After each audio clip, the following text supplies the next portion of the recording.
Hello everyone, you guys are tuning in to the 2023 PUBG Mobile Regional Clash SEA versus PEL, and joining you guys on the English desk for today is me, Khairul, alongside with Contra. Yeah, and it has been a fantastic weekend overall, and now it's going down to our final 6 game to see whether if PEL or SEA will take the title home for this PMRC. Yeah, a little bit of recap of what happened yesterday. PEL dominated all the way from match 1 to match 5, but then XERXIA managed to secure themselves a winner-winner chicken dinner at the end there. But today's question, the biggest question for today is whether C teams will bounce back or it's going to be a total domination again from the PEL side.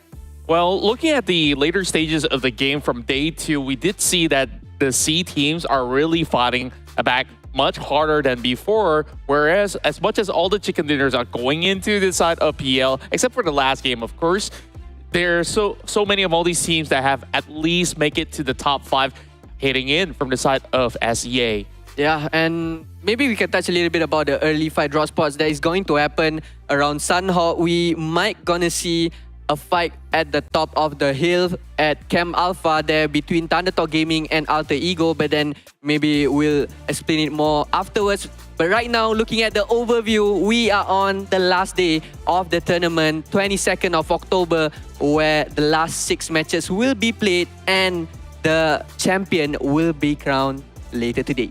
Yeah, it's really tough to see which team will actually pull through ahead, because right now, despite being number 1 spot, being pretty much steady at the top, there are still a lot of opportunities where a lot of all these teams can actually play catch up, especially now that we're going to be moving into Sanok. So far, it's been a 1-1 record, 1 for PEL as well as 1 for SEA. These are some of the teams that have been participating throughout the course of the run. So far, the heavy favorites to take the championship home are hailing in from the side of Indonesia, where you see a lot of members of BIGETRON Villains as well as PERSIJA EVOS really pushing to the limit. Alongside with MorphGPX, Alter Ego, a little bit shaky, but they're looking pretty good too. Yeah, meanwhile, for the PEL side, we've seen a lot of dominance showing from TEC yesterday as the champion of PEL Summer, and they are proving themselves that they are one of the best teams that are competing right now. But we cannot forget about the other teams such as TeamPAI, who has been very consistent, even though maybe they don't have a winner-winner chicken dinner yet, but they are looking very confident on their playstyle. Yeah, and when we go and take a look at the overall rankings, TEC so far has secured not only the most chicken dinners, they are also topping the charts with 66 elimination points across the past 2 days. Now, look at Alter Ego. They're also at number 2, as much as we see a lot of all these Indonesian teams really traveling. The rest of the SEA teams, especially from FaZe Clan, Vampire Esports, as well as Susha, they have the struggles on their own, but they definitely did put up some really good fight. 7-9, I believe that they did have their late blooming stages, and we start to see them a little bit more. Now, also late improvements coming in from the side of LGD, but do you think it's a little bit too late for them to give in any form of chase? It's never too late. For me, it's never too late to show themselves, to prove themselves that they are worthy to be here. And I feel like today might be LGD day if they decide to change their draw spots in Sanhok, Erangel, and Miramar. But then looking at the results right here, it's kind of have a big gap between those 2 sides, where we have 582 points for C teams. Meanwhile, from the PEL sides, only have collected 511 points for them. Yeah, this is a heavily C-dominated map where you could definitely see a lot of all these SEA teams really playing around the middle sector of the circle, whereas the PEL teams like to play it a little bit slower. BTR so far have shown us a lot of all these great maneuvers, especially taking good control of the middle ground itself. Yeah, talking about the positioning of the teams in Sanhok, we can see that from yesterday's match, they are more leaning towards doing their rotation from the southern side and the northern side of the circle. Meanwhile, for the teams that has put themselves in the middle of the circle, such as like how K1 Esports do it yesterday, they are looking pretty great by pushing all the teams to fight earlier on and just leave them feeling very relaxed at the middle of the circle. Yeah, I think like this is some great strats that can be implemented yet again. This is going to be the last Sanhok to be played here in the PMRC.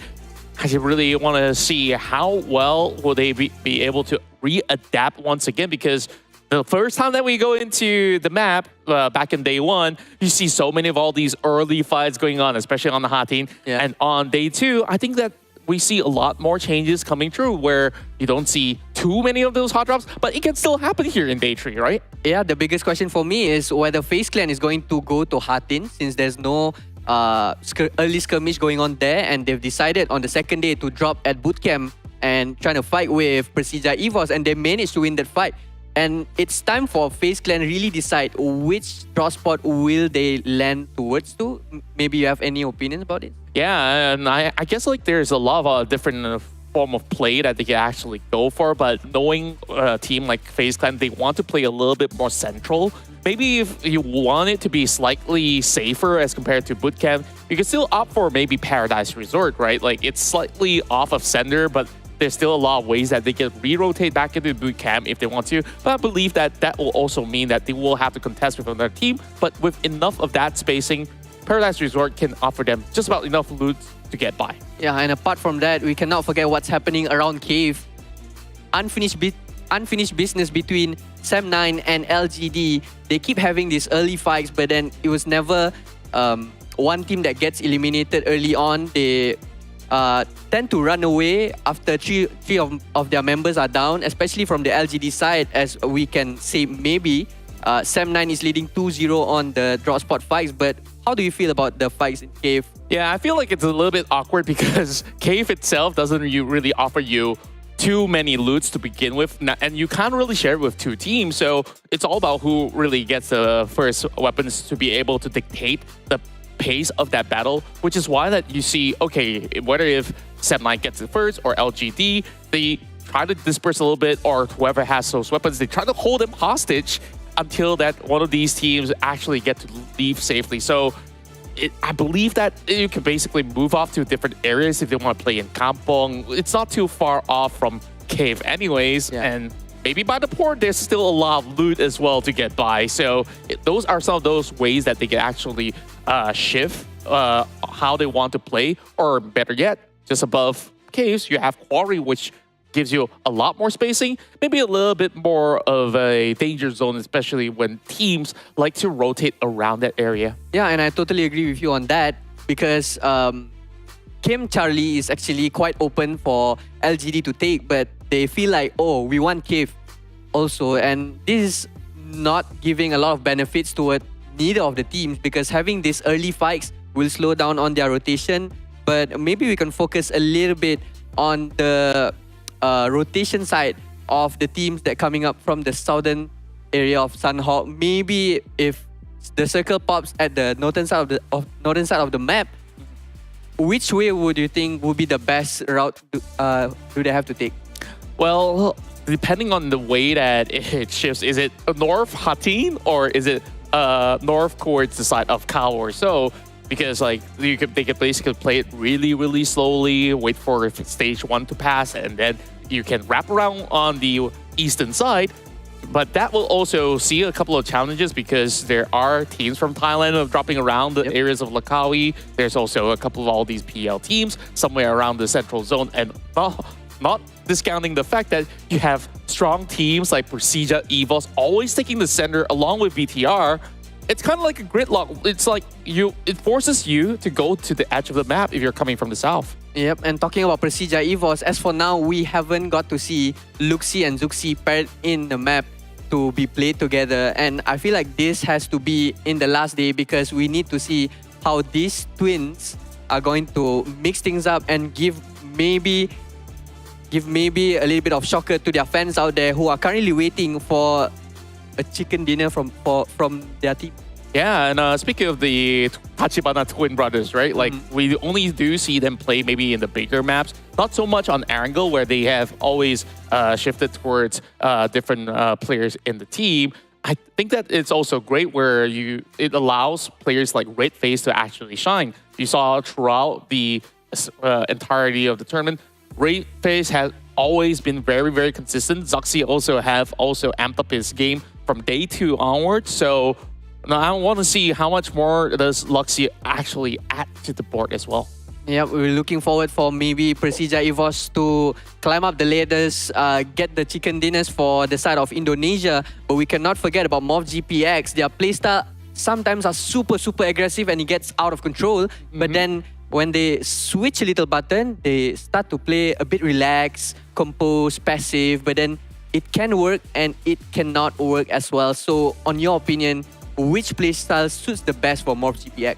I feel like it has worked out for MORPY GPX the moment that they actually commit into that form of aggression, the moment that you see them maybe holding back a little bit, playing a little bit more defensively, that's where, you know, they don't feel the most comfortable playing defense instead.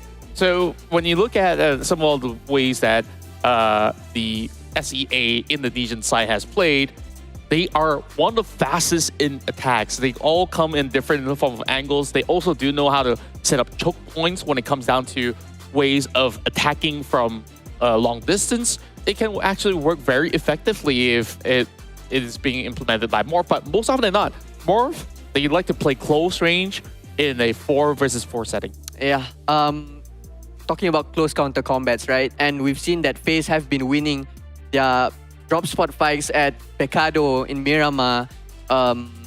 We can see from Jojo City against LGD, times and times again, they have proven themselves. But I can say the different strategy coming out from FaZe and Wolves and also LGD when they faced up on them during the fight in Erangle at Jojo City. They are playing very passively. They just, I'm just get a shotgun and I'm just there at staircase or behind a door. Is this strategy is something that is worth doing if it takes a longer time to fight with their opponent? If the circle is upon them and there's still a lot of time for them to actually buy out, I feel like it is a legitimate strategy that you could basically hold out the entirety of the zone and just keep some of all these enemies either guessing or even leave the facility, allowing you to actually take up that form of space. Meanwhile, I don't think like that's the best type of strat that has been utilized by FaZe Clan, because back in the days, we know FaZe Clan to also be one of the strongest teams on the offense. Now that you see them playing a little bit more balanced, they don't play only around 20k anymore. What am I saying? He's no longer in FaZe Clan. He's now in Vampires.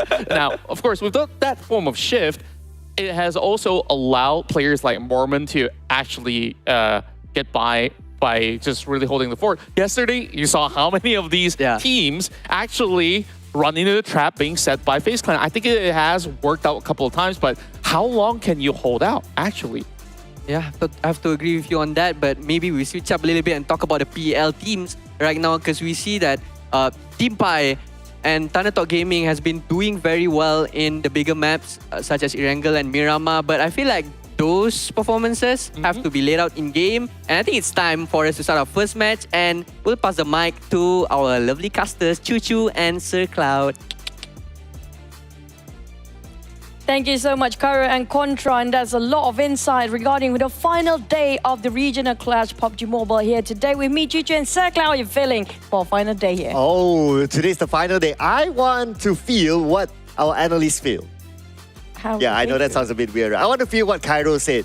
LGD getting a chicken dinner today. Oh, that's I want to feel like the bottom team. I don't know. I feel a lot of questions in the comments yesterday and the day before regarding LGD's performance. What is happening on the end? I have a feeling maybe they're downplaying for a tiny bit. I don't know, but hopefully that's the best case scenario. They might actually land a chicken dinner just to prove themselves, you know what, we're here to play. Yeah, and the only thing, I think the first blocker that's really stopping them is that every map they have someone challenging them at the drop spot, including Sanhok as well, as was mentioned by our analysts. Inside a cave, it will be Sem9. However, if we look at the statistics, they potentially have a better chance inside of Sanhok, since they have neither truly won against Sem9 or truly lost against Sem9. So I'll be banking for them to hopefully get the chicken dinner in Sanhok. have to figure out how to drop without clashing with any teams is another question for the side of LGD. Now, you talked about across all the map for LGD, right? Yeah, Sanhok will be one of the best bet because it's going to be randomized, a bit of a Royal Rumble when it comes to a smaller map. Nobody happened to be fixing their drop spot there. But when it comes to Erangle, we didn't mention Impala happened to be so vacant. Maybe that's going to be one of the options for LGD to drop themselves to. Yeah, so far only yesterday, we started to see Thundertalk Gaming dropping into Impala. And other than that, it's pretty clear. So, I mean, it's a big map, right, Mirama? So you got a lot of space. Even in smaller maps like Sanhok, like what's mentioned by our analyst, Camp Charlie, is open. So after 2 series of Sanhok, it would have been time to, look back and see that, hey, you know what, we can go and play at those places. But I guess we need to put out a prediction, and that is where I have my support for LGD. Let's go. Again, for my side, I'm giving the opportunity for our host to actually do the prediction. So everything's right. It's going to be my credit to take. If it's wrong, we're going to just blame it on Kyril, okay? So Kyril called out for PERSIJA EVOS. I don't blame him for that because so far, the best performing team for Southeast Asia region, it just feels like mostly coming up from the Indonesian team. But we do have XERXIA in the last minute yesterday. So I feel like today might be the rise of the Thai teams. Or maybe Sem9, representing Malaysia from the Southeast Asia group, can get the chicken dinner because they have yet to got it as well. But anyway, ladies and gentlemen, we'll be jumping into Sanhok really, really soon. And speaking about Sem9 potentially getting that chicken dinner, well, if it's still the cave brawl between them and LGD, then that might cut their chances by a bit. And not just that, keep an eye out for bootcamp. Will be a scuffle or very chaotic bootcamp. Same goes for the side of Camp Alpha and Hatin. We have very hot drops here when it comes to the very smallest map there is. In our final day of the final map, there's going to be the last Sanhok in PMRC. Let's fly away into Sanhok.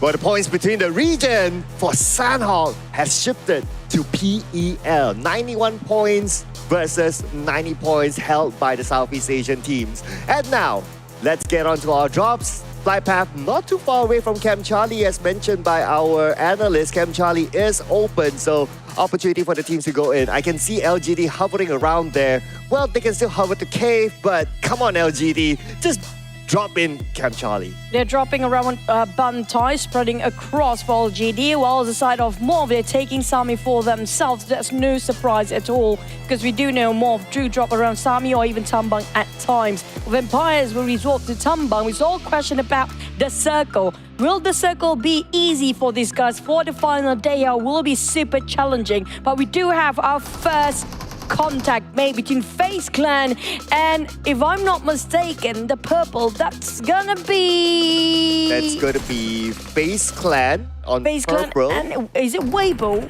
Or Yeah. is it, yeah. Now we get the PERSIJA EVOS on the other side. There you go. Yeah. So it's the same matchup as yesterday. So this is the second time around that they meet each other inside a bootcamp to decide who will be the king of bootcamp. Yesterday, it was FaZe Clan winning. Let's see if anything changes this time. And Kara did mention, just to flash back for a bit, first day I think the twins, they actually play with each other, but today they might actually resort to that again, as Luxy and Saxi both are, being the first line of roster of the day in Sanhok, but the circle just popped in between. We might end up on top of Painan if the circle just centralizing over the center there. Yeah, it's going to be a decent circle, I must say, unless it scams all the way down to the Ruins Island, then it will be a different conversation altogether. But we'll keep an eye on that as we look at what's going to happen between FaZe Clan as well as PERSIJA EVOS. As of now, Mela is super duper low. 1 tick of health left, and he managed to reset himself. So it's a 50-50 fight between the two. Ventoris tried to toss over to his side of Red Face, switch over his position, going back inside, trying to find any more loot, especially the throwables. Here it comes. Fingers crossed for the side of Ventoris. Calculating the trajectory, didn't clip anybody, and that's going to be giving away their position as well. PERSIJA EVOS clustered in together indoors. But on the other end, we do have Weibo Gaming versus Alter Ego at the same time. Well, that must be at Camp Alpha again, and Weibo Gaming getting the first blood. Ming will secure it. And that is going to be one casualty on the side of Alter Ego this time. But the fight inside the bootcamp, I guess because the circle is kind of here as well, so that's why two teams, they know they have the time. PERSIJA EVOS and FaZe Clan happen to be in a standstill for now due to PERSIJA EVOS defending just denying the fact they will allow FaZe Clan to breach in, but Vintorius will have an attempt to see if he can actually see through on the second floor here. FaZe waiting for the head to pop out, or XERXIA. Don't have too much of gears to work around. No helmet still. Finally land one. This is where waiting, it feels like agony for the two teams. It's like, who wants to make the first move? Man, can see a lot of different types of shotguns held by both sides, in fact. So perfect weapon for this kind of close quarters combat. But nobody's really making that move. I guess it's also because the fact that they kind of know that, okay, I heard that one trigger pull, it's a shotgun, so I don't want to go head on. I want you to make the first move before I come out and pull the trigger first. FaZe Clan should know by now. The one big lesson they learned before, not to overextend their fight too long here. Despite they are in the circle, but might be another third party coming in very soon. It's going to be a famous place for everybody to pass by, since the circle quite in the center there. We do have around Cam Alpha, like you mentioned before, it's going to be Alter Ego. Thunder Talk is around the corner. Well, we had the fight previously against Weibo Gaming. I don't see any Weibo Gaming players out there, but Alter Ego being hunted down by two teams in a row for now. Yeah, I wonder if that happened at the top of Camp Alpha Mountain or somewhere else. But anyway, both teams here outside the circle, long range spray by Fnatic, and it's going to be Rosemary that got the first now against The Rock. Rock quite far, ambitious for sort of Alter Ego to finish him off. Quite difficult. The terrain itself will be obscuring his vision towards the other end of the mountain. But on the side of PERSIJA, EVOS and FaZe Clan, it's going to be a stalemate for now. Nobody willing to make the first move. Nobody willing to take the risk and gamble it out to see if they can actually break through each other's barrier. XERXIA figuring out how to out-circle or just try to wrap around the corners to find any sort of a flaw from the defense coming up from FaZe Clan. Yeah, pretty much a staring contest now between the two. As we move back over to Camp Alpha, Potato now spotted out by Dreamy. Rock, he's okay, he's back up. So it could be a long range by Rosemary, and Rock, with his presence back on the battlefield, he made it felt to Potato. A clean execution done by Rock there. The moment he's being resetted up, but he knows exactly where to stay, where to just put his cross-air on top of a play of Alter Ego. Lost two players on the side of Alter Ego. Not a great start, but for Misery, those audio coup coming towards his direction, waiting for DBS to put up to work. But the side of FaZe Clan will not go into his corner. Okay, I do see movement here now by FaZe Clan. Earlier, it was a little bit more movement by PERSIJA EVOS, but then again, I guess they pretty much know that, okay, they're behind this wall, they're at this corner, but nobody's willing to commit just yet, just because of the DBS. But okay, speaking about commitment, we do hear the trigger being pulled, and now big movement might happen soon. A lot of pre-fires just now, but nothing happening still. Well, they are trying to break through each other's defense. The problem is they're wasting their time from looting. It's going to be a bit of a problem for both teams if the circle will go into stage number 2, and there'll be a lot of team passing by, as we mentioned before. But on the side of Ronsons, definitely want to break it through. But Rep FaZe a bit risky, being charged in by two players of FaZe Clan, but managed to fall back all the way towards the last room. Oh, we're back to where we started here, Choo Choo. They showed themselves, they pulled the trigger, but we're back at a stalemate. Now that one smoke been tossed out by Mela. I guess he wants to go in, that's why he's setting up the smoke. And that would alert PERSIJA EVOS as well, but that would also blind them. But looking at the moment of FaZe Clan, they're not really interested. They're trying to sort of fish out PERSIJA EVOS, but they're definitely not fazed by FaZe Clan.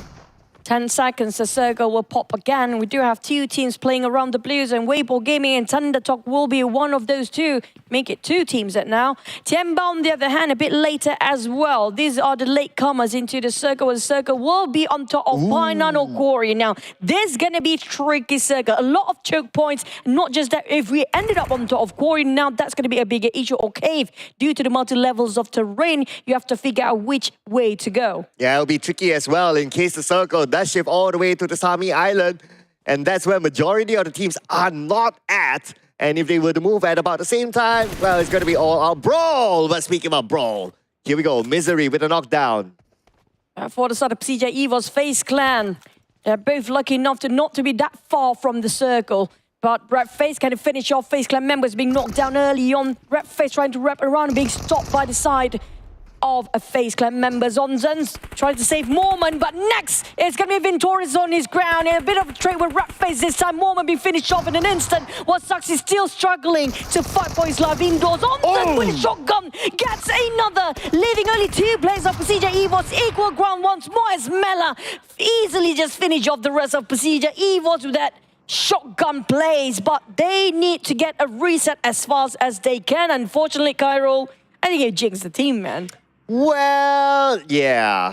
so it's on the analyst desk, ladies and gentlemen. At least for me, LGD, they're still alive. So just saying that, just saying, just saying. It's on Cairo, it's not me. Okay? It's not us. I don't have the curse. So far, my predictions close enough for the top 5. But it's Kairos today. Good luck, bro. Ravenclaw, Vampires, out Alter Ego. They're trying to be sneaky about this, but I'm not sure if they are sneaky enough since Ravenclaw knows exactly 2 players of Alter Ego where they're at. But it seems that they know where exactly Ravenclaw is at as well. Now he pulls the trigger on the one member of Alter Ego. Ravenclaw countered by the nade from Fnatic, and there he goes down on the outside of the zone at the same time. So if Vampire Esports wants to save him, they have to do it fast. Amazing crossfire, despite they only have 2 players for Alter Ego. Ravenclaw in the need of help. Straps responded with taking off Erangel of Fnatic down to his knees. Straps on the other hand, can he go for the push? Because Vampire's Tony K getting on a different angle entirely towards all the way flank, with the furthest flank away. But Tony K will reunite with the rest of Vampire since the blue zone is approaching and they don't have time for Rosemary. Yeah, Rosemary all on his own at this moment. Fnatic is down and Rosemary shot from behind. That was a surprise. And there you go, Alter Ego becomes the next team to be eliminated. 0 points in round 1.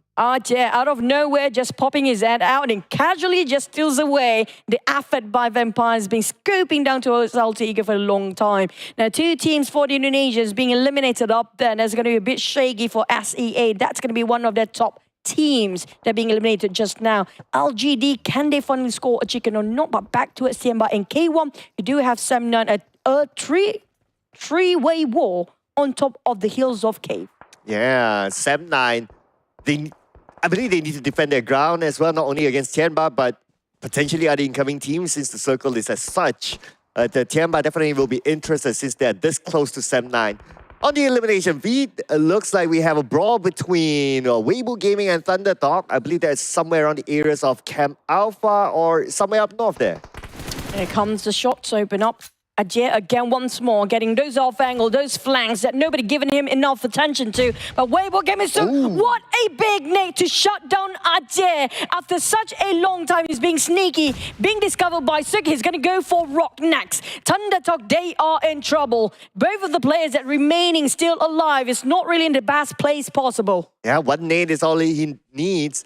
But now Singh is waiting on top of the bridge. Now, this can surprise the members of Weibo Gaming if they choose to get across here. He has 4 first aid, so he can still tank out stage 3, stage 4. But since the circle is that far, I guess he's willing to sacrifice himself for a good amount of points from Weibo Gaming. Back to a sort of Tianba. Want to challenge 7-9, but 7-9 refuse to respond.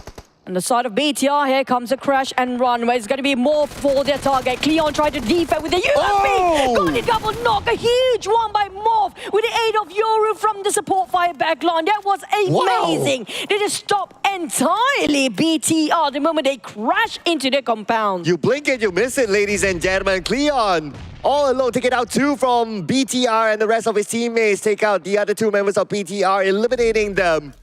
Just like that at number 14. And now we move on to Tianba being pressured by the blue. So it looks like Tianba will need to fight against Wolves now, and looks like they are winning it. Tapping out from YDD, not breaking a sweat to finish off. Remember, Wolves in trouble. But they do have Pickfit still. Quite far to revive his teammate. While Thunder Talk, Sington, it's going to be him alone on top of this bridge. I'm not sure where is Dreamy for now. He's just going to wait it out. Hopefully try to gatekeep Weibo, but this is going to be too risky for him. Pass by? Oh, okay. He'll let that first one go. 3 more to go. He sees the second buggy. Okay, normally you would want to try to take down the last buggy. Okay, here we go. He starts to shoot. He'll probably get one. And it's almost there. Yes, he will. But Gap is still alive. Now Zing takes a preemptive strike against Gap. Gap is still trying to heal up, and he'll be able to do so with the DBS in hand now. Frontal fight against the UMP. The DBS gameplay by Gap will still lose to the UMP from Zing. I have to say, PL players do love their UMPs a lot, especially when it comes to this sort of a map. Weibo Gaming now only with 2 players, while Mao is actually bleeding out. ThunderTalk, despite playing in the blue zone, despite they having 2 casualties on their side, that's heavy toll on the team, still managed to survive. Out of Weibo Gaming, they don't want to waste any more time here. They need to leave. There's a lot of players being finished off by the play zone itself. And speaking about the zone, now K1 as well as Pigfeet will feel the wrath of the blue. Pigfeet surrounded not only by K1, but there's also one member of SEA on the high ground. Chem Charlie, not really. It moves away. Morph again. They did it again. Always so well predicting the circle. Well, will be. They got themselves in the center, but can they defend once more? LGD survived longer this time. That's great news. TEC coming up from the north. Nothing stopping them up there. That's the brutal circle that we talk about. If it moves onto the Sami Island, this is where teams on the main peninsula will need to migrate there. And in this situation where we're at stage 4 to stage 5, ooh, the bridge is going to be crucial as KH1 crucially takes down 2 members of SEA. Down to only a couple of HP there. Here comes Phil's Nate dropping into Chopper. Feels like a perfect angle. If Chopper, here comes the zigzag. Wow. But he didn't actually get it done with execution because he's low himself. Well, SEA responded with Mega Mine, but that was a big Nate just now. But Chopper still not being finished off as Passion trying to get it down. But Mega Mine is blowing off our mind right now with 2 knocks by himself. Man, physics defying Nate that was. And now they just need to finish out the job. K1 is still here. BBZ is still around the corner. BBZ tagging out the blue. He has 2 first aids. The name from BBZ, but BBZ goes down to Pigfeet. Pigfeet is around as well, and K1 wasn't prepared for that. Wolves, they are desperate to be alive. That's going to be the last player. That is Tianba being spotted out by Zerja. Mega Man have to figure out to be alive by K1. What a response there. Spotted out the last member of Wolves and will secure another point of elimination. And while on the side of Megamind is running low with those utilities, he needs to get it done. Yeah, final first aid. But he's now locked in with not only K1, but also Tianba, QZZ on the high ground. Everyone willing to tank out the blue, maximize their time in it. Megamind finally gets KH1, but now he has QZZ to deal with. As we move over to ThunderTalk Gaming versus PERSIJA Esports. Tony K finish off ThunderTalk Dreamy. That's going to be done and dusted. ThunderTalk leaving with only 1 more player. Now TeamPAI suddenly out of nowhere, being ambushed by the side of a team that walking around the bridge. Tianba spot them out when they were swimming. And there's going to be 2 players bleeding inside of the sea area or river. While LY, can he figure out how to save the rest of a teammate? Ooh, 76 now. Okay, if he doesn't dock himself, he obviously cannot heal up and say hello to the blue. He could sacrifice himself to the blue then, but we have Sam9 waiting at the edge of the circle. Now, there's opportunity for Sam9 to pick up a couple of points. Tianba got finished off by Plazer and overextend himself here. And it's not great for LY Pi. Will wrap things around to being leaded by the hands of LY, but LY barely make it through. Got himself that data. He can actually use it, but he needs to heal himself up first. This is going to be the last first aid.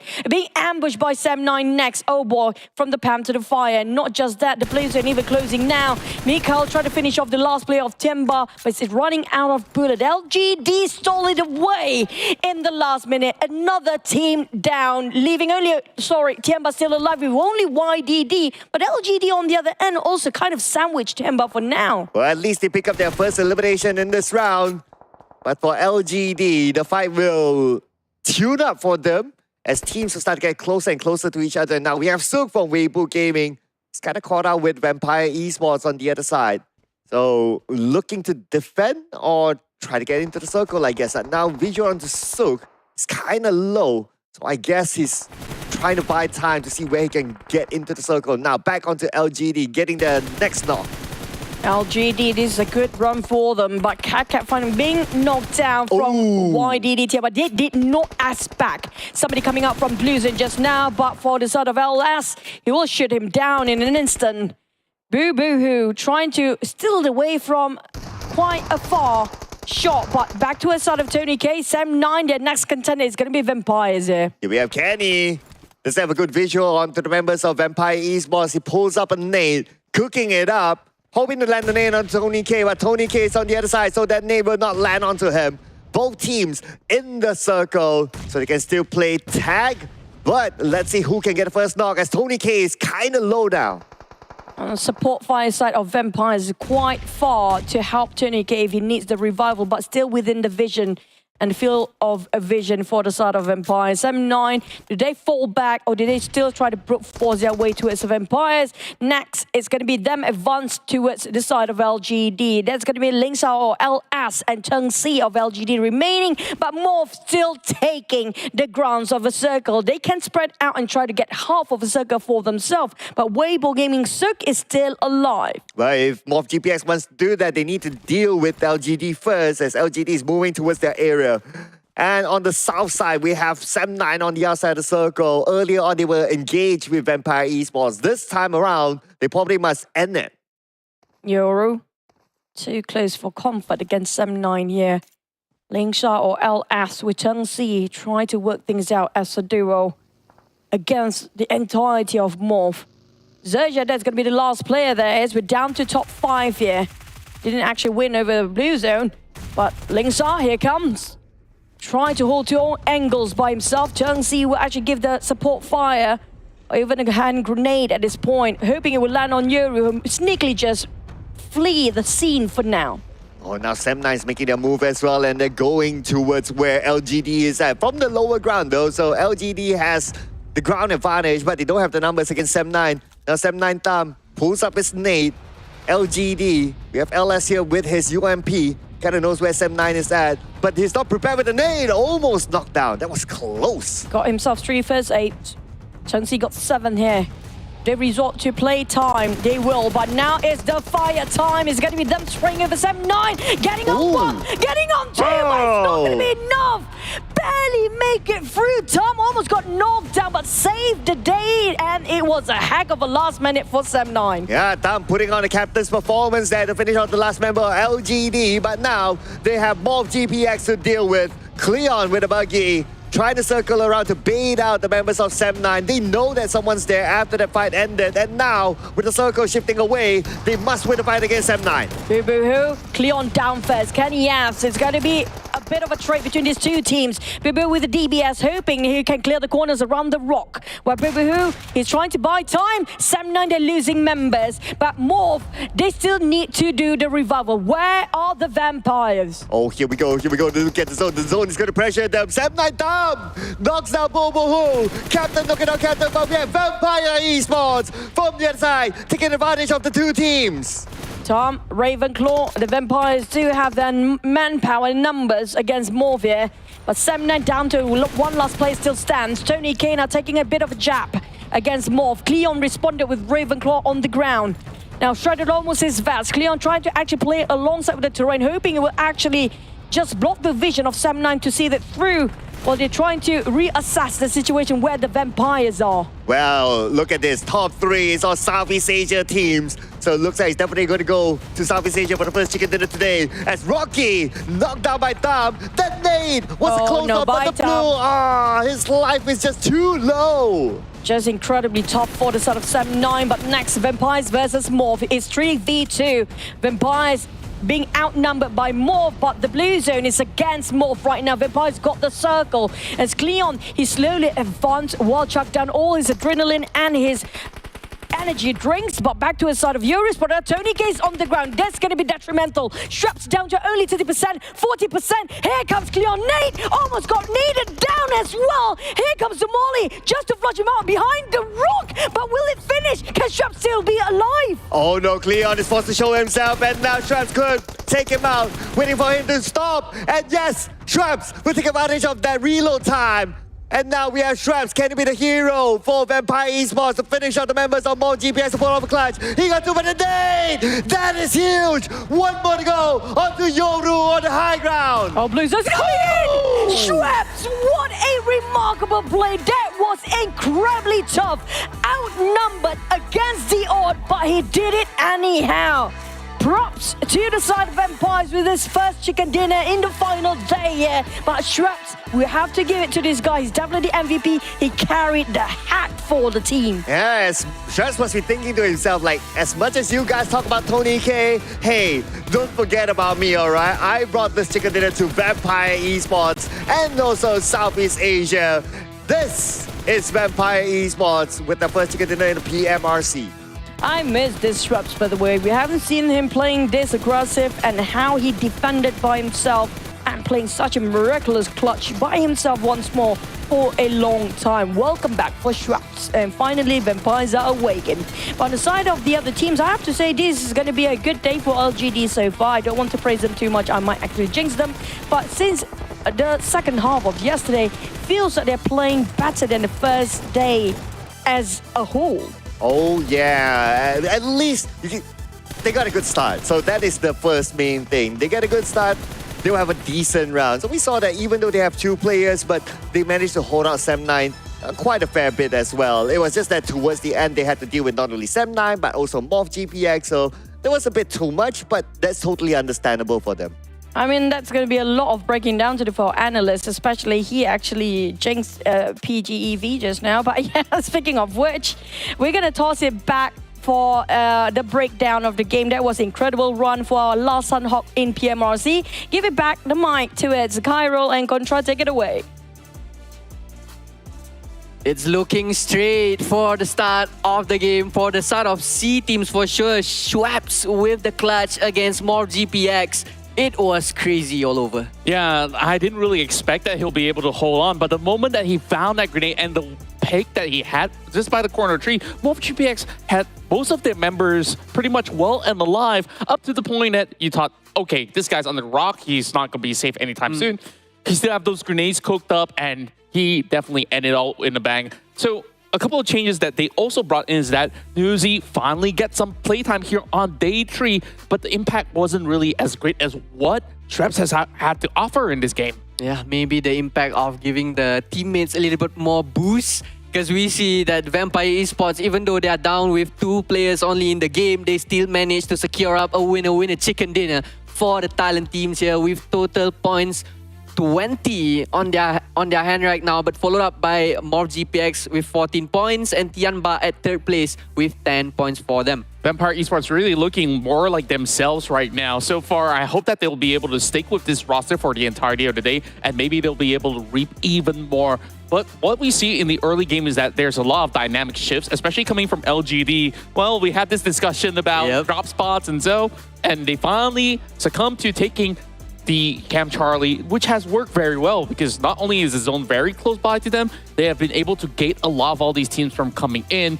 Meanwhile, some of all these Indonesian teams actually did have the struggle of their own. The battles happening coming in from the side of FaZe Clan against members of the side of PERSIJA EVOS. And then we even see the entirety of BTR gets blown up by MorphGPX. I didn't really expect that coming in from Morph. That was shocking, honestly, how MorphGPX just come in and rush them in front of their faces, running them down. But then play of the match, props have to be given to this guy, Shreps, to carry the team for the winner chicken dinner. 7 eliminations for him alone, 417 damage coming up from him with 38% of team contribution with 106 meters of longest eliminations. But we cannot forget about Tony K. He was there with him at the end of the circle, but then he was eliminated quite early on because there was no other space. There's no unplayable ground for him to protect himself by being shooting down from the side of MorphGPX. But Shreps come and collected, got the game for them.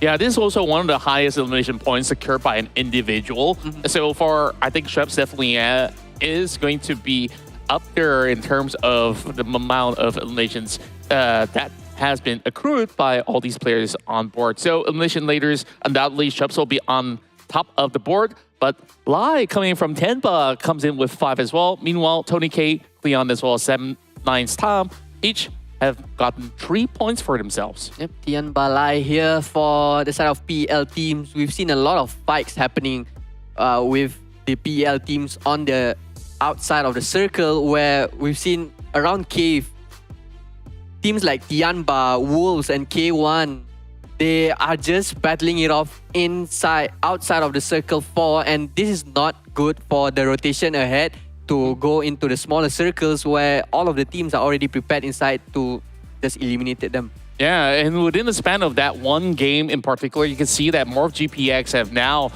surged up forward, pushing down Alter Ego, BIGETRON, and even PERSIJA, EVOS. Vampire Esports now takes the 5th spot. So finally, we see a Thai representative in the top 5. Yep, and TEC right now, they are being hunted down by 4 Indonesian teams in the top 6, as we can see that the gap is getting smaller. But this is just the first game of the day. We have 5 matches left for us to wrap up who's going to be the champion of this time around for PMRC. But Vampire Esports, they are a force to be afraid of, right? Absolutely, and not only that, we are also seeing Sem9 now being so much more consistent than before. If they can actually secure a couple more consistent top 2s, we might even see Sem9 eventually moving into the first page. I'm not trying to call out every C team to be biased. We're looking back into the side of PL as well. EC, sure, have a little bit of a slower tempo being played here inside of Sanok. I think that in Erangel, this is where they will start to actually exert a little bit more of that dominance that they have shown throughout the course of the run. So I'm definitely looking forward to more of all these PAL teams to be able to at least hold the fort heading into this regional battle. Yep, and this is the head-to-head for the C teams and the PL teams. Looking at the Pentagon here, it is clearly dominated by the teams from C with 425 eliminations, and from the side of PL with only 342 eliminations. Yeah, we can see that a lot of skirmish and team fights are approached by the C teams, but then the PL teams are just so good with securing the game. But maybe not for today, as we start off the day with the Thailand teams getting the winner chicken dinner. Yeah, a huge shift of a tempo coming in for the side of Southeast Asia.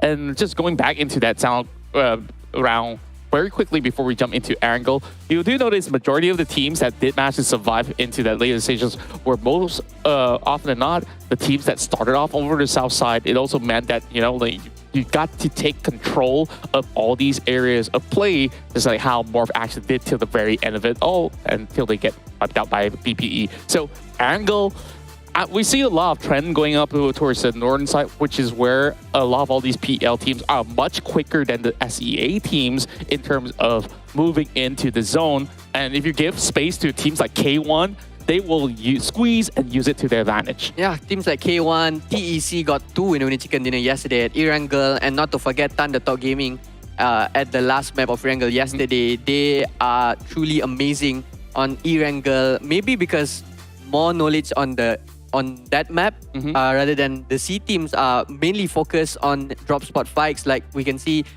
from yesterday, BTR and Tianba at Milta, and then FaZe and LGD at Georgiopol City. Meanwhile, the other PL teams don't have a lot of skirmish going on early on of the game, but then in terms of rotation, yes, they are quicker, but maybe they will switch it up today. Maybe they will be starting to play at the outskirts of the circle and start blocking the rotations coming from the sea. Yeah, I have to put a heavy highlight onto Milta because BTR, they didn't really start off well inside Sanok. They cannot afford to lose one more map because it's only a total of 5 games to go. I'm not sure if they can do it in 4 or, I mean, the next 2 maps after this angle is also going to be the same map that they might have to face off against players from the side of Tianba. So either somebody has to actually make a shift for them to be able to start off on a clean slate. But I'm really putting my eye on Thundertalk Gaming. They played so well with Ajia on the front and followed by Rock. Both of these fraggers are really putting the numbers for Thundertalk Gaming. And not to forget, on the side of TeamPAI, playing very consistent, looking for those opportunities to start third-partying on fights that are happening around them. They are so productive on looking out for maybe points that can be collected by other teams that that are starting the fight, maybe you can give a little bit of your opinion about how TeamPAI's play style. TeamPAI definitely has a very distinct play style compared to many different teams out there because they like to actually set up certain choke points and then finding long-range picks as compared to facing off a team on a 4v4 setting up close. That's where they actually thrive more. So if they do end up taking good areas, if the circle ends up in places like Gatka, I think this is a team that will definitely be able to go in, third party, pick a lot of points. That's what they did yesterday. That's what they did on day one. I don't think they need to change all too much of that. It's just that when it comes down to the final few moments, it seems like they have the Southeast Asia team issue where it's hard for them to close out games. Yeah. I guess it goes to show that their comfort is where it's mid to long range, but short range fights, not really the cleanest. So I want to see them improve on that. Yeah, maybe we'll see that in game. But then for today, map Erangle, I would love to see a Gatka circle at the end. Maybe we can see who's going to be the king of the hill, because we know that C teams are very strong with holding their compounds, holding on to their grounds. But then I want to see how PL teams maybe being on top of the hill and how do they secure the round for them, because as we know from yesterday's performance, they've been closing out games with winner chicken dinners, but all of those games they split and get the map control. But then at the end of the game, we see that the C teams managed to maybe get one or two from them, but then they just couldn't close out the game. Yeah, it's quite unfortunate in some of all these happenstances that happens in the game, but overall, I think like the teams are all having a very clear idea of what do they need to achieve in every single run that they put in, even despite, you know, some of all the other teams that had a really rough day one or a rough day two, you see how fast they can actually recover and bounce back. I think the story of LGD is a fine example alongside with the side of Sam9, though they aren't really pushing too far ahead in terms of the points, but the effort is there. You start to see more and more involvement coming in from teams like that. So just seeing maybe for the side of PEL, like now playing a little bit more aggressive, they might need to also check where the lineup boundary is, because sometimes they get themselves into trouble more often than not, because when we take a look at the past map of Sanok, how many teams are still playing on the outside of the blue? Like, they're trying to catch each other out. They're playing by the very borderline of what's really safe and what's not. Yeah, I'm really looking forward for KONE in Erangle, because from yesterday's match, how they played the first two maps of Erangle, they started to split and get the map control, and I love how they're doing it with putting players apart from each other and really rely on one another to secure the round by, you know, just pushing all the teams towards the other places. And I feel like if K1 do it again today, it might be one more chicken dinner for them. Yeah, it could possibly be the case, because this team definitely does have a cleaner type of execution more often than not when it comes down to how they successfully take hits onto enemies. But when it comes down to multiple team fights where other teams are also involved, that's where you see K1 struggling to actually make certain firm decisions. So if they could basically play it, you know, calmly and steadily in the early game and then go ahead and go for those form of picks, then things might actually look a lot better for the side of K1. Tianba, however, I guess it's all about how Tianba starts, right? Yeah. Other than that, it's like, okay, if they can get their grasp away from the side of BTR, they're safe to go. Yep, Tianba, on the last match of Erangle, we see from the map that they are dropping at the left side of Gatka, maybe there's a different decision made in the game for them to maybe not to fight early on and face BTR, and it might be working for them today, but I would love to see something coming out from Weibo Gaming. They have been, I can say, a bit quiet in this time around, but we know how Weibo Gaming plays. They have Suk coming from, we know, 4 AM before, but then coming to join the lineup for Weibo Gaming. There must be surprises that we can see maybe along the lines of today's game. Yeah, I'm glad that you actually pointed out Weibo Gaming, because this is basically a whole team of superstars that we've been looking at.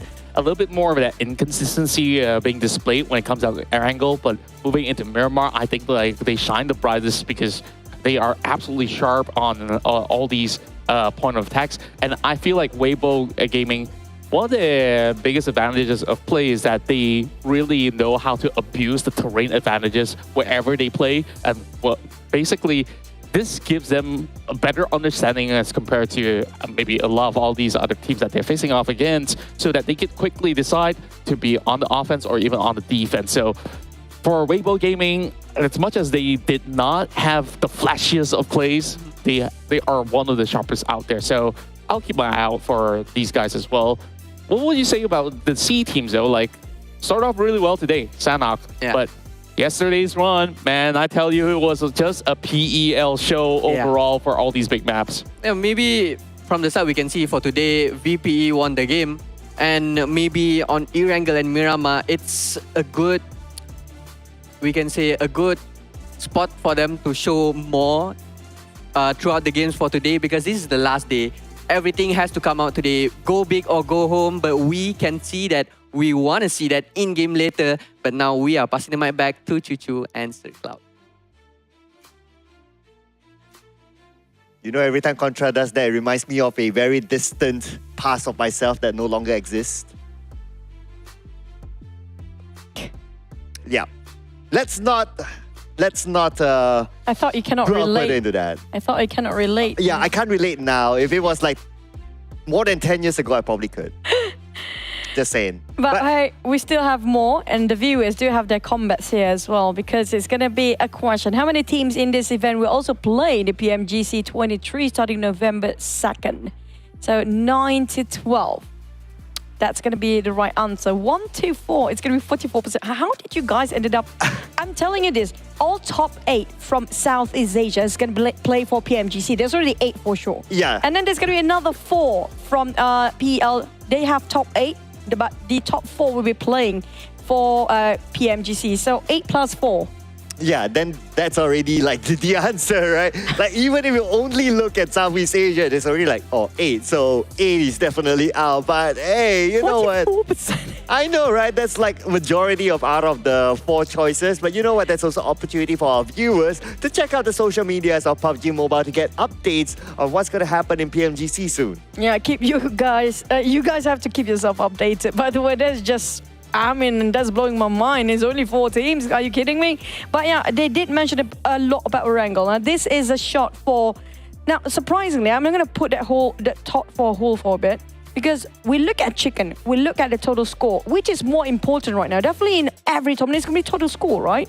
Well, yeah, I guess the narrative here is to see whether PEL or Southeast Asia is better overall. So total score might be the one that we kind of need to give more attention on. So far, most chicken will be taken from the side of PEL.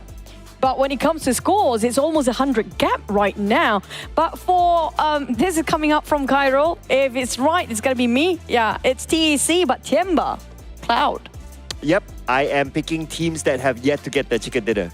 But I only got 6 slots, so I can't pick all the teams. So just saying, right? Why not TeamPAI though? TeamPAI is, I feel like they're more aggressive. We only got 4 more games.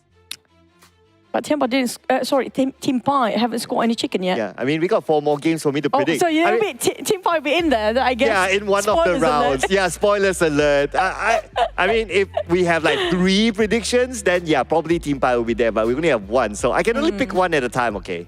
Yeah, and so far we can see that PEL teams that's getting themselves chicken most. It's going to be TEC. Will they score the 4th one here? And it's going to be breaking the record across all the boards down there. But speaking of the total points, you can see the difference just so you can see so many stats. It's just elimination-wise, it's just hovering towards the side of Southeast Asia. They're more aggressive. Yeah, they like to take fights. Even when we see like teams like Morph GPX, for example, they will just crash into someone else. Whether the fight actually works out for them or not is a separate story. But the point is that they like to take fights in general. Whereas for PEL teams, they're a little bit more tactical.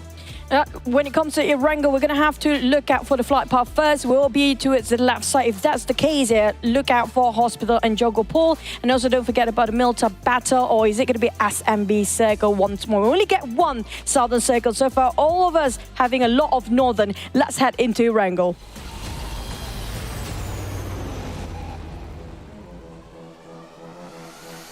Ooh, Erangle, Gatka Mountain, asked by Cairo. Remember the last time he said SMB? It did happen. So come on, Circle on Gaka Mountain. I want to see that. I really want to see the theory of our analysts whether PL teams can overcome Southeast Asia teams who are good at holding their ground in that sort of area. And not just that, since the flight path are coming up from Zaki down to Milta Power, we can assume Jungle Pool and Hospital is going to be super crowded. LGD, possibly Alter Ego want to join in. Vampires even drop on top of Zaki instead of their usual Ferropier Primos as their initial drop. So we might have huge clashes on top of Jungle Pool, including Weibo. LGD is dropping early, but they're moving a bit down south.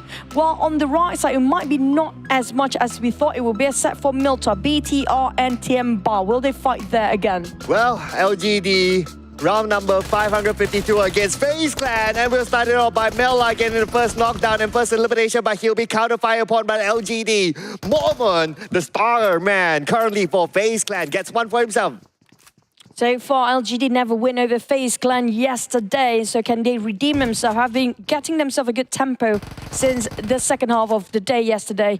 Blessing, taking out Venturas, while Onzen's trying to make a play. It's so important, Mormon here with his shotguns, because he always be the one that clutching out from the outside. Ooh, be the one to take down Venturas now. Venturas, will be waiting in the lobby, but Wow. nice side shot there with a micro Uzi, and with that, FaZe Clan lost against LGD. They seem to be on a roll today. LGD showing what they're worth with Changxi just now. Incredible clutch. And with the Blessing duo, I have to give it. LGD is on fire today. And the circle just speaks for itself. We might end up right on top of Roshok or School. It depends on the next few stages. But Tianba versus BTR, we're not done here yet. Well. Pretty much center-ish sort of circle. So ideally, it's balanced. If only FaZe Clan is still in the game to play this sort of circle, they wouldn't mind this. But for PERSIJA EVOS, looks like Zuxi will be knocked down, and K1 is going in for him. Looks like the fight for Yasnaya will happen. Previously, they kind of shared Yasnaya, and they're okay with that, but today they're not. PERSIJA EVOS and K1, this is going to be their initial drop spot. Both loving Yasnaya Poliana. Phil will try to find the members of PERSIJA EVOS. Happen to be one knockdown so far. They're not reviving him yet. It's going to be one of the twins. FaZe here for the rescue. While Phil just going to fall back all the way. They're not willing to take the risk for K1. Despite they got the first knock just now. They're playing it safe. They know their priorities, and it's always about the placement first. Yeah, it almost feels like Phil wanted to go for it, and his other teammates is like, Phil, no. Remember the last time? Nope. And okay, boss. Okay, and he comes back home. But anyway, looking at his ammunition, he has 30 in the chamber of his AK and 16 in reserve, so maybe it's kind of low as well. Probably when he advanced and he kind of noticed that, oh, I'm kind of low on ammunition, there's like 3 more from PERSIJA EVOS. So mathematic-wise, let's not do it. Back to square one. K1 and PERSIJA EVOS stand still for now, marking their own territories. They're scouting out parameters for K1 while they slowly part ways against PERSIJA EVOS on the side of BTR versus Tianba. There's no more a surprise for us on top of Miltar. Last time we saw them, it's going to be the same sort of space here. Satar might actually spot a couple of information. It's valuable information towards the rest of the team to know exactly how many players are right across him. Pop the smoke up and maybe trying to cross over the other side, while BTR fanning out to box in towards Tianba. Yeah, and lineup info as well. Yuhai isn't playing. Instead, Keenan, using the name Super Nun, is playing for BTR in this round. Let's see if that will last the entire day or will it be only the first half, just like yesterday. But anyway, now Satar with an A toss onto the left. That should land.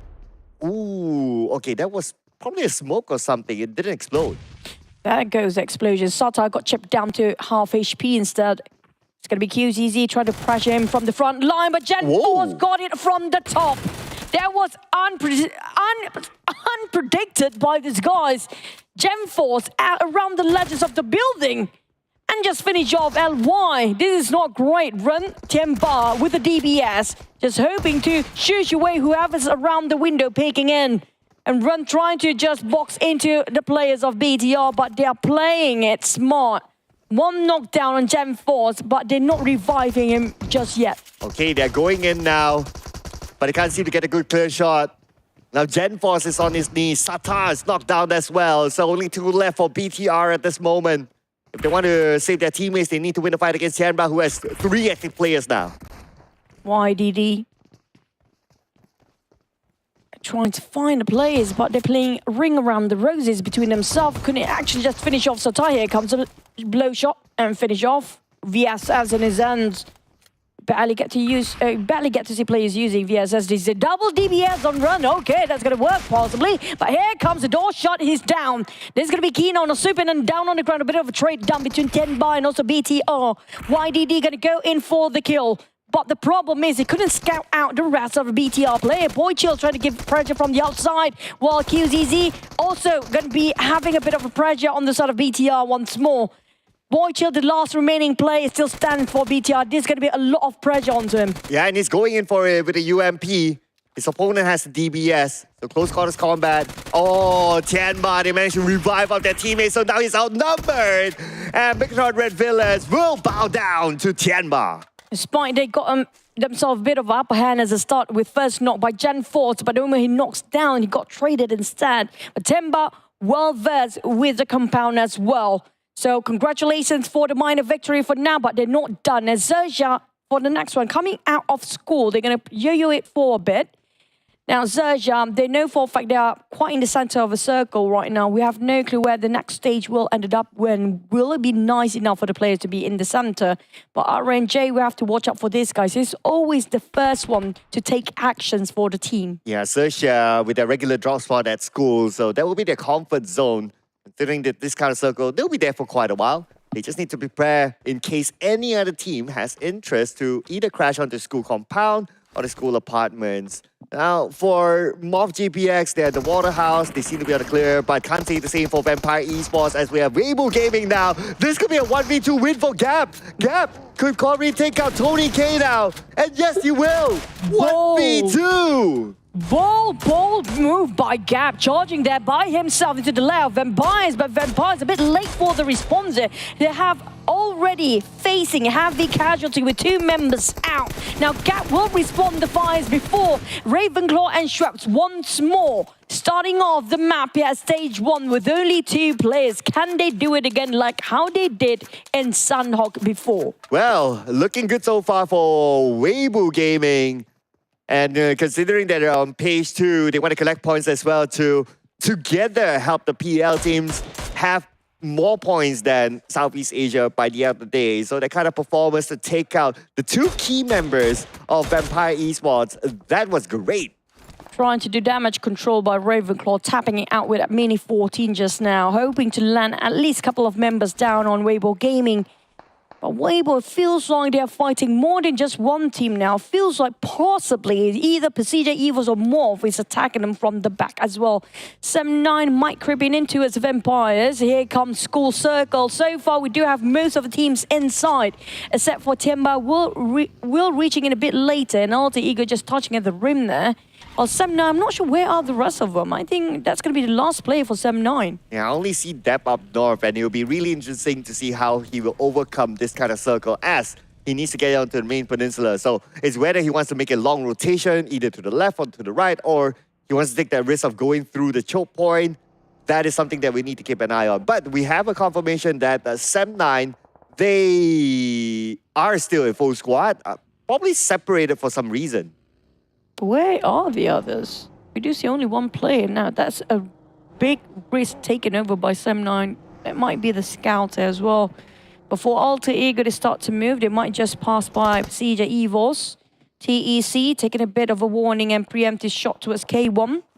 K1 just made a bit of a U-turn the moment he hears the warning shots from the side of TEC up there. Alter Ego will pass by freely and securely, just not going to be opening any fires. K1, they are very strategic, very tactical. They know when it's necessary to take a fight and when to back down. Very tactical as usual for majority of the PL teams. So expect them to not take unnecessary fights. And that has been the majority of the time. But for MORPY GPX, they're setting up a bridge camp right now just beside the Waterhouse. They're trying to take down the team that's passing by, which is Vampire Esports, but they fail to secure a knockdown. The buggy is swooshed by just in time for them not to be knocked down. The duo that remains in Vampires found out that they might actually want to work around this compound for themselves, around Roswell area. But it's quite tricky. They tried to choke all the other teams out there, but their firepower down to only 2 men will be enough to fight the entirety of Morph. Well, now we spotted out and finally get the visual where the rest of the teams are. And they start to leave. Got Cuffield actually moving up north here, trying to get into the circle as soon as they can. But will there be any greeters at the other end? Just dropping themselves around Pochinki. It's been a while we see anybody in Pochinki. Yeah, Pochinki is currently empty the last time we saw the map. And quite interesting to see 7-9, 3 of them passing by Garfield, now just at the side of Pochinki.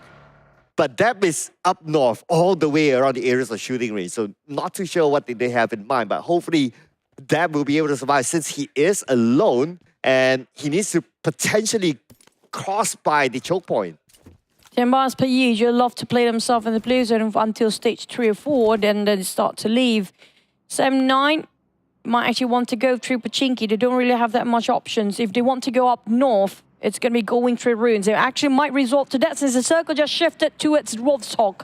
Now, Morph can actually gatekeep whoever tried to come from south to northern side, but Wolf's always been in Pochinki. I'm surprised that TeamPAI is not engaging against Wolf. Again, one of those calculated moves, I guess, to like, okay, is it worthwhile to take it right now? And for the most part, for the PL teams, they would hold their ground a little bit more. But for Thunderdog Gaming, they have to hold their ground against Alter Ego. Comes the rush, here comes the flush, possibly. Here comes the shots. Octa spraying over to a sort of Dog players back, left, right, center, back. And here comes the nade being dropped, a big one. A bit of a trading done between Thunderdog and Alter Ego. Down to 2 players, Fnatic and Potato. Jump shot from sort of Thunderdog, but still caught by the eyes of Potato down there. And Alter Ego, can they revive? Rosemary back up his feet. Dreamy! With the DBS just shuts down Rosemary, and 2 of them finished off easily by Dreamy with that DBS. Yeah, want to take me out in your dreams, he says, but Potato is still there. As we move over to Tianba, kills easy, together with his teammate, takes out Fnatic, who tried to get away, and now it's going to be only Potato 1v2 in his compound, and they're on the outside of the circle now. Potato, make that 1v1, Potato against Dreamy. Down to the last man here. Potato want to play for survival now, leaving the compound and trying to bait out Dreamy possibly. Here comes the spray. That bug is quite exposed. Dreamy can have his shot, but the blue zone arrives. He needs to leave himself. Potato managed to flee, but will he flee out alive? Because Tianba Ren, also one of the players out of the trio, still going to be clashing to the same direction with Potato. Well, at least in the fight, that's what we call the Great Escape. Managed to get away. Now it's a matter of getting into the circle safely. He is passing by school, and the last time we saw school, there's XERXIA there. XERXIA left the school compound, probably to get a little bit closer to the middle of the circle. Yes, we can see one of their members at least on the outside of school. So the school apartment is vacant enough for him to chill out and reset. Whilst on top of Pochinki, Wolves is still gonna lurking and linger around, not willing to leave the initial drop spot. Yeah, it's a lot, abundance of loot here, so they don't really necessarily need to leave. 7-9 trying to just take over this compound, or maybe just have to cut across Wolf if they want to be in the center of a circle. But he tried to play with time first, hoping the Wolves would leave. But on the other side, looks like Tianba has an easy entry into the circle, just on the side of Rosal as of now. We have 14 teams, but we're moving to stage 4, so it's going to be kind of crowded in the next phase of the circle. Now, circle-wise, TEC is spending time in the blue, and maybe only 1 member of Wolf, and that's about it. The rest of them kind of in the circle. Now, circle shifts, and it's on the outside of school where XERXIA is at, and that is their comfort zone. It's definitely their fortress. There's no idea who will actually watch this one, right? But for Bamboo TEC, taking the blues in a bit longer than per usual. They're taking it up to stage number 5, or to start leaving when it comes to stage 4, which it's going to be less than 40 seconds for the next circle to commence, or the blue zone will shrink in. 7-9 managed to bypass so many teams in between. They managed to get in alive, unscathed. Definitely spotted. You can see how many eyes are hovering around the movement of Sam9 just now. Yeah, majority teams around them that they pass by are PEL teams, so I guess it's again the tactical approach. But for TEC, they might lose one member. They spend time in the blue waiting for Sam9 to pass by just to be caught up by MORPY GPX instead. And now MORPY GPX will be happy to take that 1 point. But for Sam9 who head into the circle, Vampire Esports interested in them. So it's a good news if you're passing by during the Great Migration against PEL teams because they might actually not open fire. But if it's SEA team, they start shooting. That's what happened to Sam9 versus Vampires just now. LGD just happened to be parking themselves next to Vampires. We don't know the Vampires don't sit quietly, but will LGD fight back? Because Morph might actually surround them if they start to engage the fight against Vampire. Well, speaking about Vampire, they only have 2 players though, so you got to consider their options now. And I guess in usual fashion of Southeast Asia teams, they like to tinkle their opponent on the other side, and they know that LGD is just next to them. But look at the minimap. There's another team coming by. It's going to be TEC. Now, TEC interested in Sam9. TEC, after taking the blue zone, have finally arrived to join in the party. But remember, just making sure the warning shots not yet. LGD will also giving some shots towards TEC. They pulled over, they take the fight, they challenge up LGD. Not great, leaving only CC in the smoke. But can CC survive here? He knocked down 1-2, but that one nade finish him off. CC try his best. Can Cat or Mamo do anything about it? LGD managed to withstand the rush from TEC with the help of K1. Yeah, K1, MORPY GPX. I mean, they were all in the center of the other team, so it was pretty hard for them to be exposing themselves that way. But now K1, knowing that LGD is recovering themselves, they'll take advantage of this. With Blessing knocked down by Passion, and Passion knocked down by Afar from Yoru with a mini 14. Yoru keep tapping throughout the smoke, hoping it will actually land and connect, but he got fired back. And they go for a fallback, try to find himself a cover behind those pillars. But spotted out CC, another knock again. CC barely actually stands and reset, but Kaka still taking the smoke as covers. Yuri's not happy. They definitely want to go in and push in towards that, but more saying that Yuri should stay where he's at, while the rest of the team will do the dirty work for him instead. Cleon spotted out Kaka throughout the smoke. The silhouette can actually be seen, but readily toss up throwables. Just the finish of one person of LGD. That's a lot of investment. Yeah, in typical fashion of the Southeast Asia teams now, MORPY GPX will take the aggressive approach against LGD. And LGD eliminated at number 12 with 4 elimination points. As they move forward to SERXIA, dealing with TeamPAI. A lot of feats just now between these two teams, while Pi 76 is bleeding out. RNJ, SERXIA trying to finish off, and they managed to delete the entirety of TeamPAI within seconds. Oh yeah, that was a good defense there by SERXIA. It is their home ground. It is the regular drop spot, so they know that place like the back of their hand. As they move back over to the left side of the circle, MORPY GPX, after they're done with LGD, now they're finding the next target. Potentially, it could be K1. Rocky. For Morph, they definitely want to engage against K1. They feel, on the other hand, trying to figure out how to pick out. Tianba giving pressure on Vampires. Rocky go in charge head on with his DBS. Challenging K1. Here they got one knockdown. Rocky tried to go for the second. It's going to be K1 trying to hold the ground, but it's not going to be enough. K1, they are in shambles. Where's the last player? PGV. Oh my god, PERSIJA Misery just steals it away from a distance, but did he manage to secure that one? Yeah, they're just playing the long range right now. But if you look at PERSIJA EVOS, they managed to get 1 elimination point as of now. For Sam9, they're staying out of all those fights. They'll be like, you guys doing you, we're happy here. Kenny, back to the side of Tianba. Lucky they still got themselves some smoke. The circle just shrinks again to stage number 5 here with Morph. Also trying to reset himself. K1 with only 2 players left due to they are quite in the center of all the teams. They were having a bit of skirmish before. But for Thunder Talk, they are not done yet. They finish off another team here. That's going to be Alter Ego. Here we go. 4 teams, 3 teams at least, close by each other. That includes MORPY GPX, K1, PERSIJA EVOS on the other side. I'll make that 4, since we can include PERSIJA EVOS as well. But now we have Rocky, comes out. He will steal that elimination point away, make that 2. Rocky 2 points in the bag, and that is 7 elimination points as of now for Morph GPX. Morph really just switched their gears. Their cylinders out, all of it, today when it comes to the final day of the regional clash in PUBG Mobile. But for Yoru, and this is the one that we should watch out for, he knows every single off angle that he can actually sneak in and try to steal away whatever points he can get. But on the side of Tianba, they're kind of stuck in between here. There's no way out for them. I gotta say welcome to the Hunger Point Club as well for Morph GPX with the 7 elimination points in hand.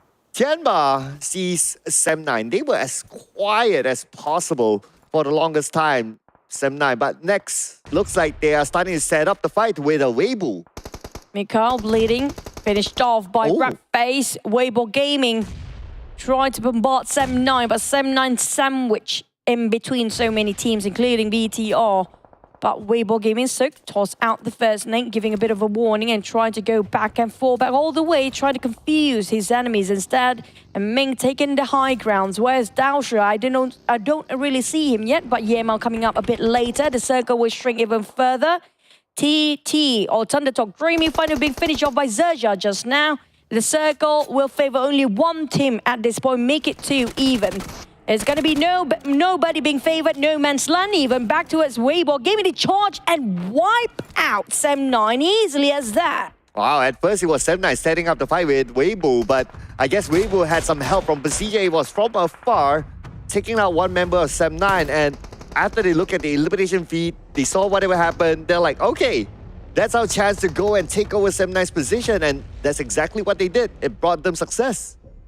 Kind of true. All they need is just some opportunities and they just can turn it around. But for Morph, feels like they're heading themselves in a graveyard here possibly if they're not being careful enough because they're being surrounded. Even though despite Tianba being outnumbered by Morph, but still they managed to knock down a couple of them. Weibo Gaming spotted out Morph. Yeah, Mao trying to keep an eye towards Yoru and Rocky, giving a bit of a pressure. Tianba stuck down there but still managed to fight back. PERSIJA EVOS also being targeted by Weibo. Weibo Gaming right now feels like they're attacking every single team out there. Yeah, they stayed quiet for quite a while and now it's time for them to be in action. Because we're at the top 5 teams now. Out of the top 5 teams, 3 of them from Southeast Asia, 2 of them from PEL. So, yeah. But anyway, yesterday we saw like what, 1 PEL team, 4 Southeast Asia teams, and it's still that 1 PEL team that got the chicken dinner. I mean, anything can happen. Cap spraying over Morph. That's going to be a bit of a smoke there, a bit difficult, ambitious. With this distance, without smoke, with this terrain, it's quite hard for them to land those shots, but they made it happen anyway. Cirque managed to knock down on Yoru. This is not great. Yeah, leaving too many loopholes for Morph. It's down to only 2 players left, but divided by those hills. While Weibo Gaming giving a bit of pressure on top of this rooftop, they still barely got inside of a circle, touching the rim of it. But we do have the top 5 now, and out of the top 5, 3 from PEL, another 2 from the side. Sorry, 2 from PL and 3 coming up from South Asia. Well, look at the north side of the circle. I guess this is where the bigger fights will happen. Okay, we got PERSIJA was making their move, and we have also the other 2 teams on the left side, who's also outside the circle. The best position as of now is going to be XERXIA since no one's really challenging the right side of it. At face. And waiting for the right time at PERSIJA EVOS. Morph, another one down. This is not great. They are being picked off limb by limb from afar. And they are stuck down there. Rocky is the last player in the blue zone.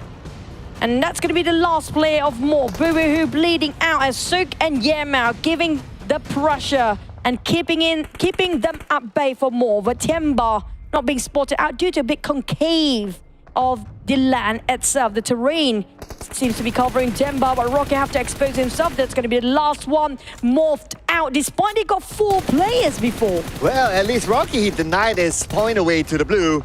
So no extra point for Weibo Gaming. No 10 point for them. It's still at 9 points, but they still have a lot of opportunity to gain points. But anyway, now Tianba is making their move. Zuxi stopping Tianba. Pulls the trigger onto them, but it's still going to be QCC taken by the zone. Yeah, Mao and the rest of Weibo Gaming has been taking the same spot for the longest time. They don't need to leave, but now is the best time. PERSIJA EVOS spotted out RNJ. XERXIA out of nowhere happened to be in the center of the war zone here.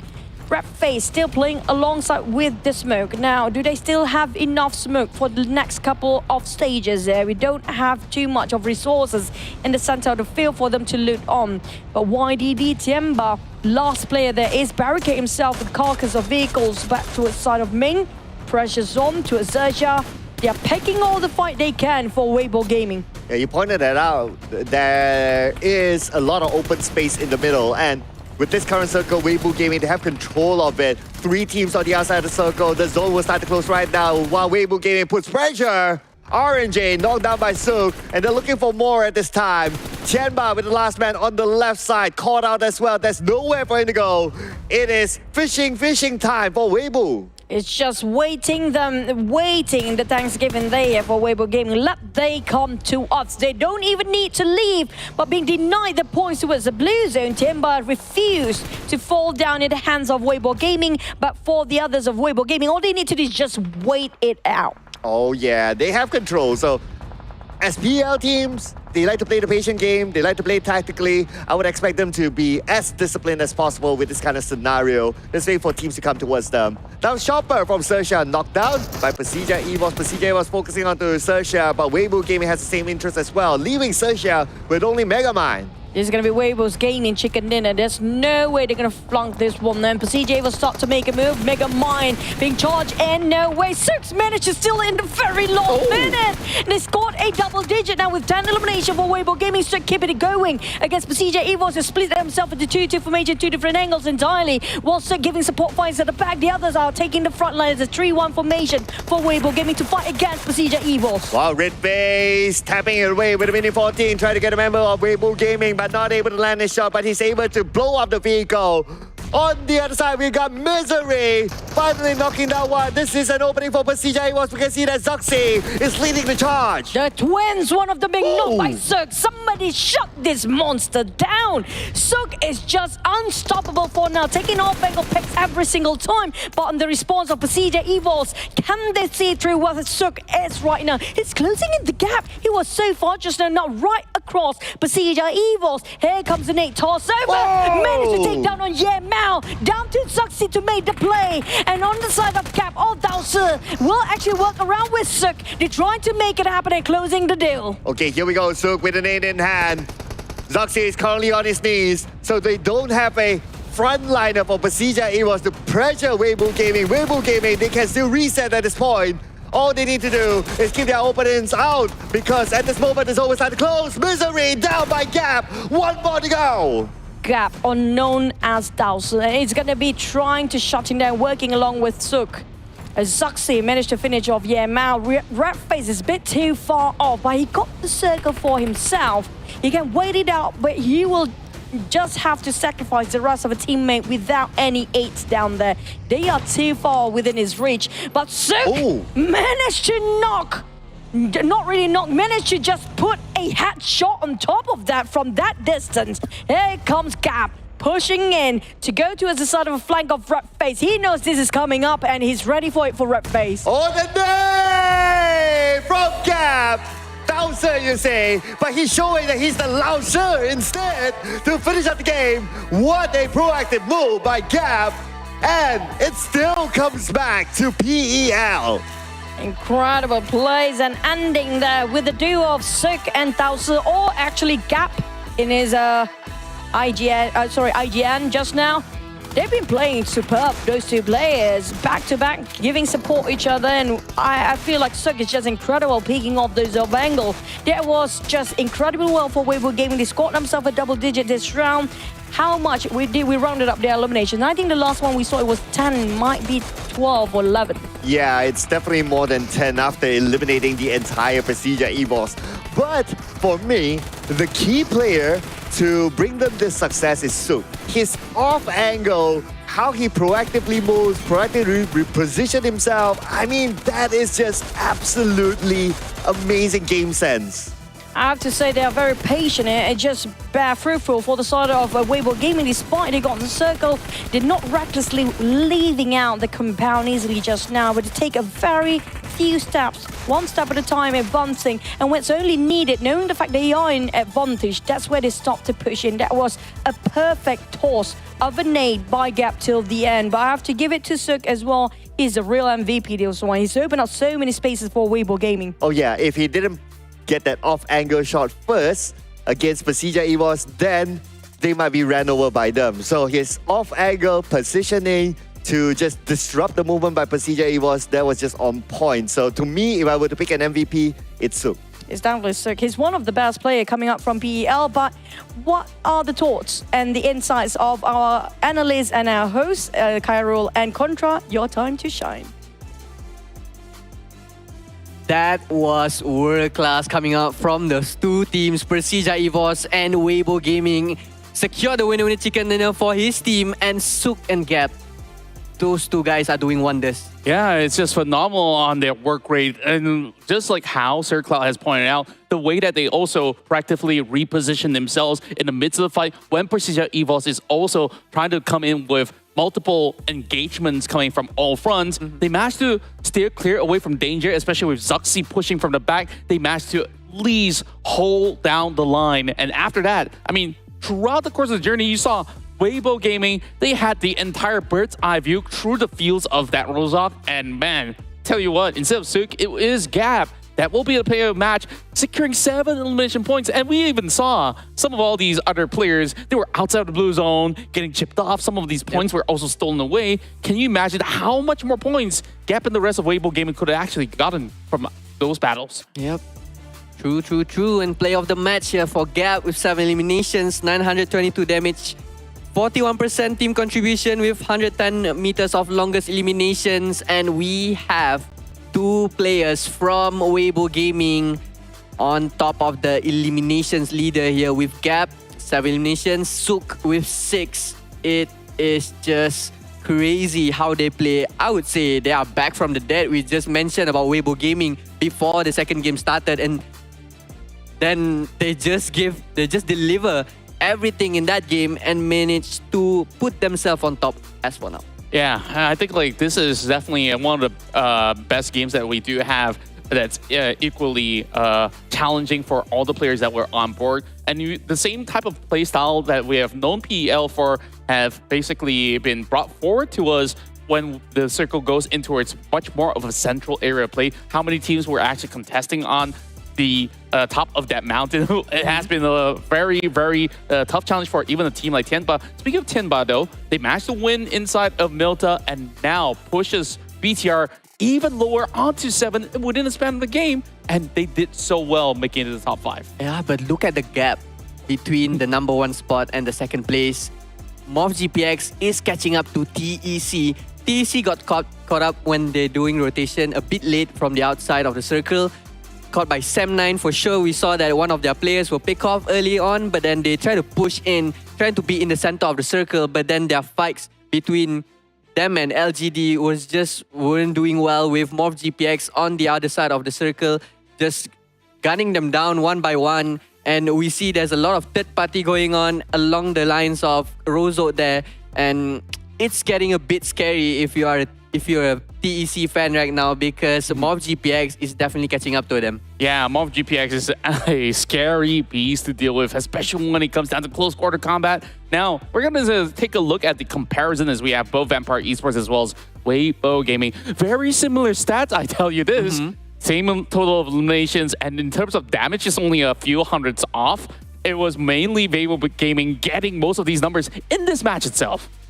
Yep, true. And we see that from the regional contribution, Weibo Gaming is doing a lot for the side of PEL teams. But yep, with 4 games to go, can or cannot Weibo Gaming be in the top 5? As we see that maybe teams like BTR, Alter Ego, and PERSIJA EVOS, maybe not PERSIJA EVOS, maybe only BTR and Alter Ego, they seem a little bit down for the first 2 rounds of today.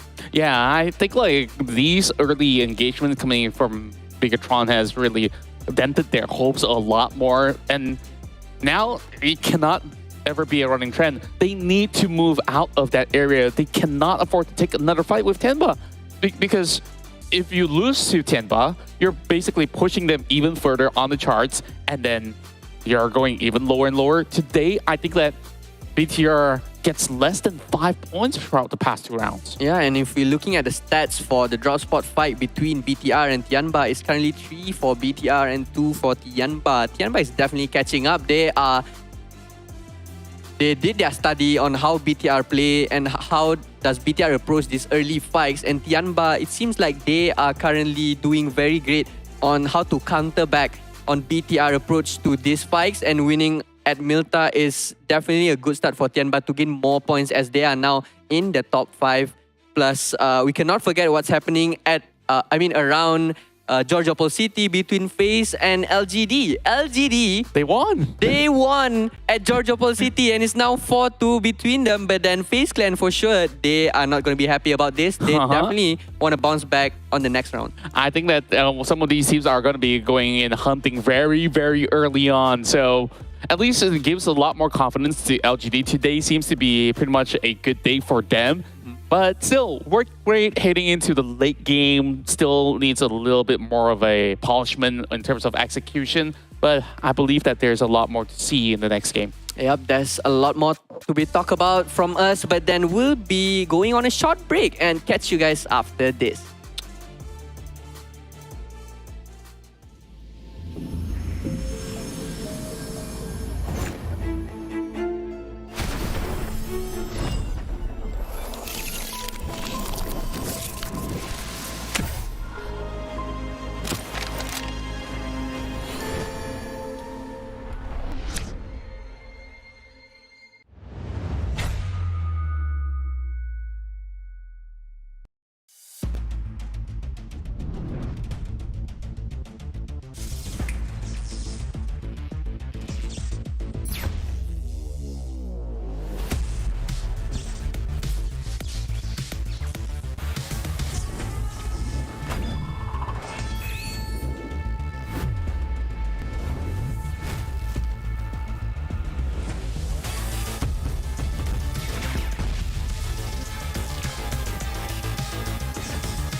Hello everyone, and we are back from the break, and we still have two matches of Erangle to go and 2 matches of Miramar to go before we crown who will be the champion of PUBG Mobile Regional Clash for this time around. But looking at the C teams right now, I thought the first map won by Vampire Esports was the start of the bounce back from the C teams, but then it goes the other way around at the second match. Yeah, I think that it's still a very tight race between the two of them, and I just can't wait to get back in the action. Yep, and without further ado, we'll pass the mic back to our lovely casters, Choo Choo and Sir Cloud. Oh, you're lovely too. You're lovely. They're lovely. Everyone's lovely. Man, there is so much love in the air today.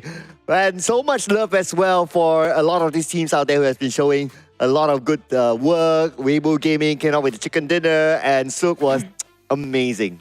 I mean, like, he's one of the legendary players in PEL, by the way. There's a lot of legendary players in PEL. What are you talking about? But that was incredibly tough to watch for all the teams in the center. And Weibo Gaming, all they need to do is just wait for the right time.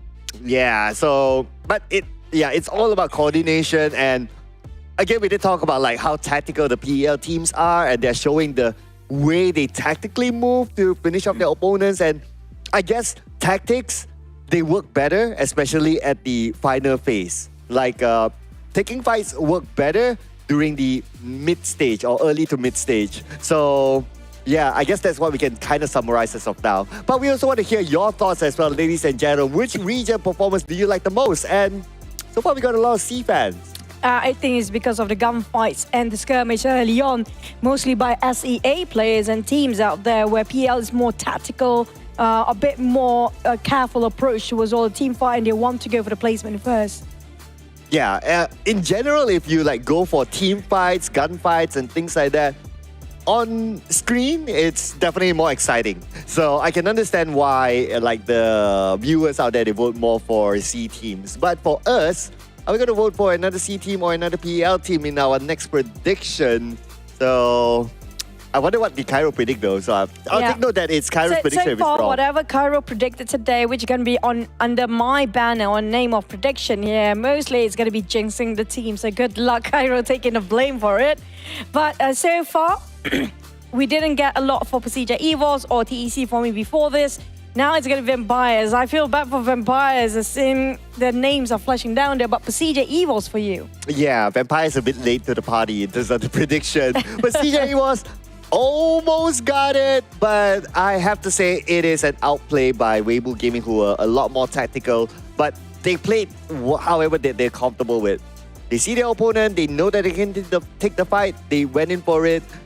True enough, it didn't work out for them at the end, but it is still something that they were comfortable with. So I think that if they can repeat the formula, they could probably land themselves this chicken dinner. It all depends on the flight path and the circle just now. But one thing that we should also credit about, it's going to be LGD. I'm loving what they showcased today. But so far, back towards the points between these two regions, SEA do have a bit of a lead compared to PEL with 19 points due to how aggressive they're trying to find those fights early on. Yeah, and flight path-wise, if we're going to talk about that, Yasnaya Poliana, they shared it with another team, but it was the first time ever that they had to fight for Yasnaya early on, but it wasn't an all-out fight anyway. Let's see if that happens now.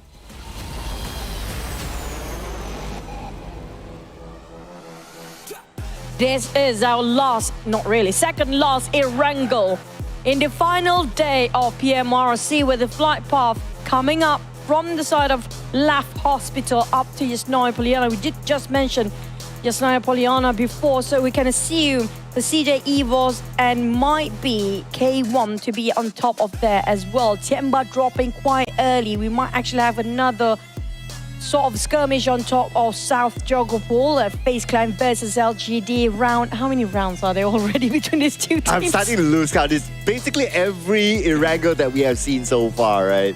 Out of the course of 3 days. But for Tianba, they choose not to go to Milta this time. I guess they're going to let BTR go, despite them sort of winning against BTR earlier on. Even though the flight path is pretty much the same. So they're switching up their strategy here for this round of Erangle. Now, we don't know what's going to happen next round, but what we do know for sure is that we're going to see LGD and FaZe Clan again. Here we go. It's going to be the thousandth round between these two teams. Just now, LGD finally won over FaZe Clan. They found the secret formula of winning over FaZe Clan. Can they do it again? So far, they found one knockdown. LGD is winning the fight, but not finish off. No execution towards the Venturas. Yeah, and they took out Mela as well, so that's 2 down for the side of FaZe Clan. 2 more to go for LGD to wrap things up with them. And so far in majority of their encounters, even if they win, they had casualties. Onsens gets 1. Mormon is together with him, so to do the follow-up. Wow, LS knocked down. Oh man, this could be FaZe Clan coming back. Fatal blow just now from the side of FaZe Clan to his LGD. Equalized the ground to square one once more. Mau Mau or Cat there will try to buy a bit more room. Blessing and Chungsi or CC will be back up their feet and try to reset. But do they have first aids? Yeah, I'm just looking at their utility now. So Cat, 0 first aids. So that's kind of obvious. For the rest of them, CC at least he has something. So he has resetted himself to 80%, but he does not have any extra first aids to share with Blessing. So Blessing, either he loot or he has to deal with the fact that he only has 20% health. Back towards side of FaZe Clan, they're still gonna get themselves 3 playoffs. Venturas will have to be the sacrifice for this moment. Jumping down, here comes the jump. Can he make it up? In the very last minute, Chungsi can see that one through. He got himself a DPS. This is the perfect time, but Chungsi did not know that the revival is ongoing. Onzens will drop himself down as well to reunite with his teammate once more while Mela taking the rooftop. Oh, here we go. Jump from the second floor. But his second DBS shot did not connect. And unfortunately, he'll be knocked down. And now FaZe Clan will punish them back. And there's only 1 more to go on the second floor. FaZe Clan now U-turning things back on the LGD. The swerve coming out from FaZe Clan was an incredible blessing. Wafu being finished off in the very last minute just now. Not being blessed, not really this time for Afu. But back towards the side of LGD, they got just minor victory before, almost got it again, but it's just timing-wise, just timing. Yeah, it was really close for them. I can understand why they didn't go for that elimination when Venturas was rescued. I guess they thought like 2-3 steps ahead that, okay, if they go for it, someone would be there to support and shoot from another angle. Because it's FaZe Clan that we're talking about. They cannot just like go in blindly and nobody to support while the revive is happening. I agree. They love to play tag team for FaZe Clan. That's why it's so hard to shut them down. One of their strengths in the Battle Royale, perhaps. PERSIJA, EVOS, Yasnaya, Poliana. Last time we saw the fighting against Tianba. Where are the Tianba's players? Yeah, hopefully we get a vision of them soon. The last we saw Tianba, they were on the left coast. So they let go of Milta to BTR this time. And for them to be on the left coast, they will not be challenged there. There's a good amount of small houses for them to loot. And I guess they can continue to survive from there. Thunder Talk, on the other hand, just going to leave and compound hopping for now to find more loot to work with. Maybe a couple of vehicles in case they need to exit out in a case of emergency. Alter Ego around Lipovka, untouched, unscathed. Very peaceful day. Well, as per usual, XERXIA will drop himself around school. Now, the circle do favors a bit more towards the left side of the map just now. Might end up, is it going to be in between shooting range? But we're going to have to wait and see because last time we saw around left side, usually it's going to be a lot of teams there. Yeah, I guess for one reason as well, Jogopool and that area is kind of populated. We got FaZe Clan at LGD in the same area, and then on North Jogopool, you potentially get, you have definitely one team, you potentially get Vampire Esports, but they still chose to go back to Primos, which is pretty much on the left side, and then you have Tianba on the left coast as well. So those are already a good amount of teams there. Plus with the teams from around the areas of Pachinki onwards, yeah, I think a lot of teams are already in the circle now. Speaking of the circles, they have a lot of time for these teams to loot up. And BTR is taking their own sweet time, slowly trying to find all those gears that they'd be needing later on, especially those throwables. I feel like by the end of the day in the Erangel, right, Cloud, it's down to those throwables. How much do you have on your side, especially smokes? As we saw the last game, the smokes were incredibly so crucial that it actually being the turning point for some teams. Absolutely. Utility-wise is crucial for fights. So That's why teams, you can see them stocking up, especially on nades, on smokes. That is the priority. And then arguably it comes on to Molly. But of course, that also depends on what sort of RNG that they get when they loot. If they see whatever they can get, normally they'll just pick up whatever and figure things out later. Just for example, like Suk here, he has 3 stun grenades onto him. And we don't always see a stun grenade being used. But I guess he's just in a situation where, oh, it's there. I have space in the bag. I'll just pick it up. He's working with what he has, yes. But Suk being sneaky and being very, very quiet, try to just lurk around the back of the teams on the south side of shooting range, more towards the right side of South Joggle Pool just now. But for Wolves, they are crushing straight into Morph. Now, there's going to be surprise, but Morph is so good at defending. They're always prepared for this kind of rushes for Morph. Well, I have this thought of like, okay, we'll talk about that in a little bit more as we look at Pigfeed. Now, 50% of health, 40% of health, and he's still not able to secure this compound just yet. Bobo, who has arrived together with his other teammates, and Rocky is down, but they should be able to pick him up later on. And that is it for Pigfeed. Another point that I wanted to get early on before that fight happened is that, is it Morph GPX, a C team, good at defending, or is it Wolves, a PEL team, not really good at taking this sort of fights? A bit of both, possibly. Because previous map, I think Morph being charged by a different team before, they still managed to defend it well. And Wolf, I mean, so far we haven't seen any successful attempt that much coming up from Wolf in the map of Erangel. Possibly in Mirama, maybe. But in Erangle, we don't see a lot of Wolves' action or their attempt to take a compound to be successful yet.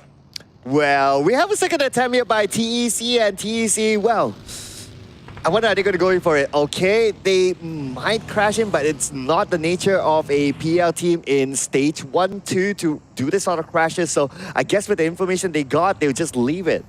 Now, back to the start of TEC, when it comes to the points that actually counts there, they don't actually progress as much. Now, is it a flaw for TEC? Because same goes for their summer finals, where they have a bit of a problem in the grand finals in the last day, where they feels like the performance might actually a bit more quiet, like mentioned about Morph. Always prepared for those rushes.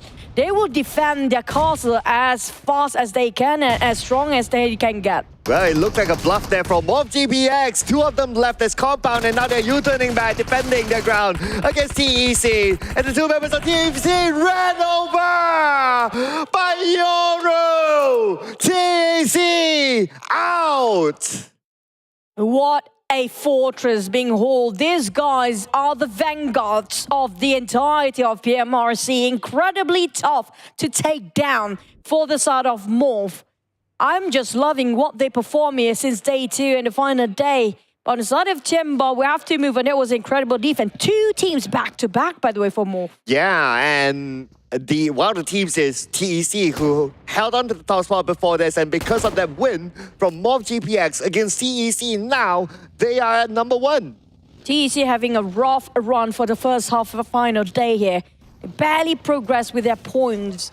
Last time I thought, I think they're starting off with 106 at first, and they just only managed to gather 2 points by 3 maps but so far. Back on the side of Tianba, or PEI on the other hand, start to take in actions against Alter Ego. Is that Lipovka? Yeah, potentially, yes. So we'll get a confirmation hopefully soon as Eagle gets knocked down by Potato. Eagle pulled off multiple clutches for TeamPAI, and to lose him is going to be quite a devastating situation. Alter Ego and TeamPAI, 76 bleeding out. Smiles trying to do some damage across all the way downtown. But Smile, on the other hand, is taking too much of a blues, and the pressure is unsurmountable at this point for the side of TeamPAI, since they need to push forward, where Rosemary will gatekeep them quite tightly to a Smile at first. Look at the tap. Running low with his SLR bullets. Smile keeping the pressure on. A lot of Alter Ego players down, wiped out. Rock, where those shots came from? He managed to steal it away under the noses of PEI in the very last minute. Yeah, I mean, somebody got to charge him for criminal there. Where did that come from? I mean, he got away with murder, literally. And now Weibo Gaming, let's see if they can get away by taking out YDD now, who's currently swimming and in the water just to get information. But I guess it's just about a matter of time till YDD gets eliminated by Weibo. Cannot get over how Rock actually plays that just now. It was so sneaky. And on the side of Weibo Gaming, they just won themselves quite a huge victory previously. Can they do it again? Here comes the circle. It's right on top of that Gakkai mountain, like we just mentioned before, but it's going to be a bit more on the northern side. Weibo Gaming will try to keep it all together against Tianba, PERSIJA, EVOS, and BTR, while South, more teams coming up. Well, we're looking at the potential of getting what Cairo asked for, which is the Gakkai Mountain, and he's celebrating. Yes, we have audience in the crowd here today, ladies and gentlemen. Just that you guys don't see it, we do. And for now, MOBGPX has the high ground. But let's see what's going to happen on some of the choke points, including the one that Weibo Gaming is taking care of. Kenny, I actually can hear RNG trying to climb up those mountains while a couple of players are being drowned due to knockdowns inside of the river area. Onza's taking on K1 BBZ. FaZe Clan, they're not done yet. After the finish of LGD before, they have another contender. K1 is going to be their next target with Tianba in between. BTR, Tianba, K1 and FaZe. They are neighbors for now. Ooh, 3 teams at least in South Johor Pool.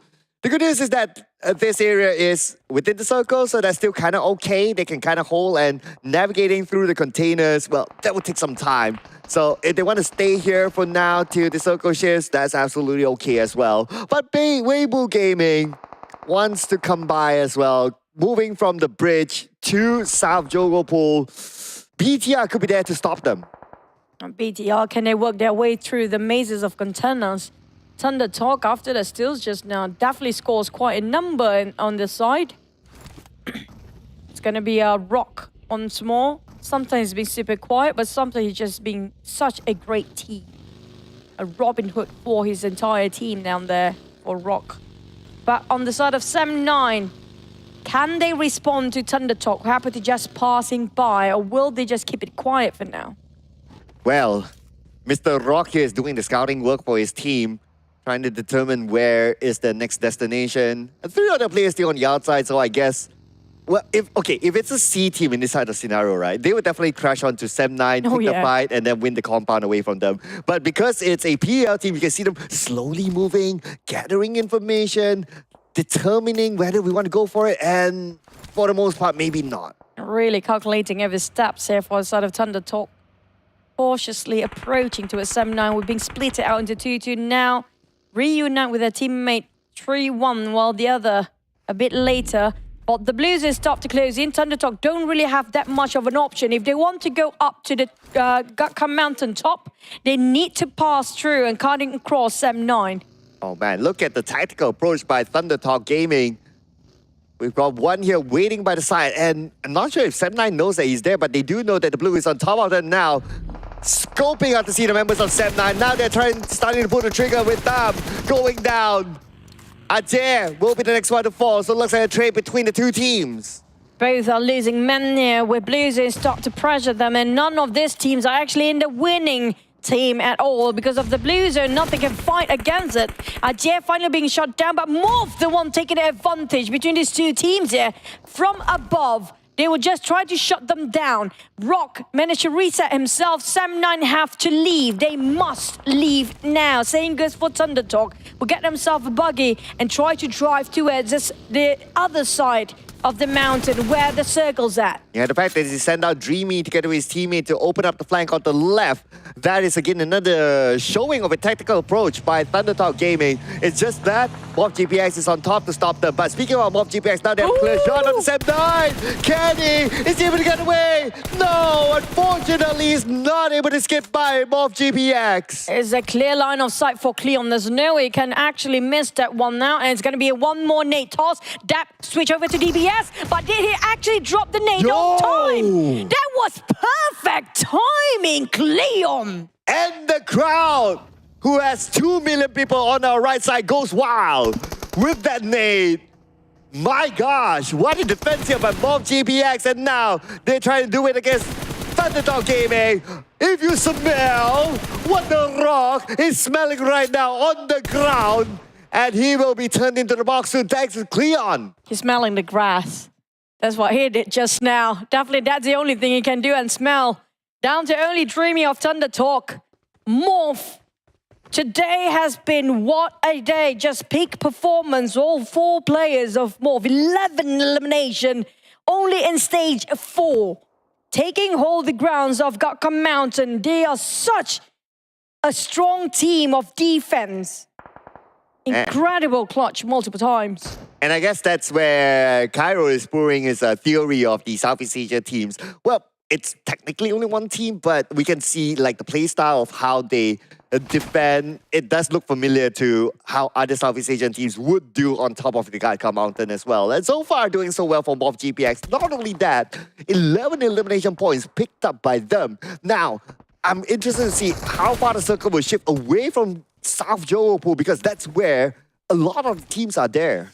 Yep, that's kind of true. That circle will be detrimental of the circle just being pushed all the way a bit too far for the teams that just managed to secure the comfortable position. Dreamy, on the other hand, is definitely not dreaming. He's in a nightmare, being scouted and wrapped around by Morph players, suffocated into one spot. Singh is a bit too far. LZ actually spotted out Singh. It is not great for him.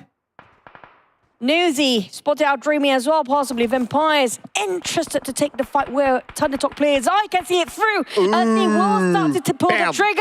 It's going to be a perfect shot. He's taking his time. What? Oh, the suspense. Just do it. Bam! Ah, finally he did it. Took him a while there. Okay, I guess because if it wasn't an M4, then he wouldn't be able to get that direct. No, but wait! Where did it come from? Yoru! Dude, calm down! His specialty of that, stealing away whatever he can, but now you've been punished! Oh, so close. Tony King is biting his nails here, trying to finish off that teeth from afar. But the teeth managed to just vanish within thin air. But if he bite his nails, he wouldn't be able to pull the trigger. But I'm by the edge of my seat for sure. Looking at that, Yoru almost got knocked down. Was a scary situation. But you know what? Good for the teams on South Johor. The circle happened to shift there. So majority of the teams are safe in the circle. Now the question is, Morph GBX, I guess they might take the fight against Vampire. Oh, now already they lost 1 man, Leon. Cleon already finished off a Ravenclaw. There comes the entire Morph climbing down the very high hills of Gakka. And will be punished and walking in the doorstep of Vampires. They are ready and waited to go. For Vampires, unfortunately, Morph actually made a U-turn after one remembers out. PERSIJA EVOS walking straight into the war zone. Well, hello, PERSIJA EVOS. Welcome to the party. You got K1 right in front of you. Zuxi is low. And this moment, Luxy is kind of low as well, so they're trying to find space to reset themselves. But K1 knows exactly where they are, and it's going to be LY knocking down Luxy. Luxy finish off immediately. Field hoping it will land on somebody here, but I feel like that might actually be a smoke grenade, trying to give a bit of a cover for himself and the team, which is going to be only Passion left. Now, there's going to be a bit of a maze for the teams that are actually right on top of this compound. If you happen to be surprised by whoever walks around that corner, every corner is very agitating for all the players in this maze of containers right now. Oh yeah, the maze is it's just agonizing to be in there, knowing that someone's on your left and on your right, just by the corner, but you're not able to see and do much about it. But for the teams on the outside, so we got Misery, who did not join Luxy and Zuxi inside the container area. So he's going to stay out here all alone as of now. As much as he wants to be the support role, but unfortunately his teammates are down. But speaking about down, Yoru finally knocked. Smile, a bit risky to take those Dacia to walk. And about for Cruz, but Yen managed to knock him down. Pai managed to secure PERSIJA EVOS player, while Morph also losing members. With Yoru being left in the middle of the middle ground of the mountain. Zerja managed to shut down on Yoru. So 2 Thai teams against Morph right now. There's no way out for Morph. Not just that, another angle will be covered by TeamPAI, who happened to be just arrived. 3 teams' eyes lock and target on Morph. Yeah, Morph GPX. At least the good news is that they're in the circle. So they can still kind of like hold on. But the next phase of the circle will be crucial for Morph GPX if they don't have it. So they need to start to plan ahead.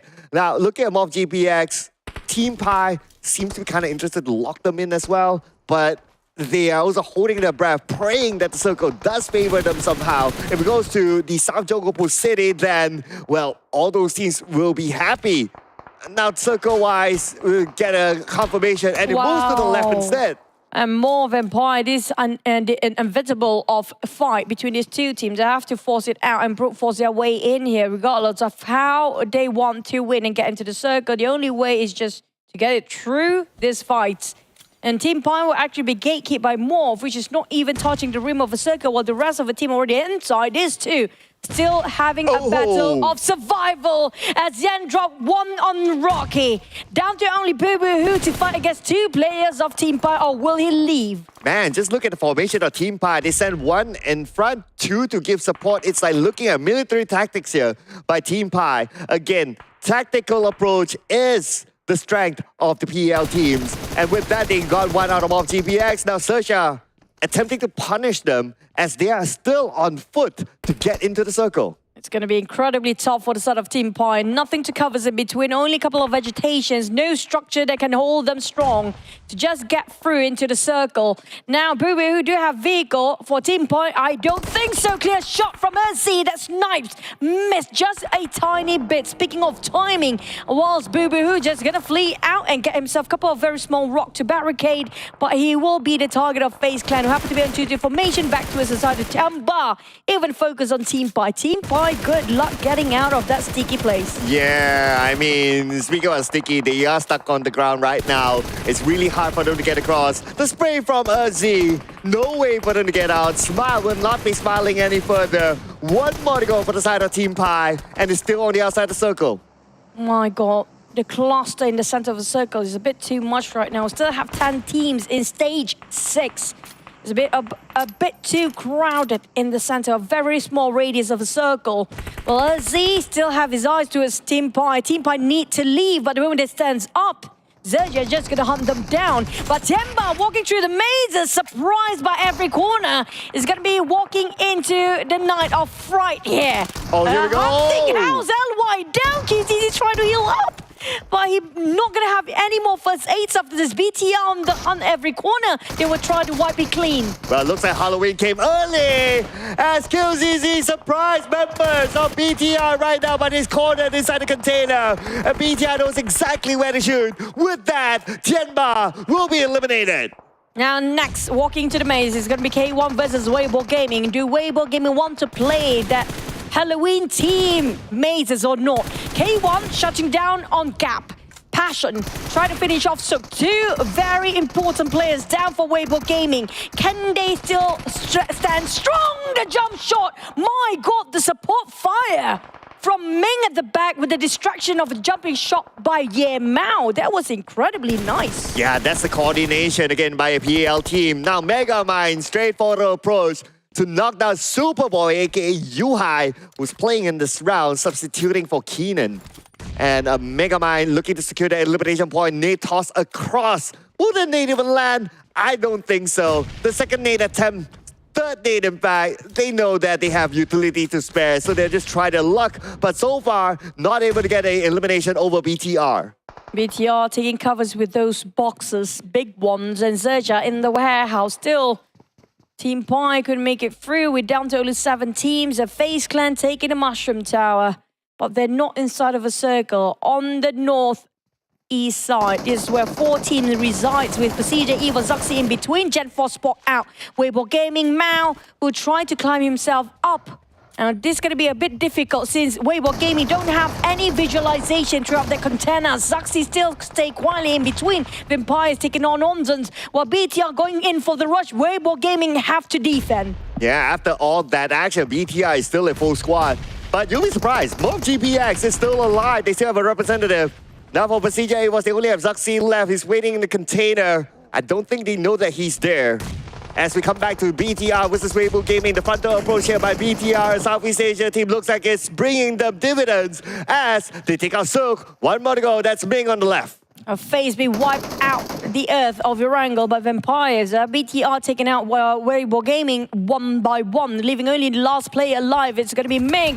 Satar managed to dodge that one, but what a backstab by GenForce. Well synchronized as a tactical approach. There was one last player of Weibo Gaming by BTR. There was a clean one, and that's going to be the last of MORPY, despite they're having a very good run with 12 eliminations here. Wow, it's still an amazing run for them considering that the position that they are put in. But our top 4, top 5 teams are all Southeast Asia teams. So this round is definitely going to go to Southeast Asia. It's just a matter of who will get this chicken dinner. And out of that, 2 of them from Indonesia, 2 of them from Thailand. So this will be an interesting comparison of region. Feel like SEA bounced back after the domination of PEL yesterday, finally waking up, where realizing that this is going to be the last day of PMRC. On the side of BTR, they're still taking the covers alongside the containers or the boxes up there, while Vampires stick to the classical buildings and houses. XERXIA is going to be taking those warehouses, while Zoxy, he's the game changer in this one. Oh, look at the circle. It's like 50-50 now, right? There's a road in between the circle.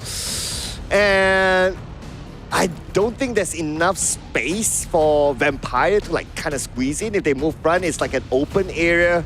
So arguably, I would say that XERXIA probably has the best position. Or maybe even BTR since they have Satar on an off angle. Satar will be spotted out by Tony K. Just waiting for the right time here. There goes.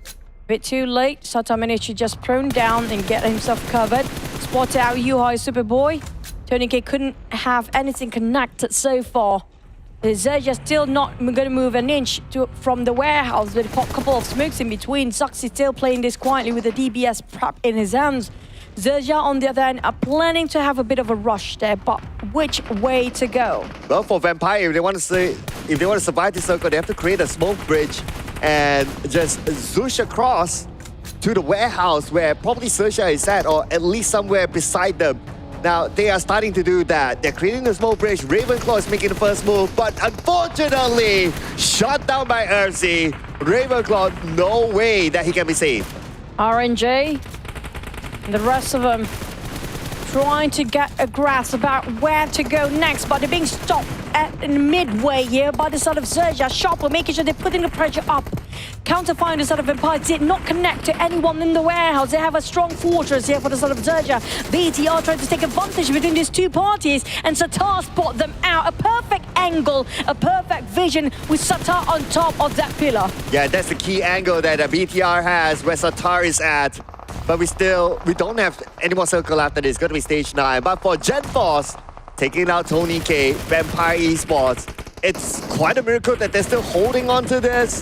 The fact that they're in this kind of situation, but I think it's a matter of time. And also who will get the elimination points out of Vampire Esports. Only Shrubs left now. Now, 2 teams morph. Last time we saw them at 12 elimination. BTR cracking those double digits as well for the side of Shrubs. Can he do it again? Can he clutch out like how he did before? 1v against all the other teams since Shrubs taking 1 and 2 down by himself. XERXIA is being taken by surprise. Shrubs is just playing out of his mind here. He's still trying to go for it. He managed to wipe out the entirety of XERXIA by himself. Man, Shrubs, the man! If you can do that against BTR, that's going to be really insane. But right now, BTR has a full squad. They're coming onto Shrubs. Shrubs gets a knock, but it's just too much for him to handle. But nevertheless, Shrubs to take out XERXIA all alone with that spray. That is an amazing move by itself. Multiple clutches in a day, not just in Sanhok before this, coming out from Shrubs. He's done it again in the second Erangle of the day. I mean, BTR, there was handed over due to Shrubs managed to wipe out the entirety of XERXIA by himself.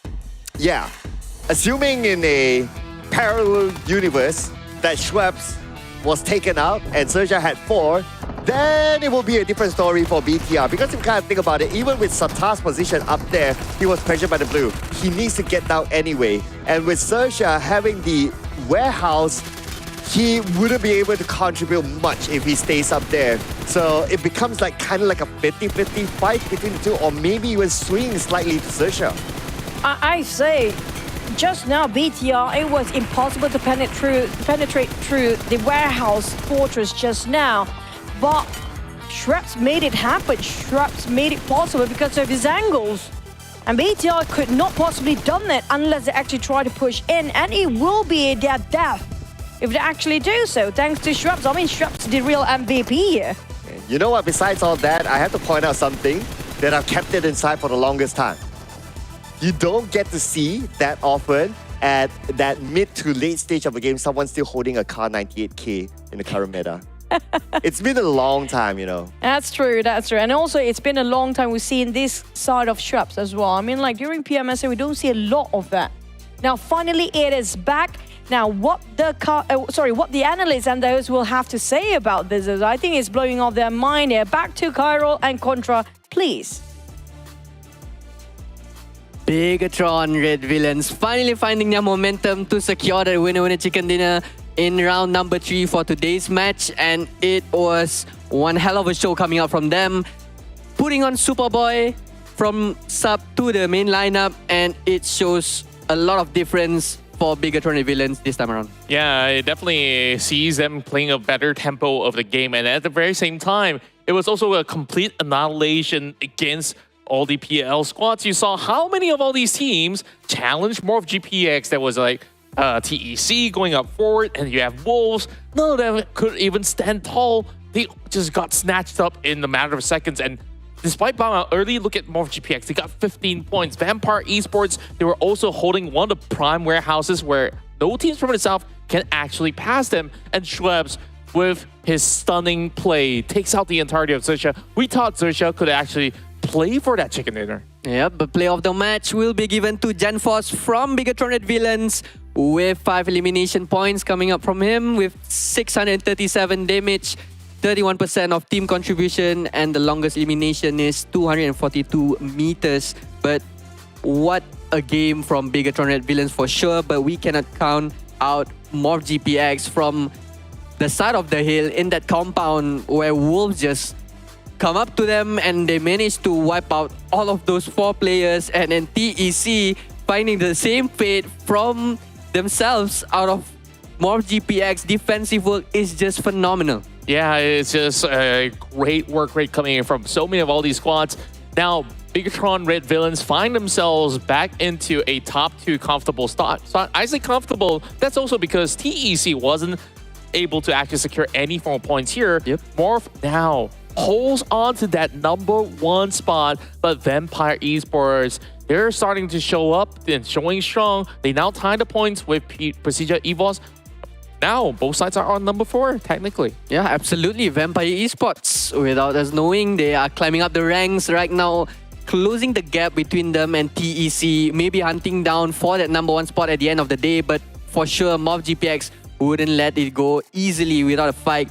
But as we can see from that map just now, there was a lot of highlights that we can point out, especially on how Schwabs, maybe we should give him more credit actually. This is almost the 2nd time that he can clutch up for winner chicken dinner, but sadly BTR got 4 men and still alive, and Schwab just cannot do anything by hiding inside of smoke. I feel like we need to create a category for him, you know, like just like for the biggest plays possible. Like, this is the 2nd time for today. Yep. He's been able to do miracles like that by himself. Like, if you give him a little bit more room, a little bit more space without the boost of shrinking in, maybe he could even do something against BIGETRON Red Villains, because he almost took 1 more down the last second before he goes into that chicken dinner screen for BTR. But, you know, there's just so much more that we can look forward to. What I love about this is that there's no clear winner yet until the final game. Yep, 3 more rounds to go. But for now, we will be going on a short break and catch you guys after this break. Bye-bye.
And we're back from the break. It's time for the remaining 3 matches to go for us to crown who will be the champion of this time around for PMRC. And you guys are still with us. I'm Khairul and alongside Contra.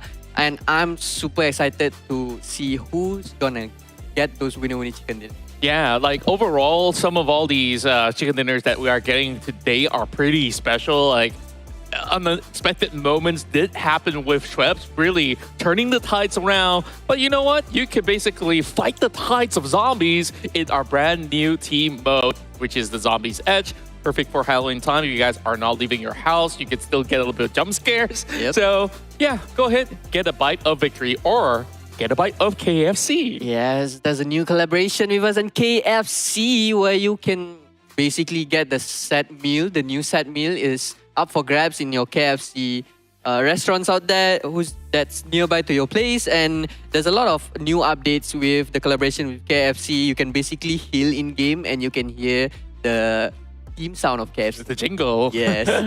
Yeah, and not only that, I see there's a lot of all these skins and like items available that's kind of KFC themed. Love myself some KFC from time to time, but yeah, I wish we actually got to play, but we did have some snacks outside the table. Anyways, back into the topic of some of the games here that we have today. Only another map of Erangel left. Like suddenly we don't really see all too much coming from the PL from the past round. Like, was it too massive of the shutdown going on in the early game? Is it too big of a blow that they could not catch up? I have to be honest, they're looking a bit slower in terms of game fight tactics because we can see from how Weibo approach the fight with Sam9. Yes, it's a good strat where they wait for Sam9 to go out first, then try to eliminate them. But then it was too late until MorphGPX get themselves involved in that fight from on top of the Gatka Hill, which giving them a big mess and they cannot finish Sam9 that easily. Yeah, and on top of that, it just goes to show you the strength of MorphGPX, right? Like how good they are in those close quarter combat. And it wasn't one PL team that they took on, it was 2 and even many more others on the later stage of the game. So far, the record now set straight. SEA with 755 points. This is quite a huge margin for PL to catch up, more than 100 points.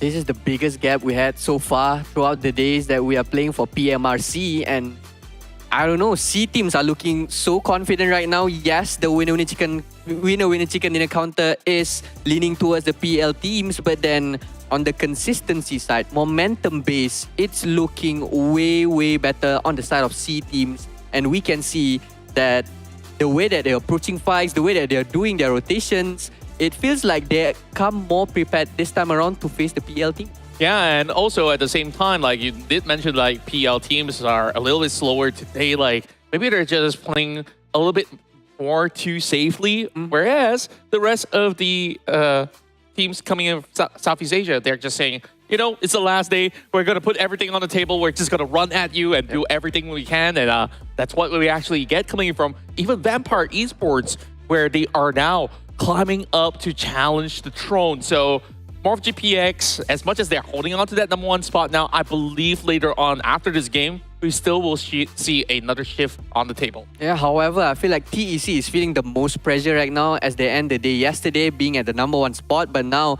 game after game, they are being pushed down and down and down. And it's not looking good for TEC that is right now being hunted down by all of the C teams. Basically, I can say that Vampire Esports right now have only like 4-point gap between them. And maybe if after this TEC don't do any changes on their strategy base, on maybe on how they approach things in game, it will be hard for them to continue to stay in the top 5 spot. Yeah, absolutely agree with you. And I believe that they really have to fight for those chicken dinners again.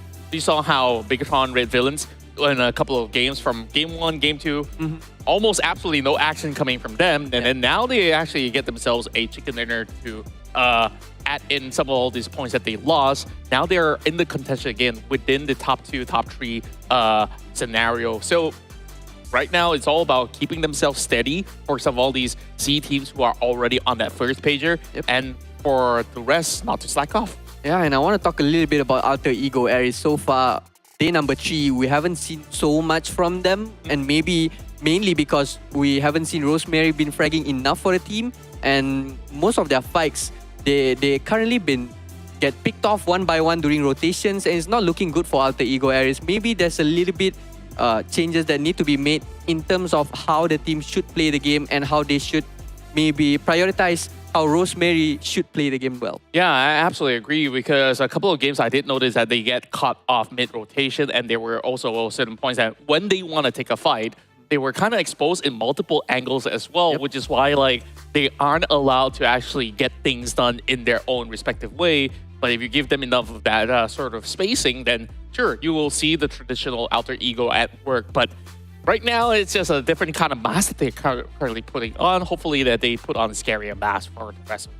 Yeah, not just for Alter Ego Aries. Meanwhile, on the PL side, we've seen that Wolves Esports, it has been 3 days right now, and they're still at the bottom of the leaderboards. And I feel like maybe Wolves should play more aggressively, since we are still left with 3 maps to go. And I feel like there's a lot that can be shown from Wolves' side with the players here that we know. They are very veteran. They are experienced players that have been playing multiple times in the international scene. So maybe in the last 3 maps, I would love to see some fight.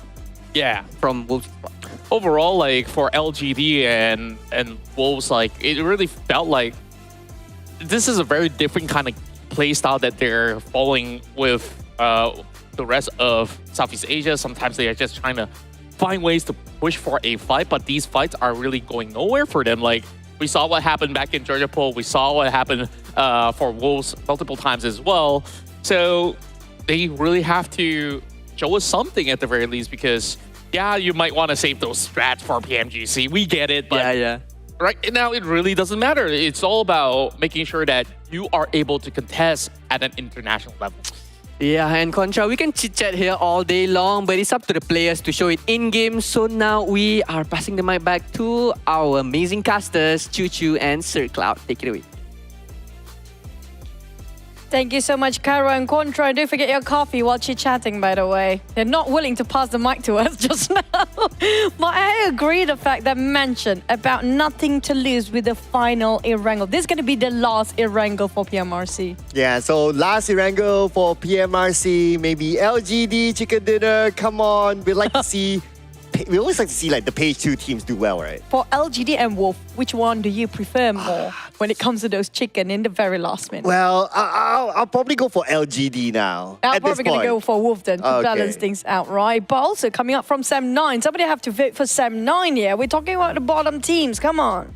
Yeah, I mean, I wish I could vote for like, okay, everyone who has not got the chicken dinner to get your own chicken dinner, but unfortunately, you don't get really big one. You're not Opera, you can't give everything to everyone. You're just a cloud. Yeah, you can't check below your chair, you know, it doesn't work that way. That's kind of true. But speaking of finding a rank of the day, but this is going to be interesting because one, we do know there's going to be some teams that don't have anything else to lose, just like how Caro mentioned with Contra just now. So they will try to run amok, randomly clash dropping everywhere.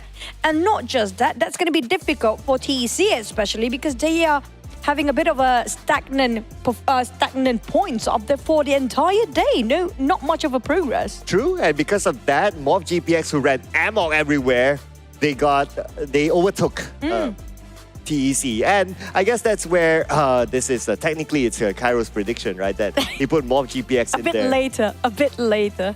But I don't know, will it work again for more? But just now, I saw something, right? And the trend for the Thai teams, we didn't mention about Thai teams so much, right? We saw a lot of good plays from the Indonesian for the 1.5 day at first.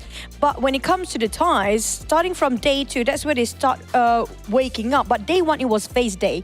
Day 2, it was Xerxia's day.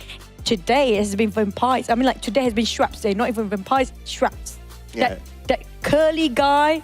I saw that. That curly guy is not really a curly hair guy. He's a beast. Yeah, it's a curly beast. Beast. Yeah. I think a lot of talk has been like, oh, Tony K. But it's also nice to kind of see like Vampire Esports have someone else that they can put on the table to say, you know what, if Tony K is having an off day, don't forget about Shrubs. And also, you kind of think about it, like Stone isn't playing. True. So, to a certain extent, Shrubs is also telling his coach and manager to say, you know what, I deserve to be in the starting lineup for PMGC. I agree. We haven't seen Stone at all. Is he going to be the secret weapon for the final few, or will he finally swap with some players of Vampires when it comes to Miramar? So far, the swap has been Newsy has been playing in the absence of Stone. So I guess they're also kind of like trying out like what kind of tactics would suit which kind of player. But Shrubs is just saying that, you know what, whatever that you choose, it's still me. But whatever that you choose, it's still Erangle.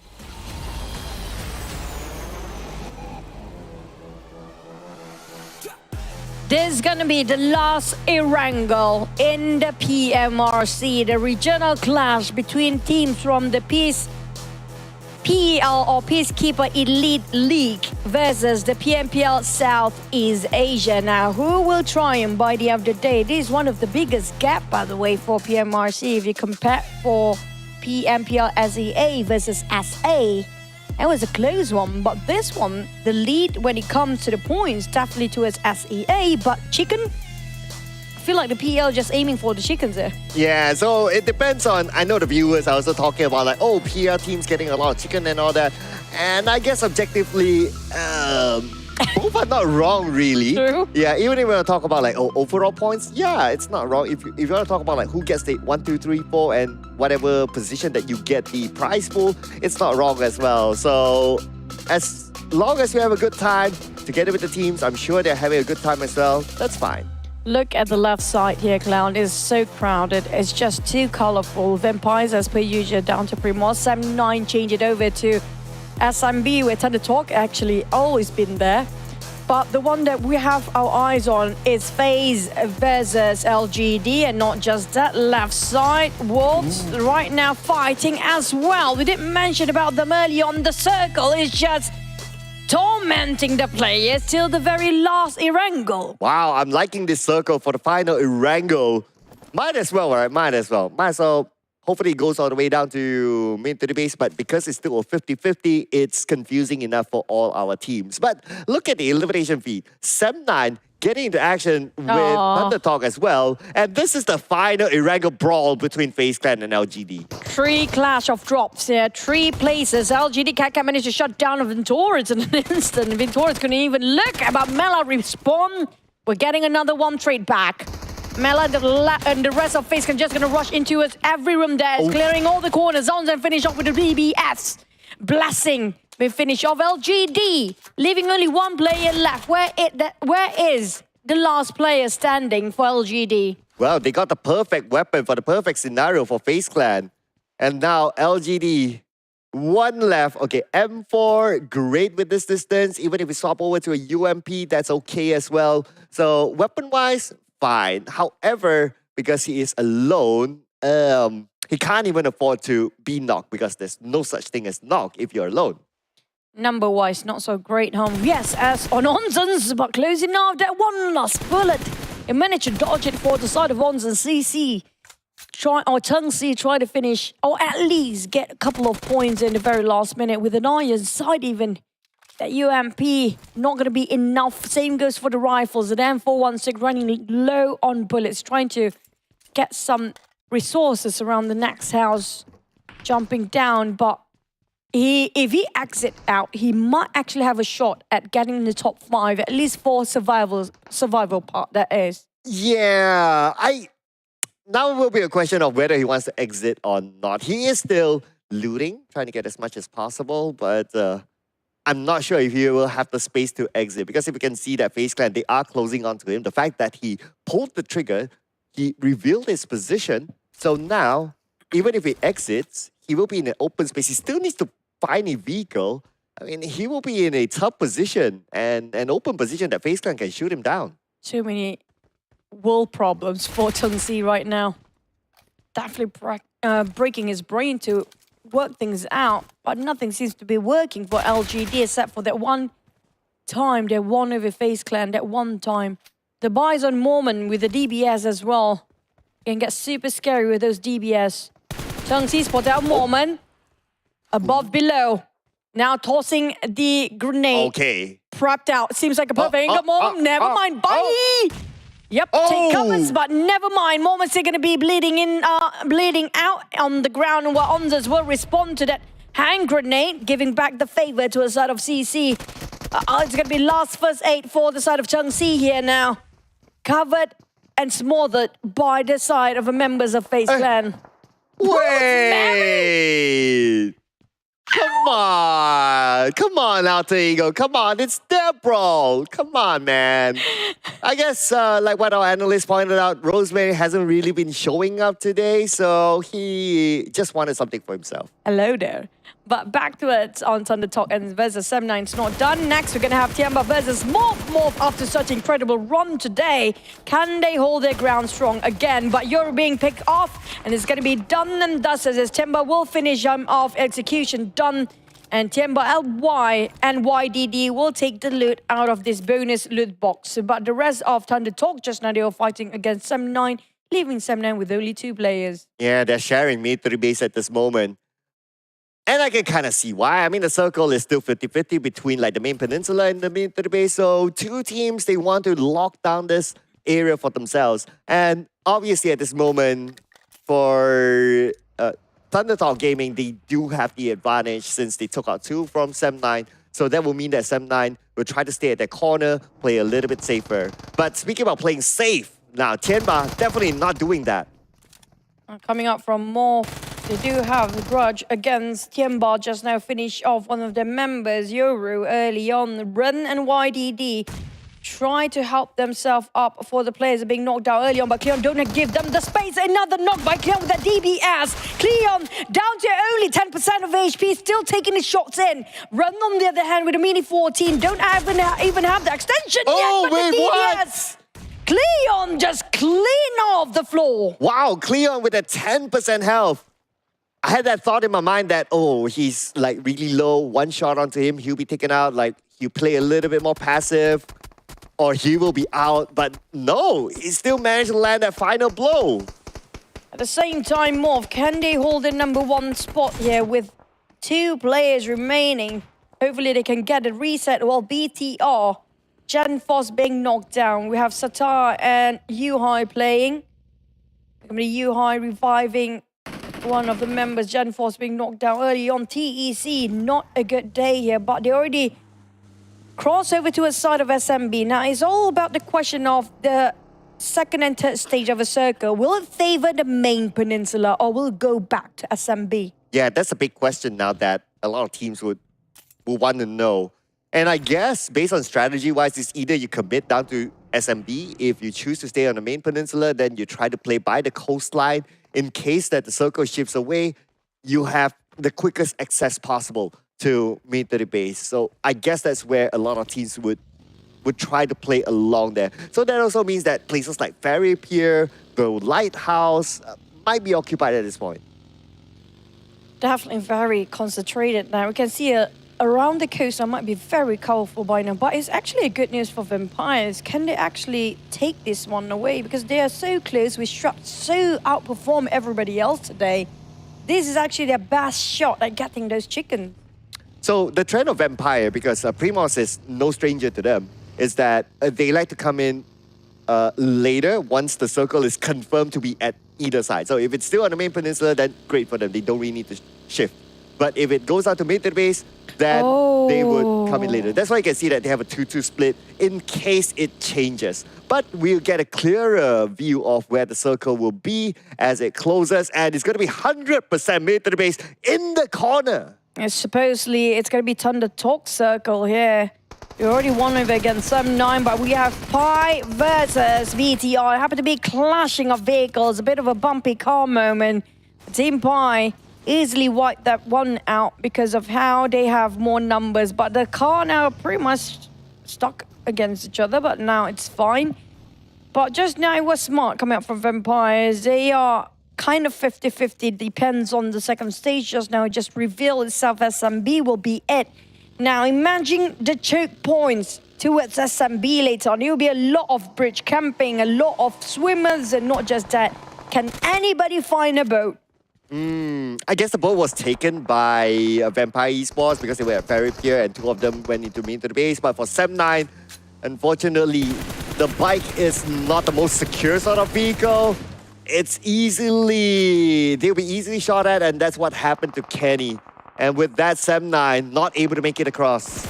Wolves barely make it out alive. Another one being knocked down by XERXIA. SEA finished them off with the help of Chopper as well. That's wipe out the last member of Wolves, where that one was the last one standing. Another one bite the dust for the side of PEL teams here. Wolves, LGD and TeamPAI out.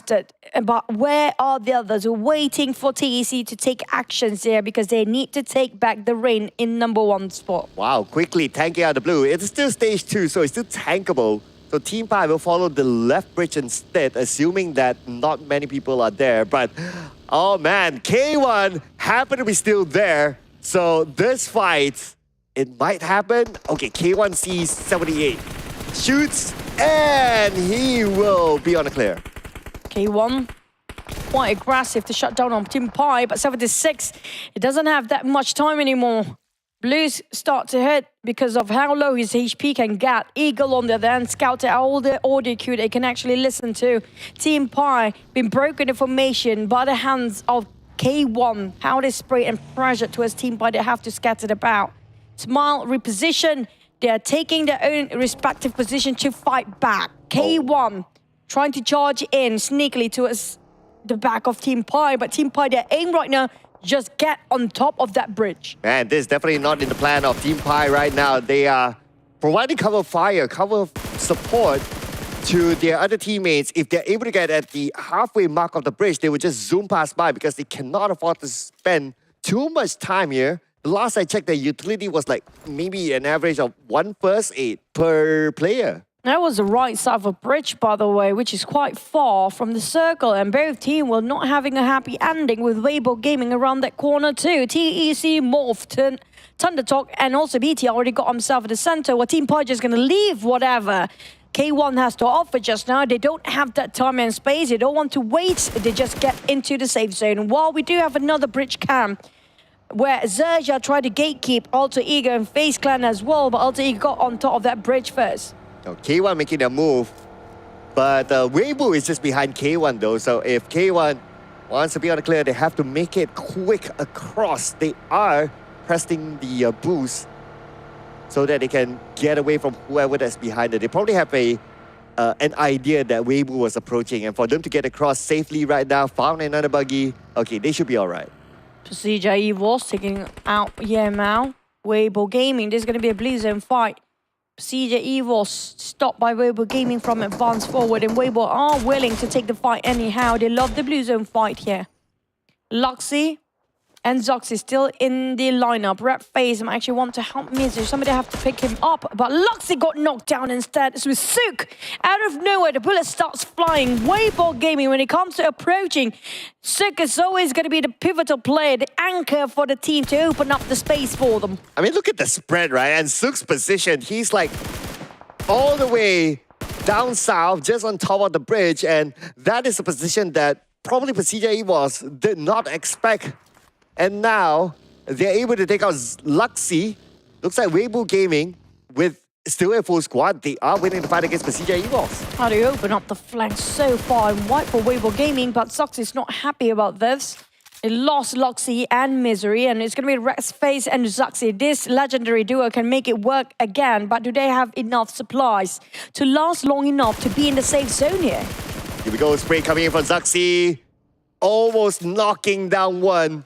But now he has forced his opponent to stop and reset. Megamind, probably on the left side of the bridge, knocked down. And yes, XERXIA, they are busy with FaZe Clan. XERXIA once more fighting FaZe Clan, the ties versus each other. Mela spotted Erangel and the rest of them just cross over the other side of a bridge. They want to wait it out, but they are really tanking up the blue. A lot of teams here playing in the blue. They make it 3 to 4, even 5 teams out there. LZ down on the ground. Well, FaZe Clan, they start to commence their rush and push. Onzens being the lead, taking over the front line, pushing with a nade. Seems like a perfect one. The explosion will detonate, and Onzens drop a big one. Nice one by Onzens. That's a blind nade there, and it connected on the chopper, leaving XERXIA with only RNJ on the other side with a Sky in hand. He has 3 first aids. But how long can he hold off? He's probably going to seek revenge against FaZe Clan now, since he can't move without taking them out. Zions Onsens, how FaZe Clan want to wrap things around and close the deal here. RNJ, on the other hand, have to hold this ground by himself. But he can start to spray and pray because Onzo is too low, being knocked down. This is the perfect time. But he needs to heal himself up as well. Not great, as both teams in a very losing situation. FaZe Clan down to 2 players. If RNJ can find out where Mela is, he will go down with the blue zone, but at least with a bonus point in it. Okay, RNJ has a first aid, so that's something that he can see use. Mela, not too sure. We got to see his utility later on. Hopefully get a visual. But for Onzens, taken out by the blue. And on the other side, Weibo Gaming still not letting go of PERSIJA EVOS. And that's going to be the spray that takes them all out. It's going to be the loss of a Mela. Finish off RNJ. But is it worth it for him to actually one of that fight for such a long time, way deep into the blue zone? Hopefully he got enough supplies to last long enough to drive himself here. K1, BBZ will try to stop BTR. It's going to be BTR still making a way to get in here, squeezing in the very last minute. Lapa giving support fire at the back, not joining with the rest of the team with 1-2 formation. They're left with trio. K1 tried to charge in, but it's quite difficult with this distance. But the good news is that all these teams are in the circle, so they are fine for now. Just need to hold the ground. But for BTR, they need to be worried about the team on the high ground as well.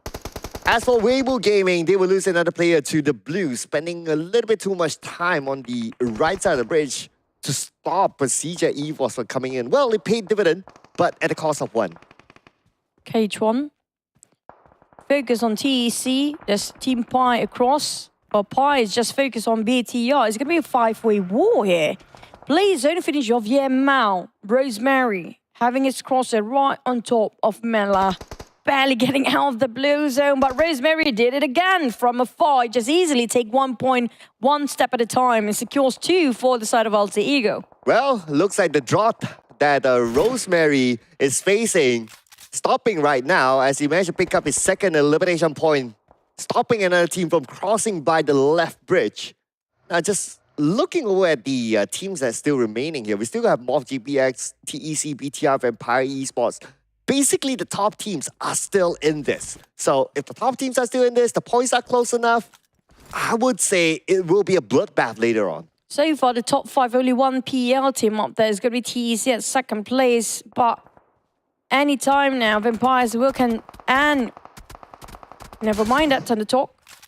Back to the side of Vampires, they can overtake it at any time with 4 players still alive. But back to the side of Morph, can they maintain the #1 spot with 4 eliminations? Same goes for the side of Weibo Gaming. They are in the lead for this map. Accumulated points. Bubahuri position himself towards the back line all the way, parting ways with the rest of the roster. He might actually bomb into Newsy at this point. Yeah, gotta be careful there. He has 1 teammate on the high ground. That's gotta be Cleon though. So he can still go to Cleon's position, but he has to be sure that Vampire Esports does not have a good, clear sight of him. Now that the circle have shifted, if he goes to Cleon, it is still good because from the high ground, they can still slowly march their way down in the circle.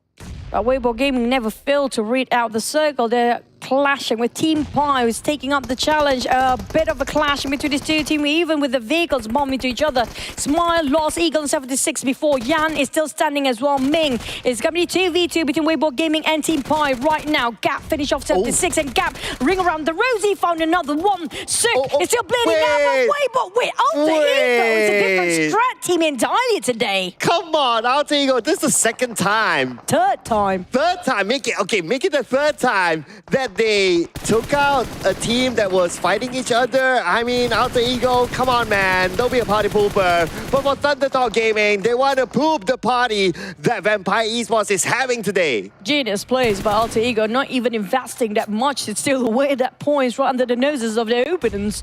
Team Thundertalk Dreamy spotted out Newsy. 1 knockdown for the side of Vampires for now, with Morph in between. Cleon has arrived. Alter Ego now start firing. No more stealing here.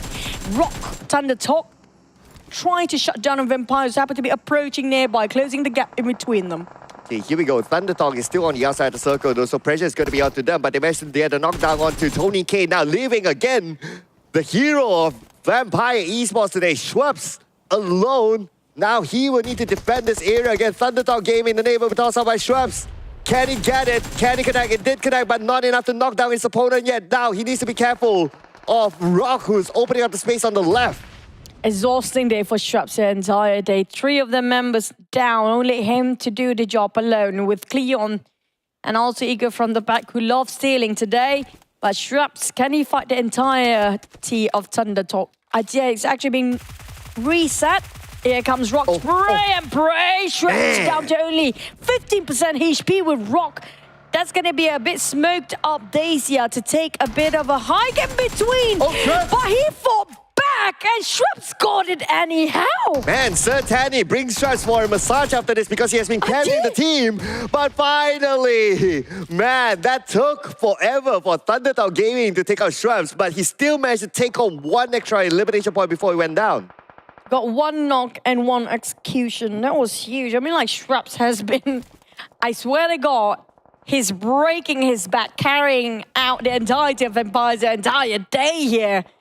K1, on the other hand, tried to close in towards BTR, tried to box him in, and with TEC on the other side, TeamPAI surrounded all over the place. BTR, can he get out of here for Lapar? Oh, Lapar. But plus he is alone though, and they kind of know where he is.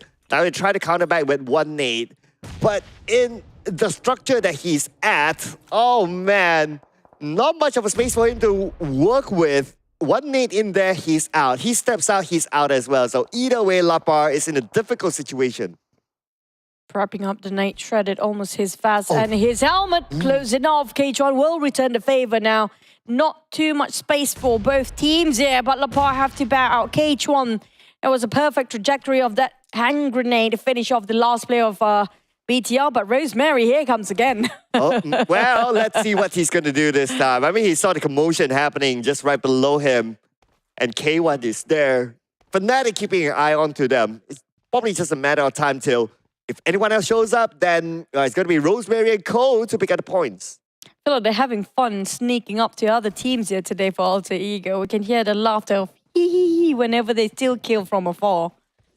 But for Fnatic, I mean, like, they can do it, though. I mean, I never knew they laughed like that, but... I can imagine.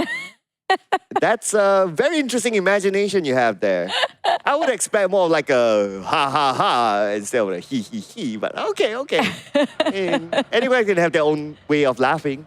Possibly, but Thunder Talk is not the best vehicle for them. They're gonna crash in here. Hopefully it didn't explode when they crash in. Too close to the Dacia. If somebody sprays it, it's gonna be done for all 3 players of Thunder Talk. But TeamPAI ready to take up the challenge. Never mind. Ajay made it happen. And down to 35 UMP magazines in the reserving for that UMP to work.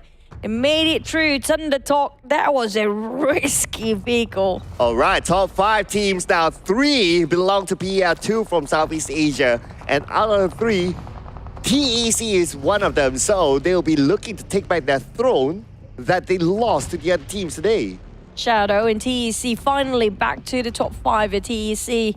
It's been a while. We're looking at them. The entire day have been missing all this time. Alter Ego still having a full squad. Same goes for TEC. This might be the most advantaged team out of the 5. K1, Suki spot him out. Shadow for the other. Passion down on the ground. They've been gatekept by TEC here. Cannot even pick out. Alter Ego, will they steal this away in the very last minute? Oh, Alter Ego, they do have the high ground advantage. So TEC are stealing away. BBC knocked down, but Rosemary, although he's knocked, at least he's on the high ground together with his teammates. So for him to be revived, it is going to be okay. As for the rest of Alter Ego, they're trying to stop the members of K1 from coming in, but we got TEC as well approaching K1. Rock for Thunder Talk, TEC, K1. There's no way out. There's going to be 1 team biting the dust for now, leaving us to 4. Thunder Talk with the 3. Alter Ego and TEC still having a full squad. But 1 knockdown for TEC. Fnatic dropping the nade. Seems like a perfect one. Never mind. Chuck down to 50% of HP. Shadow! But Shadow is down. Esposito drop another one. Fnatic trying to do some damage from the side. Going for flank. Might be blinded for sure. But Fnatic going in. Bombarded the entirety of TEC. Taken out by the hands of Alter Ego. Man, that stun grenade was on point, not gonna lie. But then again, good thing Alter Ego came from multiple directions. So they enclosed TEC. Knowing where they are, taking them out of the map, So right now, our top 3 teams, 2 from Southeast Asia, and we got Thundertalk Gaming representing PEL. Cleon Morph again consistently staying at top 5 regardless of only one player alive down there, but numbers wise Alter Ego do have advantage.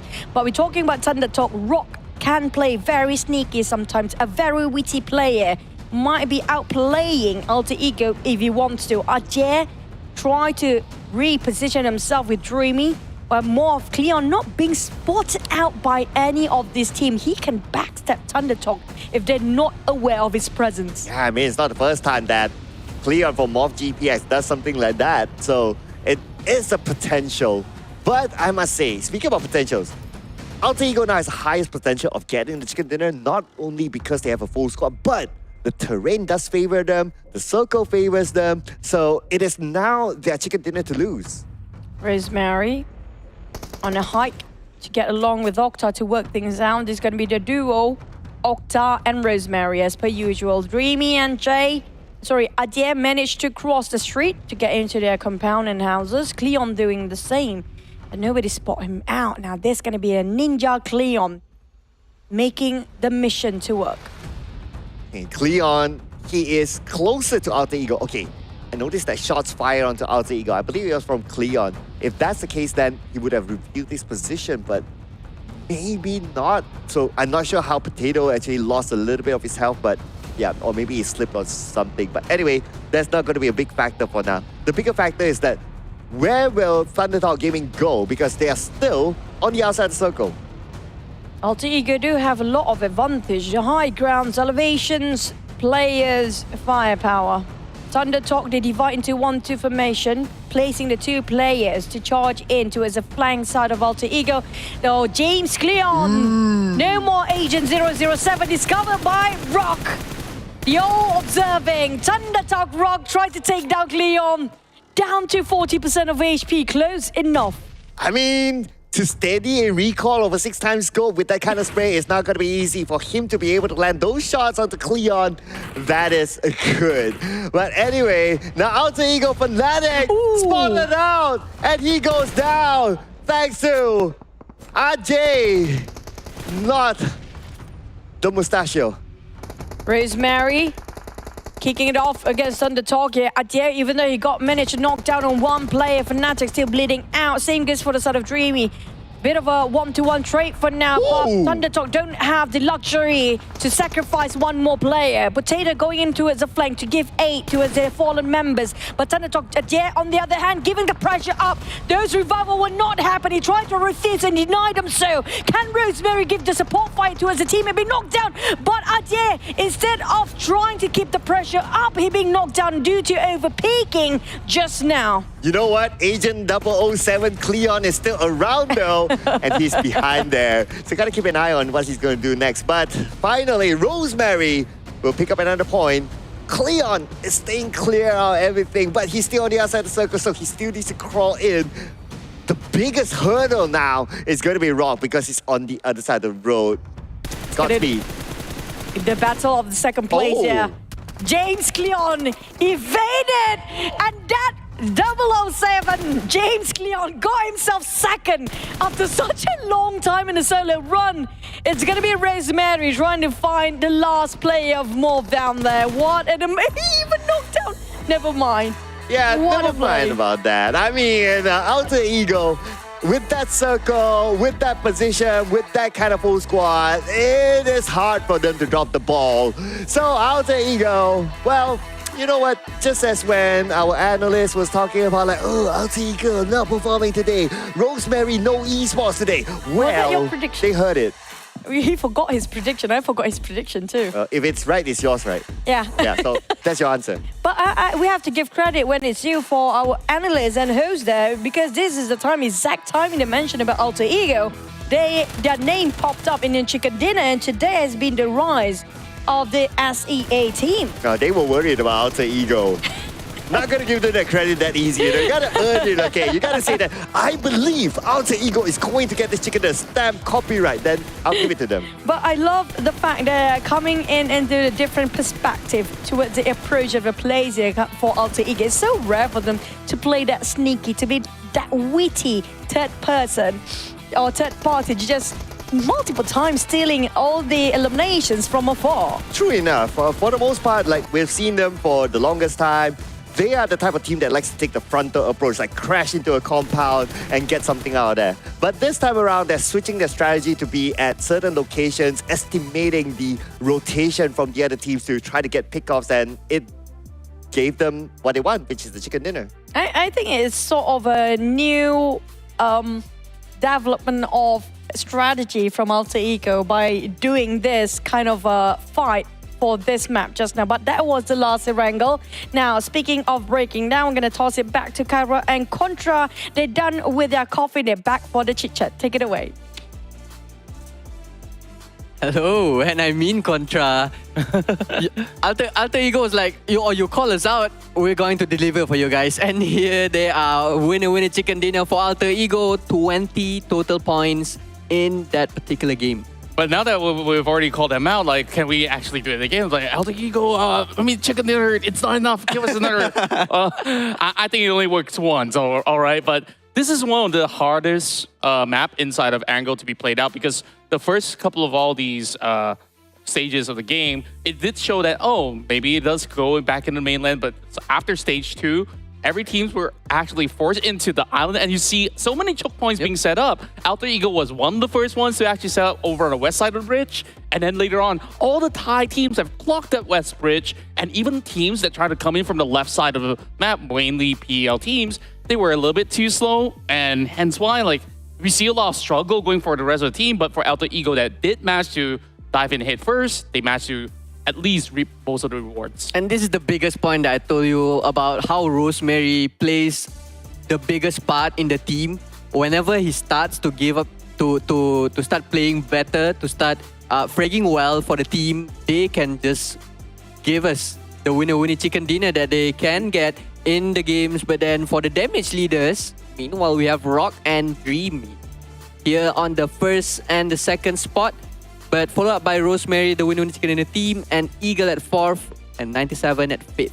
Yep, right now we are seeing Morph GPX firmly planting themselves 10 points ahead of TEC, all thanks to Cleon that did survive till the very tail end of the run, though of course 1 versus 4, very hard for him to secure the chicken dinner. And despite that, up till now, Morph has not gotten a chicken dinner at all. Just amazing frags all across from their team. Meanwhile, Thunder Talk now pushes up to number 6. Alter Ego, yeah, we said, they were sleeping for a bit. But when they wake up, they go up to number 3. Yep, at first I really thought that TEC, maybe this is their chance to climb back up to the number 1 spot. But Cleon just say, no. I am still alive. I'm denying everything for you guys right now. With the gap, with 10 points ahead from TEC and 2 remaining maps left to go, I feel like this is going to be an intense ending for these teams. Yeah, it requires Titan Esports Club to at least win one of all these games in order to at least tie things even with the members of Morph GPX. And anything below a top 5 finish, I think it will slowly slide even further down for the rest of PL to even try to catch up to the rampaging side of the seas. Yeah, and up next we have Miramar, and I feel like there's gonna be a lot of early fights on their drop spots, especially maybe around Pecado, where we see that the standoff between FaZe and Wolves has non-stop since day 1 until up to maybe day 3. Maybe the fight will be given to FaZe as they have better strategy, I would say, as they just take up a shotgun and wait at a staircase. Yeah, but today we don't see too much of that coming here from the side of Mormon. But we did see a lot coming in from Morph GPX. Whatever weapon you throw to these guys, they will put it to the best of effect. Now, just TEC needing to play catch up in terms of trouble use, a lot lesser, but they have definitely contributed one of the most back towards the side of PL. Yep.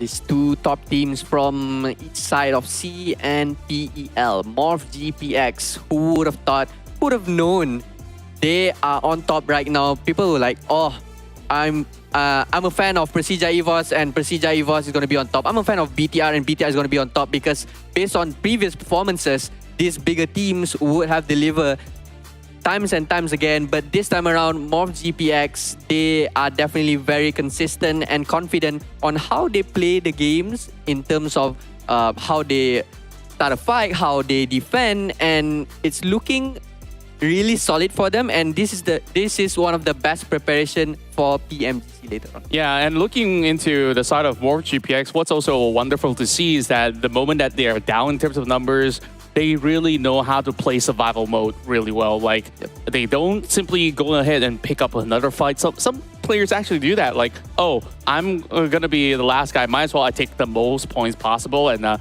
you reveal your own location.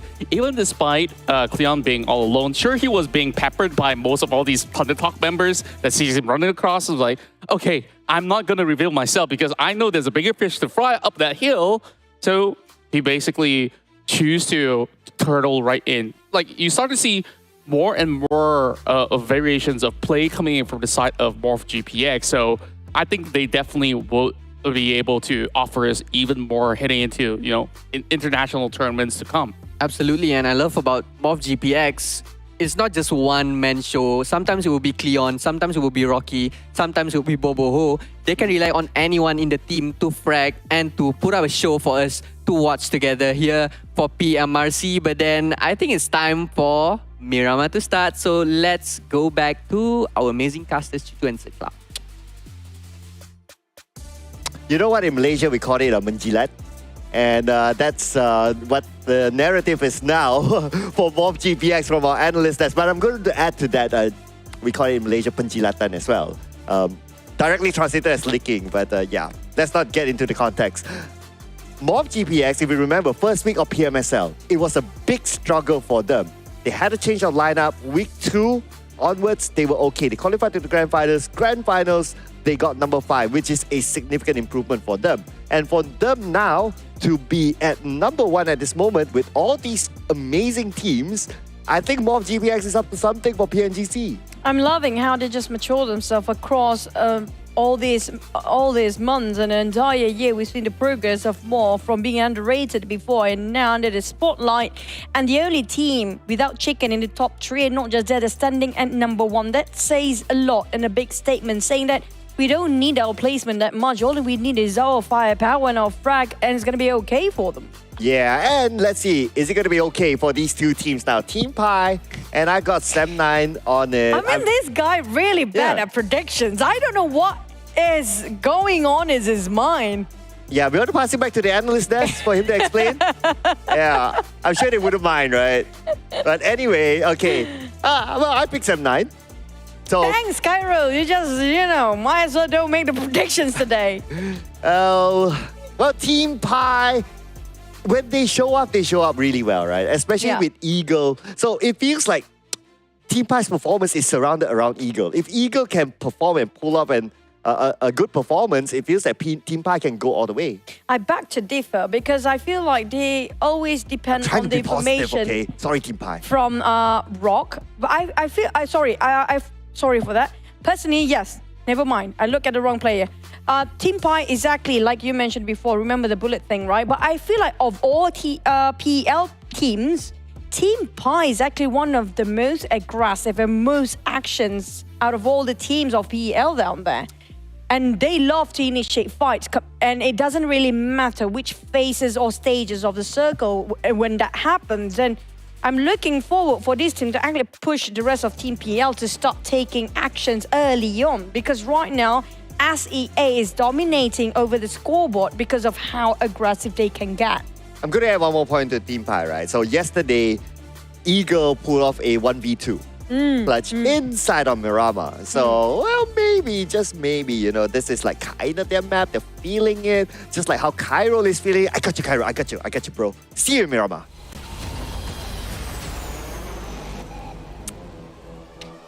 I don't want to praise TeamPAI too much. Hopefully, for once, he can land his predictions right for Cairo. Lucky for Contra, you don't actually have to place with such big responsibility by the end of the day, even though it's the last day of PMRC. But we're heading to our second last map of the entirety of the regional clash between Southeast Asia versus Peacekeeper Elite League teams right now, with the flight path favoring more on the southern side. Man, I should have got Contra to make my predictions. You know. should. Yeah. I thought you were going to do that. Well, I didn't want to put Contra on the spot. He's already You should. in trouble with his hand. I'm fixing it all the time. But speaking about trouble, right? We will expect trouble inside of Picado. I don't think that's going to change. Yep, that's kind of true. Wolves and FaZe might actually will fight against each other. Not just that, Morph is dropping left side, which is going to be El Pozo as per usual. TeamPAI versus BT on top of Power Grid or St. Martin. That depends on the situation. Hacienda de Patron will be another place to keep an eye out to. It depends on Sem9 really. Sem9 just resort to drop himself on South Los Leones. So TEC be left alone on top of Hacienda de Patron for now. Al-Azhar, Alter Ego, will they fight against LGD? Wow, I'm imagining Sem9 right now having a party inside Los Leones because normally you have like 2-3 teams, but if Sem9 is alone there, the entire place is for them. But this is what we expected. The Picado fight, FaZe Clan, and like what our analyst pointed out, get a shotgun and just run at your opponent. Yep, as per usual, it's against Wolves here. FaZe Clan, they've been actually involved with a lot of first few clashes fight, including Erangel because of LGD. So they're always prepared for land and fight every single map. Yeah, even bootcamp as well in Sanok. Oh, so FaZe man. Clan, they're not having an easy time. But you know what? Despite them being challenged in every single map, they are, I wouldn't say, not too bad. I agree. They've been holding their stand very strong, despite they being challenged every single map, not even having a break the moment they land their feet onto the ground. And Mormon spotted out 77. It's going to be risky if Wolves don't realize they're being watched closely by the hands of FaZe Clan down there. Yeah, now FaZe Clan, now that they heard the shotgun especially, right? So Wolves is like, okay, now we don't want any of that. But FaZe Clan, since they are on the roll, they have the momentum. And right now, I guess they will try to hunt out the members of Wolves. They're focusing onto this same building because it's always in this building. But it looks like Wolves will be like, okay, we'll just run outside. And if FaZe Clan saw it, it's time for them to leave that building and focus onto the others. And TeamPAI don't seem to be sharing this compound with anybody else for now. Bit quiet. Wolves lost one member. That's the only one that actually involved in a fight here. The first one to get ousted. With Wolves player, FaZe Clan, they start to plan for the rush. Going with 3-1 formation. 77 will be charged by 3 players at the same time. Whoa, at least he got a knock. Okay, 77. That's a good start for him. If we can get a second one. But looks like the answer is no. Mela is going to nade him down. So that means for the Wolves, they only have 2 players left, but they're on the other building. Yep, Mela managed to secure those eliminations. They're recuperating themselves here for FaZe Clan. While MR5 is playing this one, it's been a while. Oh yeah, MR5 is playing. I believe he has not played a single round in the PMRC, so... Even PMSL, not so much. Yeah, he's not the main lineup in the PMSL, except for the time where Mela was away. Yeah, so but they had a little bit of a sort of a roster. But anyway, for this is going to be his debut in the PMRC. So I would assume that he's not only going to play this round, he's going to play the next round as well. Ventoris has actually been subbed out for MR5 here. So I think it's like Ventoris is like done. I'm not going to go early fights anymore. How about I'm going to give the pressure to MR5 for once. Because it's always Ventoris being knocked down first if the first few drop fights, right? In the case of the Erangle and Mirama early on, like the day before even. But for FaZe Clan, this is taking a bit of time for them. Intricately try to approach to a side of the teams they're fighting against the Wolves. Morph, having a very great day. I'm loving this Morph. I do hope this Morph will improve way better and more aggressive. Because when it comes to PMSL, they have different playstyle entirely. It feels like they're being toned down a bit in PMSL. Well, in PMSL during week 1, they had a different player playing and a different lineup. Ever since they changed that lineup, well, they had a rising trajectory from there. And it seems that over time, they probably practiced with that particular lineup from week number 2 onwards, and that's how they come up with this sort of performance right now. But hopefully with this sort of performance, and I'm sure the fans of MORPH GPX will be hoping that they'll be able to translate this into the PMGC later. Now, we talked about MORPH just now. On the other hand, this is going to be K1. Surprisingly, I thought they would actually catch up to TEC performance since their summer finals actually ended up with the same points, 225 if I'm not mistaken. Almost sharing at #1 spot just because of difference of placement and couple of points as the tiebreaker. But this time, K1 is just so far behind. I'm surprised of how big of a gap in PMRC between TEC and K1. Yeah, the gap is quite significant though, and with the 2 rounds remaining, unless TEC eliminated super duper early and K1 gets like a double chicken dinner, then maybe they can overtake a TEC. But at this current stage with how both teams are performing, it's very hard to see that. But I'm sure that TEC themselves, since we have them on screen, they are 10 points away from MORPH GPX. They would want the biggest share of the prize pool. Wolves charging by FaZe. FaZe going in as a full squad fighting 2 players. They are finding Aninook and Krang. They're being hunted down, Wolf players. They are not the wolf dead puppies right now being hunted down by FaZe Clan. That's scary. Look at how the 4 men just aggressively charging with smokes and everything else. My God. Yeah, just waiting for the right moment to execute their move onto the second floor, in which they are doing right now. So they're putting Mela in the front since he has a DBS. And we all know the power of a DBS. But looks like Momo knocked out. Okay, where did that shot come from? But now with him down, that means FaZe Clan will need to make this quick. That's one. Alongside with Remember.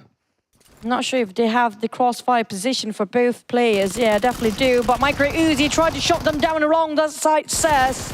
Remember, couldn't actually clutch it out, but managed to push them back downstairs. That's one next. Alternating between these two. They barely got enough ammunition here for Wolves. Okay, here we go. Jump down. So he's going to try to surprise FaZe Clan, but FaZe Clan knows that he's on the ground floor. Remember, will be remembered in the lobby. Thank you so much. Wolves, see you in the next round. Ended up with 0 again. Wolves and LGD hitting a wall down there. Quite a gap between them and Sam9. Half a point, like literally half, 30-ish points in between. TeamPAI making a go. Trying to migrate himself into a different compound entirely. FaZe Clan managed to reset the players being knocked down early on. We do have some teams coming in very late here, including LGD. And I think another team on the left barely can see it on the screen. But the circle will determine, will be ended up as an urban warfare? Not so much. We're going south and the terrain is going to be tremendously challenging for all the teams. Yeah, this is a very rough terrain down there. And whoever gets the high ground has the advantage naturally. So I can see K1 in one of those high grounds. Outer Ego as well, quite spread out down there. So some of the key positions being taken up already. K1 getting as close as possible to the center side of the circle. I do wonder if they're going to challenge Outer Ego, but it's not in the nature of the PEL teams based on what we have seen. So they might be like, okay, go there, park somewhere else, seize Outer Ego, let them go. Outer Ego, Octa managed to shut down on Yuhai. He's being knocked down from afar. Mega Mind with a minivan out of nowhere suddenly pops on the screen. But Alter Ego, they want to finish off Yuhai. Rosemary, it's quite close to him. That's going to be an easy job and not even breaking a sweat. But will the rest of BTR respond to this? Will they pull over and fight back? Alter Ego, just let them go. Will it be worth fighting? I don't think so. They definitely want to find those elevations first, because the terrain for the next few rounds is going to be really tough. Yeah, and if it pulls away from that rough high ground area, then it's going to be quite hard to navigate as well. Even if you have a vehicle, your vehicle will be slowed down because of how rough the terrain is. So it's something that they will need to navigate around, especially using the terrain to their advantage, try to circle around and not be too visible to the other teams. PERSIJA EVOS. We can see very active players here from the Indonesian side. They never stop rotating, very productive. Trying to find any sort of opportunity while they can, whilst rotating and finding their loot down there. But if you compare with PEL teams, they don't rotate as much as the Indonesian teams. Yeah, they like to spend time in the blue outside the zone. to a certain extent, try to lock down the teams. That's the trend that we can see so far. And even if you talk about like, okay, rotating, like Thunder talked earlier on, as they try to go into the warehouse where BTR is at, they got shot at, they immediately turn back. So stage 2, they don't really fancy going all. If it was another Southeast Asia team, maybe Gen Force would have been surrounded. It's kind of true. But for Weibo Gaming, we talked about this before, right? If they see somebody passing by for PEL teams, usually they just let them be. They know it's not necessary to pick up a fight too early on. They want to avoid unnecessary conflict just for the sake of reserving their resources and try to avoid the risk they might actually have to take. But that kind of let them slip away opportunities that have been given to gain any sort of elimination points. Yeah, so that's kind of like trade-off, right? Like if you want to go for elimination points, yeah, great, but gotta remember that there's also the possibility of you losing the fight. So yes, you might gain something, but you might lose something as well. So I guess there's no real answer to that. It really depends on the playstyle and confidence of the teams on how they want to execute stuff. K1, Weibo Gaming, TeamPAI, Tianba, all dominating the most 50% to 60% of the circle for now. XERXIA, FaZe Clan, even TEC, PERSIJA, EVOS, 7-9, none of them managed to squeeze in here. If they late, they'll be gatekeep. There's a lot of choke points and morph coming up from south. Hopefully nobody's guarding there, but Vampires totally getting shot. And Adair actually trying to challenge 2v1. Adair almost closed it off the deal, but 20k, the 1% HP left managed to knock down on Adair. Man, if a wind blows onto Tony K, he's knocked. But who needs a win when you have a dream to land onto Tony K? LGD. And he's knocked out, including Newsy as well. So Vampire Esports, again, it's going to be Shrubs and Ravenclaw. Now Shrubs with an off-angle spray onto the other side, but not able to knock down Rock. We have a third-party situation. LGD just taking advantage between these two teams of Thunder Talk and Vampires, but never mind, we have the fourth in the fray. Now, one actually coming up from the back. I'm not sure who that is, but on the side of FaZe versus TEC, oh my god, TEC just having it shut down for themselves here. They barely can advance or barely can gain too much of a point for the last day. Okay, FaZe Clan now on the outside of the circle as well, locked in with TEC. And at the same time, another team on the other side as well. 7-9 has a hand in Thunder Talk Gaming, knocking down Rock. It's a matter of securing the elimination point, but speaking of securing, PERSIJA EVOS could get one out of TEC. Onsens, FaZe Clan still have a 5.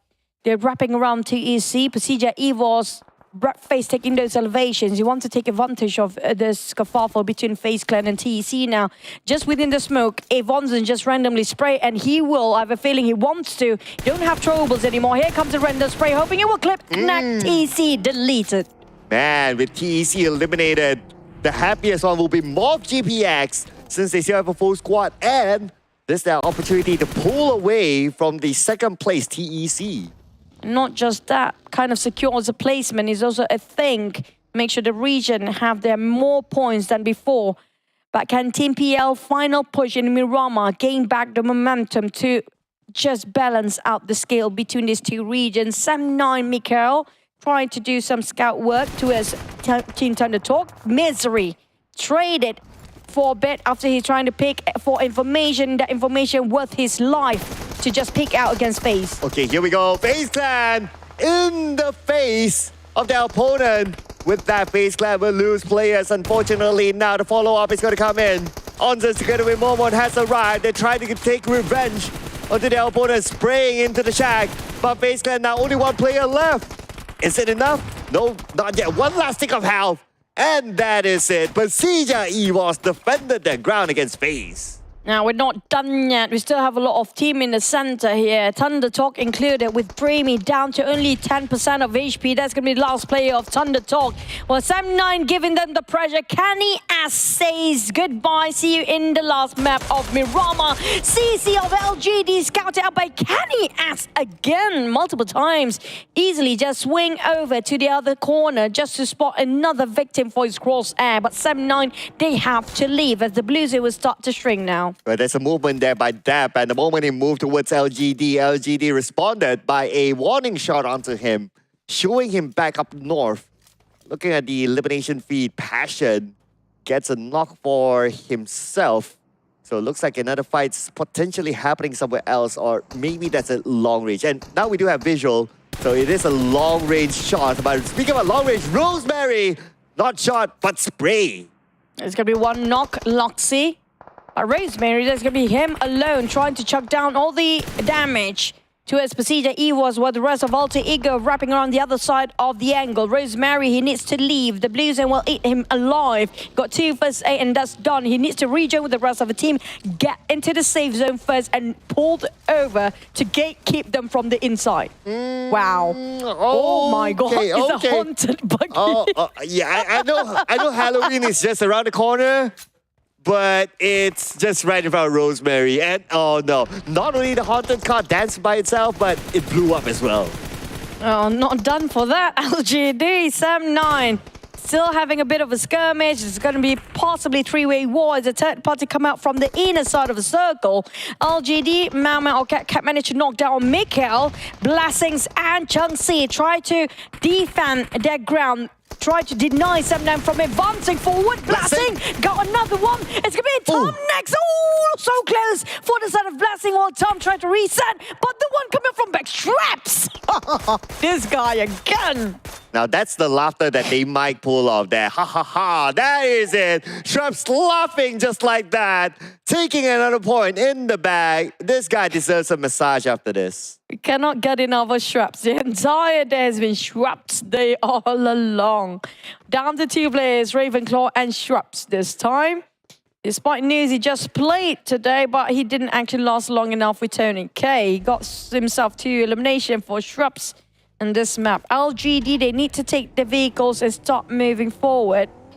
This time it's going to be stage 4. 1% of HP will be deducted every single second. The next contender, they walk into Tianba. Okay, Tianba just in front.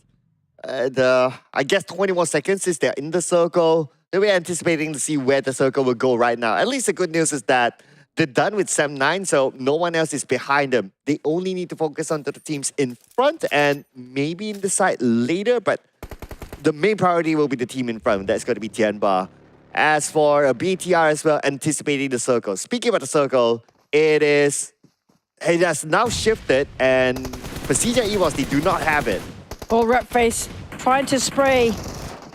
While the side of Redface taking the blue and the bullets from his back. Try to shut down on Ravenclaw. It's going to be 1v1 between these 2 fraggers. Here we go. Ravenclaw on the ground is going to be that spray from Vector, making sure he's nailed down. Straps on the other hand, he's still going to do it again. Well. Oh my God, Straps. What is happening? This guy's possessed. I mean, this guy, as if like the coach gave him a, okay, if you do well, I'm going to get you a Mukata. But did he just use his teammate as a human shield? He just used his teammate as a human shield for him to get into the compound. I mean, okay, this is where in Malaysia we call it a sangka baik. So, yeah, I'm pretty sure he wants to save his IGL, okay? But I don't think so. Yeah, I'm going through the butt, right? But if that happens, then he's buying Mukata for everyone. And that's actually very smart. I mean, like, I don't have anything else to cover me. Can you cover me as a human shield for a bit? Because his friend being knocked down and finished off. And he's alive still. Back towards the side of Alter Ego. Rosemary being knocked down, but more TeamPAI having a bit of exchange of need, but a spray from Yoru Morph again. They are on their beast mode. Okay, Yoru beast mode. But he's like kind of low right now. He needs to reset. But speaking about Shrubs, oh man, that is it for Shrubs this round. So wait for more Shrubs action later in the next round. And the final map, possibly. Yes, I can't wait to see that. But on top of TeamPAI, 1 player knocked down, Morph, Boo-Boo-Hoo trying to shut down the flank of TeamPAI. They do have XERXIA breathing behind their neck. 76 being knocked out by Boo-Boo-Hoo. Here comes the spray. Eagle trying to hold the ground. Like you mentioned before, can Eagle of TeamPAI do this time? Well, for the sake of Cairo, TeamPAI is doing it with Ego rushing in. And we have the one and only crowd, Cairo, here celebrating the win. But they're not out of it just yet, as Mob GPX still has 1 player still active, circling around. We got Ayat here, the last man standing for TeamPAI. He will need to defend his area. He's resetting himself. He has the right weaponry, but can he do it in time? Yoru! We'll see now. Morph, they are wild today. It's just beyond our imagination how they can pull things off. So aggressive. Morph, Alter Ego, BTR. 3 Indonesian teams of Southeast Asia still alive, and they are on the top 5 here. La Paz, Satar, as well as GenForce remains as a trio trying to find a way in with the crowded place, a very small circle. Okay, speaking about small circle, it'll be even smaller now in about 15 more seconds as we are approaching stage number 6. But we got K1 here. K1 trying to take out the members of LGE. Now, this nade could land onto them. Nope. Oh, it still did, man. That was a big throw there coming out from K1. There was a far toss of a nade as well. Now another big toss coming in with that Molly. Will burn both alive here. They need to flee. Ooh. LS again on the ground. Lingsa and also Blessing both being knocked down. K-Tron down to only 15% of HP there. Make it even lesser. Satar and BTR taking advantage of K1. Unfortunate circumstances. Man, players of LGD burned out, turned into K1 chicken. And unfortunately, now leaving with only one player left on the other side of the road. This is going to be the worst situation possible for CC. RNJ cooking up. Nate just to toss over to Cleon. Cleon will respond with a Molly possibly. Nope, he swapped over to her hand grenade. RNJ doesn't have a clue where Cleon's exact position is right now. Cleon can be as sneaky as he wants to be. Slowly approaching the backside and flank of XERXIA. K1, that's going to be leaving only... Not really, they're still having a full squad, but BTR here comes right on top of K1. Oh, hello BTR, they say. At K1. Oh wait, they don't know that he's there. K1, can pull the trigger. 2 of them in front. K1 waiting for the third one, but now he knows he will get the first one, but behind. Immediately alerted, and K1 will be knocked. GenForce swings big for the team the moment they realize, hey, it was fortunate it's not too late for BTR. But at the same time, K1, that was the biggest opportunity given for them to shut down on BTR. They failed to do so, and this will cost them dearly. On the side of BTR, they tried to reset K1. They lost 2 players there with 1 bleeding out. Nobody tried to reach out to save BBZ. Phil going in with the DBS. GenForce taking the fight once more, spraying over the DBS user of BBZ. It will DBS wins over UMP. TikTok, time's running out. But looks like they realized that. Immediately eliminating the last member of K1. And BTR can march into the circle as they move over to more of GPX now. 2 players left. They're trying to extend the lead as much as possible since TEC is out. Yoru marching in, might actually joins in the fray here. Yoru got shot down from behind, but he's trying to go for a very safe combo. He's going to be straight into Tianba's. Oh, boy, straight into the lair.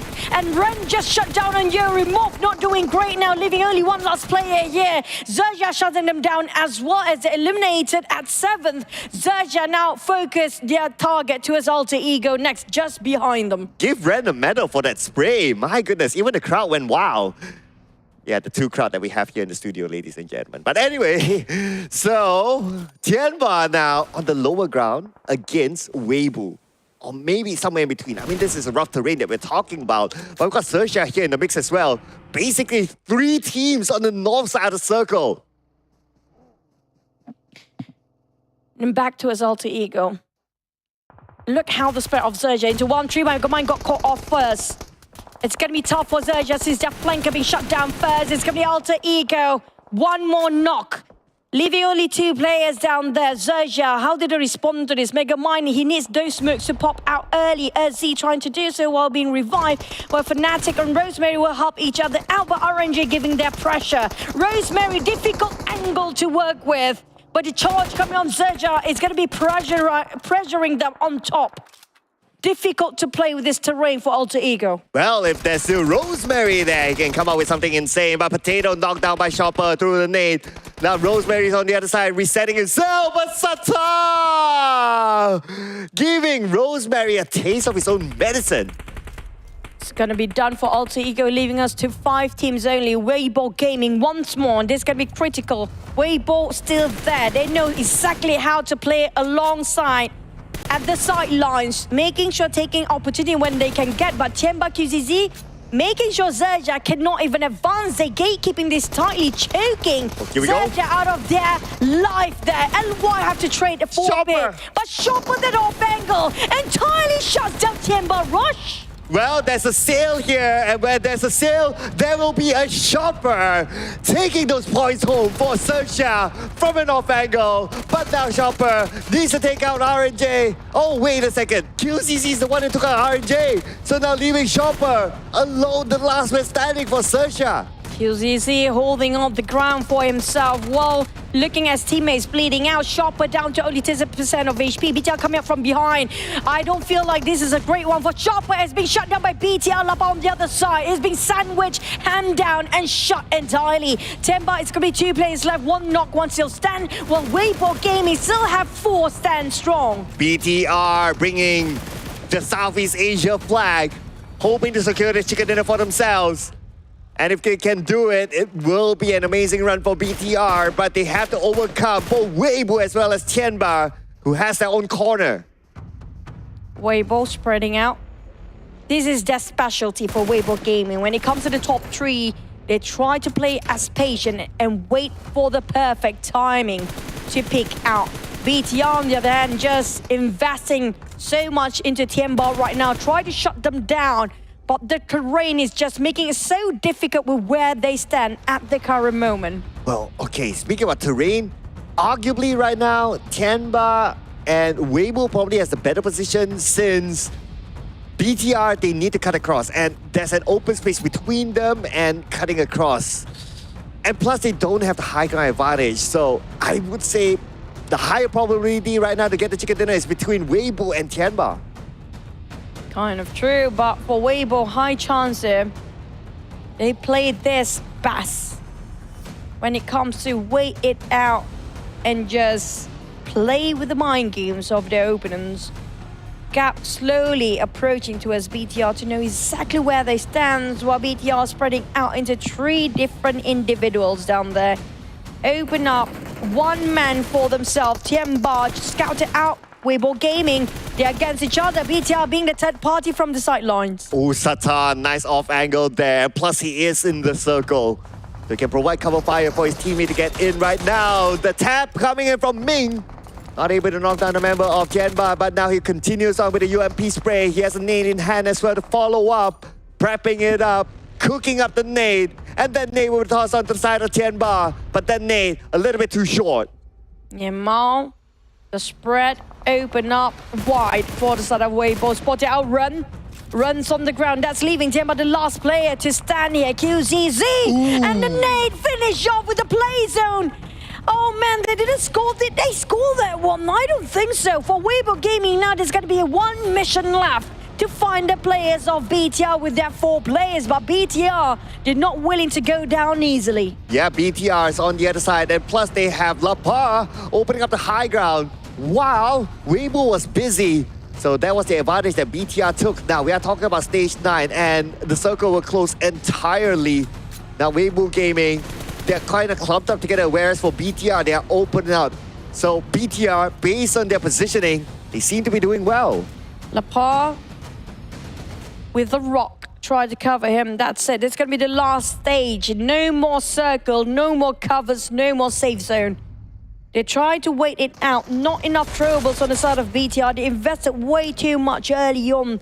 They opened up their spread for BTR, knowing the fact they will be outnumbered by Weibo Gaming players. But Ming spot down Gen 4. That's leaving BTR 2v4. Yeah, Mao and the rest slowly just advance. They're going in for the flank gap. Go on and pull them straight into the face of BTR players. Okay, 1 down gap. Knock down Lapa. Double knockdown back to back. That is a beautiful solo defense by Lapa.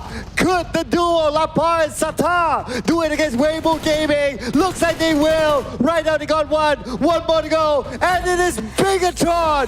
Red Villain Villains waving the Southeast Asia flag, bringing it home for Southeast Asia. Double chicken in the day. BTR is back here after the quiet day in day number 2. That just shows us that what they're made of and bring back the glory of the chickens for Southeast Asia.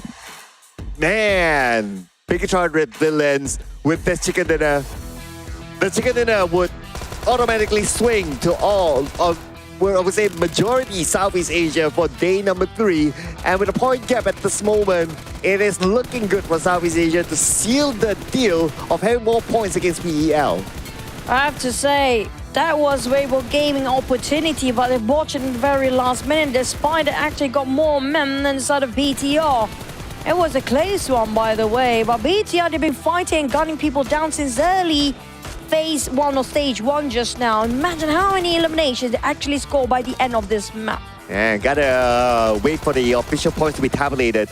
But I get the idea of both Sook and Gap wanting to try to take down the high ground person for BTR. 2 of them went in together. They want to overpower with the number, but Lapar was just on point there as well to defend his ground. So that was a great showing there by BTR. It is, to me, less of a tactical approach by BTR, but more of a gun skill that they managed to overcome Weibo. They're very straightforward. They don't think twice, they don't think too much. But you know what? Let's leave the breakdown to as our analyst. We're just going to toss it back to none other than our favorite Carol and also Contra. Take it away.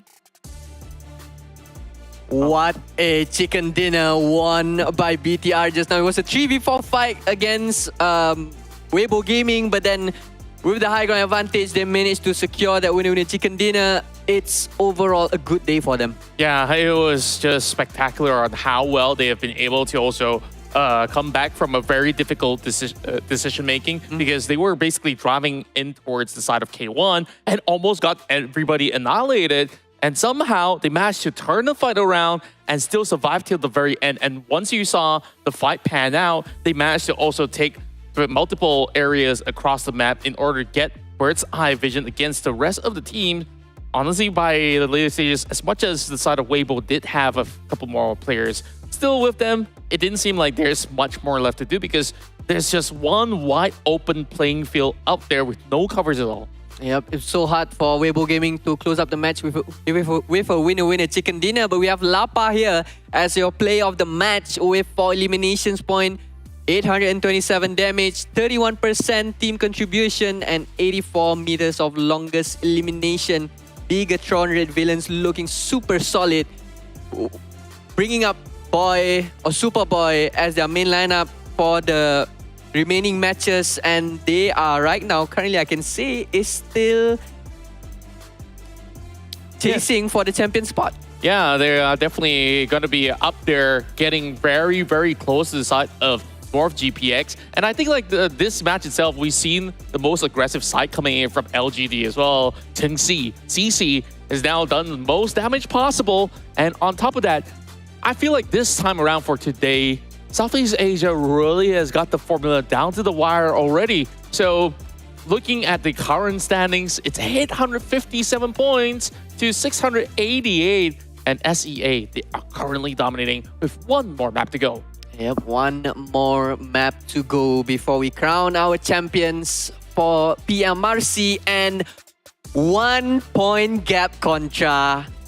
It's going to be so intense on the last map for MorphGPX and BIGETRON Red Villains. It's a fight between the Indonesian teams, but we cannot count out TEC out yet because maybe they will come out with a banger on the last map. Yeah, there can be scenarios where maybe even Morph as well as BTR gets sent out early. Then it opens up the floodgates where maybe Alter Ego has a chance. And of course, TEC currently sitting at the 3rd spot. Today, I felt like maybe the matches back in Erangel as well as Sanok kind of costed them a little bit now that they don't really have more chances, but to really try to put the maximum amount of points. Does that mean that they really have to go out of their way in order to hunt out all these players out there? And all I can say is momentum coming in for these Indonesian teams, especially for BIGETRON Red Villains and Alter Ego. But then TEC, they are the champion of PL Summer. So maybe there's some trick coming up their sleeves on the last match of the day. And we hope that these players will give us the top-notch fight that we are waiting for. But then, talking about early fight draw spots, FaZe and Wolves, they are currently now up 2-3. And for the last map, maybe we could do a prediction on our own on who will win that battle, FaZe or Wolves. I'm leaning towards FaZe Clan because today has been a great form being shown by the entirety of the team. So that's where I'm thinking, okay, if they're going to go for a fight, yeah, most likely they are going to be looking very much forward to take them on again. SEA, now, miles ahead against PEL. Do I really have to count in the numbers? I don't think that in one match, this number is going to be overtaken at all. Yep, and we have to emphasize Indonesian domination from game number 3 up until game number 5, and match 6 is coming up. I can't wait to see who will wrap up the game, wrap up the day, wrap up the whole tournament with a winner-winner chicken dinner, and we can announce who will be the champion for sure.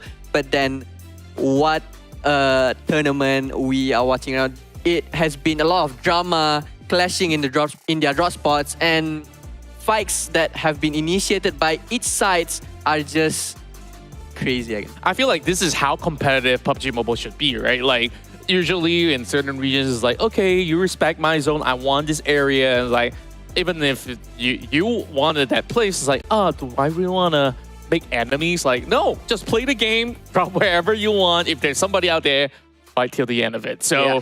That's what we have been getting from day 1 all the way to day 3. I like how both sides of PEL as well as SEA, they never back down, never surrender. Yeah, this is the regional clash. This is where rivalries ignite between those teams, and they are currently preparing for the upcoming PMGC. Maybe some of the teams are playing, maybe some of the teams don't. But then this is a good glimpse of what's going to happen on PMGC this year, because we are seeing a lot of big teams coming up from C and of course from PEL, where I can't wait to watch how TEC is going to bring their A game in PMGC.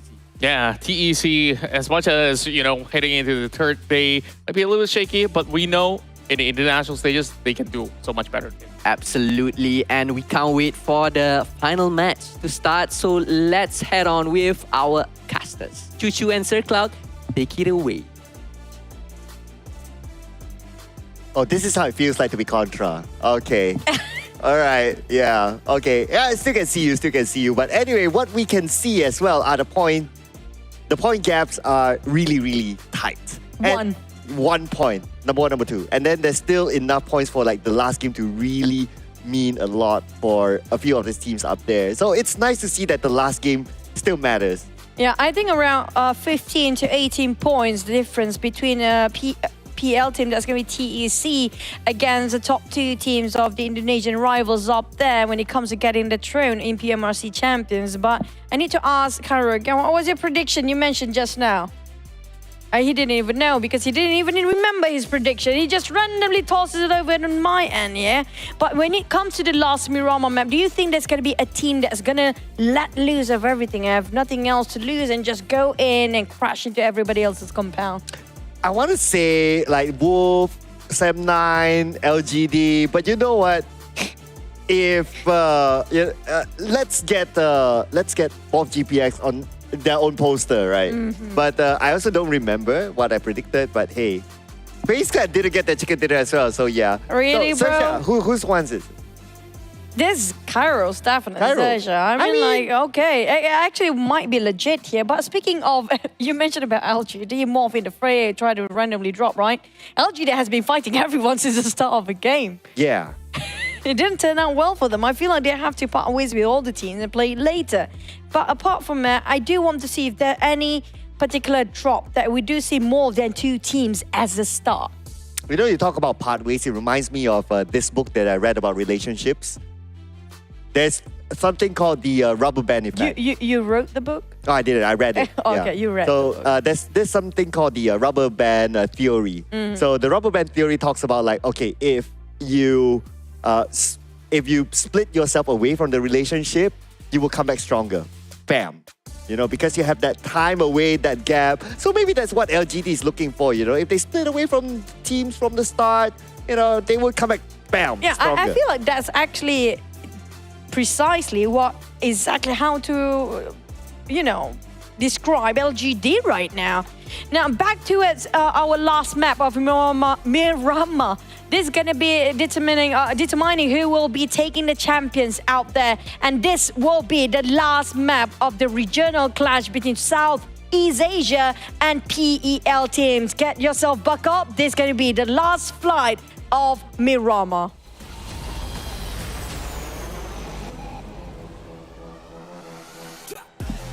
Yeah, last flight in the PMRC, Southeast Asia versus PEL. And on the last flight, we will get a centered flight path cutting across from Los Eagles all the way up north to Torre Ahumada. But that also means that Picado is right on top of it. No, but it's still in Impala. Oh, Until the end of the last day, PMRC. Only that one Nobody time. wants to be Impala. we did one on time, that Thunder Talk. But that's They've about been it. forced to. Because the flight path was on the right that time. That's kind of true. Now, since the flight path kind of very beautiful flight path equally split the map into two sides, Weibo Gaming decided to drop way down south. That's going to be around Los Eagles, but Tianba decided to drop quite early as well. I assume Alter Ego and Tianba, as always, are going to skirmish early on. Next, eyes onto Picado. It's always going to be Wolf versus FaZe Clan. And not just that, based on this flight path, do you have Sam9 and TEC on Hacienda de Patron or not? Sam9 dropped south of Los Eagles, means Thunder Talk will be their contender once more. Yeah, Sem9 back onto Los Leones, but even if Thunder Talk chooses to not go Impala and go to Los Leones, I mean, Los Leones is big enough. We've seen that multiple times. You can hold up to 3 teams, so that's okay. But the one that's not okay is, again, FaZe Clan and Wolf. Here we go. I wish I actually recorded that, but Yeah. never mind. Ask him to do it again.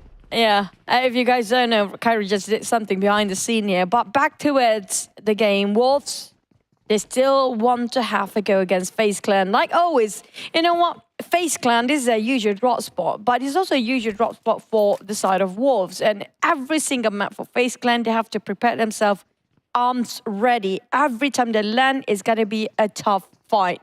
They rarely lose. They rarely lose, correct? They won most of their fights. And in fact, this time around, they got the first blood against Wolves. So it's still looking good for FaZe Clan. And statistic-wise, obviously, it would still favor them to wrap things up with Wolves.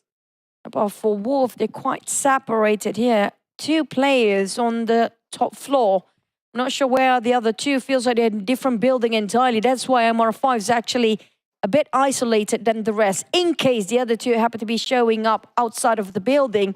While FaZe Clan slowly approaching towards the 2 members of Wolf that happen to be indoors. 77H is outside as well. But Onzen and Mela, they are taking this very cautiously. Try to find all the corners cleared up first. I think they have this inter-team communication. Which floor you guys at? Is there anybody there? Do you clear all the room across all the floors?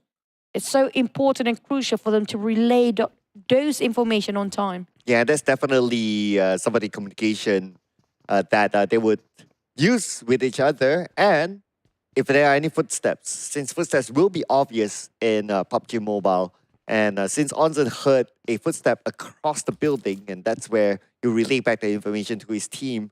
Now, it's a matter of when will they execute stuff with all that information. And I guess it might take a while since this area is within the circle.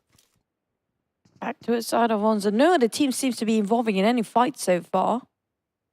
I'm expecting Sem9 and TeamPAI any time now when they start to open fire. And we haven't seen any other teams clashing as well. I'm surprised around Los Eagles. We saw Weibo Gaming dropping there early on. But they actually didn't walk into Tianba or Alter Ego just yet. Gonna have to wait. Because it is a big map. Despite we saw them actually drop nearby each other, it's still quite a distance in between. As we can see here for Tianba, Puerto Paraiso will be where they start. So we have a team there. Thunder Talk, I believe that they will go to Impala. So if they're there, then the East Coast, at least, we have like 2 teams.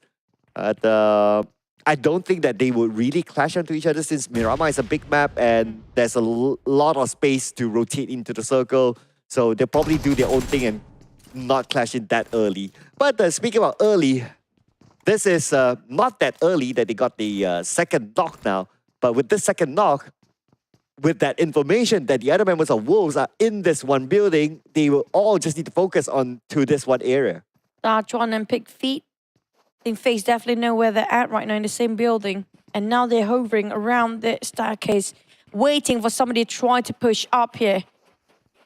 Very small space for Pick Feet to make sure they can actually clutch this one out.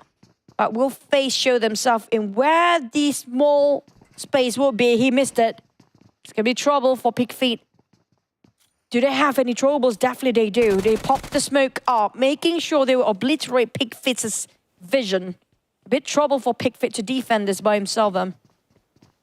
Yeah, with now Pick Feet revealing his position, so they definitely know that someone's up there. And based on the information of footstep, they would assume that 2 of Wolves members are on that second floor. So that's why FaZe Clan, they are hesitating to make their move. Because maybe that's a little bit of a risk there in case like that one spray knocks out 2 or 3, then it will be a big trouble for FaZe Clan. They cornered down all the Wolves' play, including from the outside. Look at how they just climb out. Mormon just waiting around the ledges of the window. Wolf 77 knocked down. Even with a grenade, we missed that one. Mela. K1. Gonna be on top of 2-0 for now. I expect it's gonna be around XERXIA's area here, but nowhere to be seen. Looking at that one elimination on Wolves, that was the earlier knock that they allowed, FaZe Clan allowed that one member of Wolves to just bleed out. Kind of like a strategy to use it potentially as a bait in case Wolves, they are pressured to save their teammate and they might make a mistake, they might go in for it. But Wolves still with disciplined gameplay, even though there's only 2 of them, they still stay put. So right now they're still at a stalemate with their opponent. But we move forward to BTR. El Clasico, Super Bowl, aka U-High, takes out Misery. St. Martin it is. BTR, Siege EVOS. Having a bit of a pause in between there. For Tianba, they didn't drop around, Minazeville, they dropped Puerto Prisa's second drop spot in their PEL finals last time. It's going to be vacant for them for now. Siege EVOS, despite they're not dropping around as per usual, lastly on the southern side, but this time taking St. Martin, it just shows that they really want to push the numbers up. It's doable for PERSIJA EVOS even.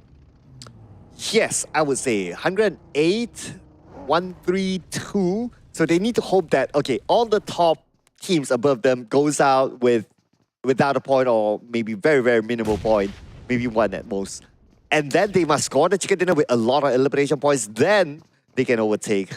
Is that going to happen? Well, anything can. But anything can happen now that Pick Feet, he's forced to move because of the smoke, but he's still in the right position. Thought it was a nade just now. I was scared by that as well. The moment it just dissipated as a smoke, Pick Feet go back to his old position, holding the stairs by himself, but wasting a lot of ammunition on top of that. Not enough for his reserve. But on the side of FaZe Clan, those rifles will not last long either. Chuan on the other hand, AKM running last magazine here. Don't have ammunition anymore. We're down to a fist fight between these 2 teams. Oh man, 39 bullets on his AK. It's starting to be scary to him. And we can see that FaZe Clan, they're moving like floor by floor by floor. And now they push Wolves to pretty much the top floor. There's nowhere else for them to go except for jumping out of the window. But circle-wise, it moves towards the right side, and Picado is obviously not in it. So this fight, no longer can be a staring contest. Yep. It's going to be around Minas Generales and between Junkyard. Alter Ego already got himself in the saddle part, even got himself a bonus airdrop for Alter Ego. But for FaZe, this has been going on for the entire stage 1 to 2. Wolves now barely hanging on to the ledges of the window. Pig Feet trying to hide himself around the corridors and the hallways. Here comes 3v1. The spray was hard for Pig Feet to hold by himself, tanking it out alone. Well, Dutch one on the other end have 2 first 8, and that's it. I'm not sure how many bullets he got left. Okay, looks like he still has an abundance of bullets, so that's a fine. But he does not have an extended mag together with his UMP. So without an extended mag, with that amount of players, it's going to be hard. But he still takes that preemptive approach. He goes down, but speaking of going down, thank you so much, Wolves, for playing today. Hopefully, we'll be able to see them in the future. TEC versus PERSIJA EVOS next. Zuxi greeting them out with a UMP spray. The moment they try to pull over, Luxy got knocked down instead. Suki going all the far flank side, but Zuxi and the rest of PERSIJA EVOS wiped clean by Team TEC. The Titans really want to fight for that #1 podium spot. Well, you talk about the potential about PERSIJA EVOS getting the #1 since they're eliminated now, so I guess the chance is 0. But with the elimination points given towards TEC, now they are at 121. They are 11 points behind Morph GPX. They have to make sure, TEC have to make sure BTI Morph, that's going to be 2 teams to go down early, and that's not an easy one as well, because we remember how Morph's so great at defending the compound. Yeah, that's going to be a tricky one, right? Even if somehow TEC bumps into Morph GPX, to take them down is not going to be that easy. The different philosophies of the 2 regions do not favor that kind of approach to TEC. But we do have another knockdown. Morph GPX hoping to secure that elimination point, but it's all the way on the other side. Ambitious, but still doable. The moment we mentioned about them, they start taking actions here for Team Morph, sorry for that. And Boo Boo Hoo going on the low grounds, while the others are going on top of those peak view, taking themselves a quite horizon up here. I'm not sure who's that. Quite far, but they tried. Hopefully it's not wasting all the resources altogether. But the circle will shrink. It will be Junkyard, definitely will. Thundertalk already got himself in the center. TeamPAI and TEC, LGD, all taking on the northern side of the circle. Morph, XERXIA, and BTL will be gatekept by so many PEL teams. That's going to be interesting because PEL teams, so far from what we see, they like to hold their ground as well. Especially if they have this sort of circle advantage. But defending is going to be another question. Defending it, probably the C teams will have an advantage. But we'll see if BTR decides to really crash in, because they could use a couple of points, but they are also aware of the fact that Morph GPX is still alive. So for them to take that risk, they really have to weigh it out.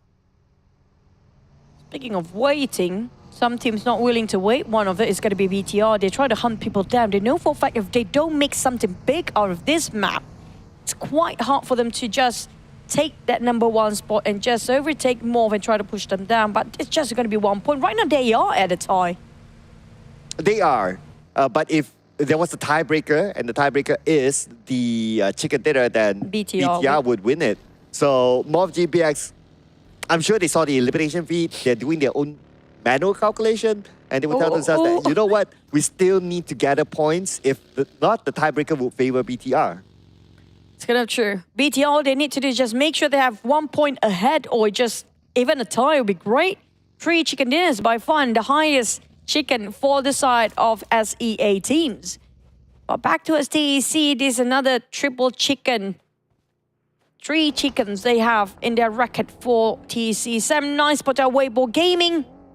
And that's going to be only 1 gap. The rest of the team is quite far. Suk still there with the ML as per usual. Tom trying to shut down gap. But the Blues start to shrink. They are trying to gatekeeping Weibo Gaming from advance to their side. But the problem is, K1 is breathing behind their necks for 7-9. Yeah, and the rest of Weibo Gaming, I guess they're deciding on whether they want to save their teammate or not. But that decision led them to Kenny getting another knock. At the same time, Alter Ego takes out Field from K1. So fights are starting to happen across the map. Lucky for 7-9, K1 right now busy with Alter Ego. Now they're trying to go in for the rush and finish off the job. Suk, on the other hand, trying to find any sort of loophole you can find to find just 1 opportunity to shut down 1 player off. 7-9, but Suk got knocked down instead. Spotted out by Tom indoors. Mika tried to go in for the rush and flush. Meng holding his ground, but that's the last one as Weibo Gaming being taken out at 14. Thank you, 3 teams, for joining us in the PMRC, but we're down to only 13 here. Well, circle time. Majority of the teams currently in the circle. The next question will be, where will the circle go? And look at the trend of circles. There's a possibility that we might see a ping-pong-ish circle, and it might hard shift to one of the corners. Now, look at the circle. It's a little bit tilted towards the north side, but look who's in there. It's going to be Thundertalk. Still going to be Junkyard right on top of it. TC and having problems. Blues are start to crushing them alive. But the one that's really making it difficult is going to be TeamPAI. Look at the firepower and the pressure, the immense pressure towards TEC by PAI. They even rushed them and cornered out. But TEC, they hop themselves into that vehicle, even get themselves casually 1 members of PAI before they go out. It's going to be only Smile and Eagle left. We go north side, 3 teams locked in with each other, and they're on the outside of the circle. Now TeamPAI probably going to relocate themselves, while TEC, they cannot afford to be eliminated, but they must overcome TeamPAI. And if they can do that, they will collect more points and they will edge closer to that number 1. It's all down to Eagle. We mentioned this, you mentioned this about before. TeamPAI heavily centralizing around Eagle's playstyle, how he actually approached the fight. If he goes down, TeamPAI will have some difficulties to actually last long enough. But when they leave, the pan is straight into the fire of Thundertalk, who's happened to be in the center of the junkyard and been holding this ground the longest time. Oh yeah, and Thundertalk Gaming, full squad against the duo that TeamPAI has brought into their area of junkyard. And from here, we can see that Smart together with Eagle, they are circling around trying to gather information on where exactly the members of Thundertalk Gaming are at before executing the nade onto Smile, tossing it in. Oh! That is a nade that brought a smile to his face. A big one straight in the face of that, but FaZe also start firing on Sam9. 2 teams, make it 4, fighting each other at the same time. Eagle shutting down on Artier. There's going to be trouble spelling out for Thundertalk. K1 taking on FaZe Clan, while FaZe Clan busy against Sam9. A 3-way war for the teams on top of Minas Generalis. And Sam9's on the other side though. Kenny together with Tam. Oh, Tam almost naded down. Kenny's kind of low as well. And Mela follow up with a nade to knock down Tam. And MR5 comes in as the substitution to eliminate Sam9.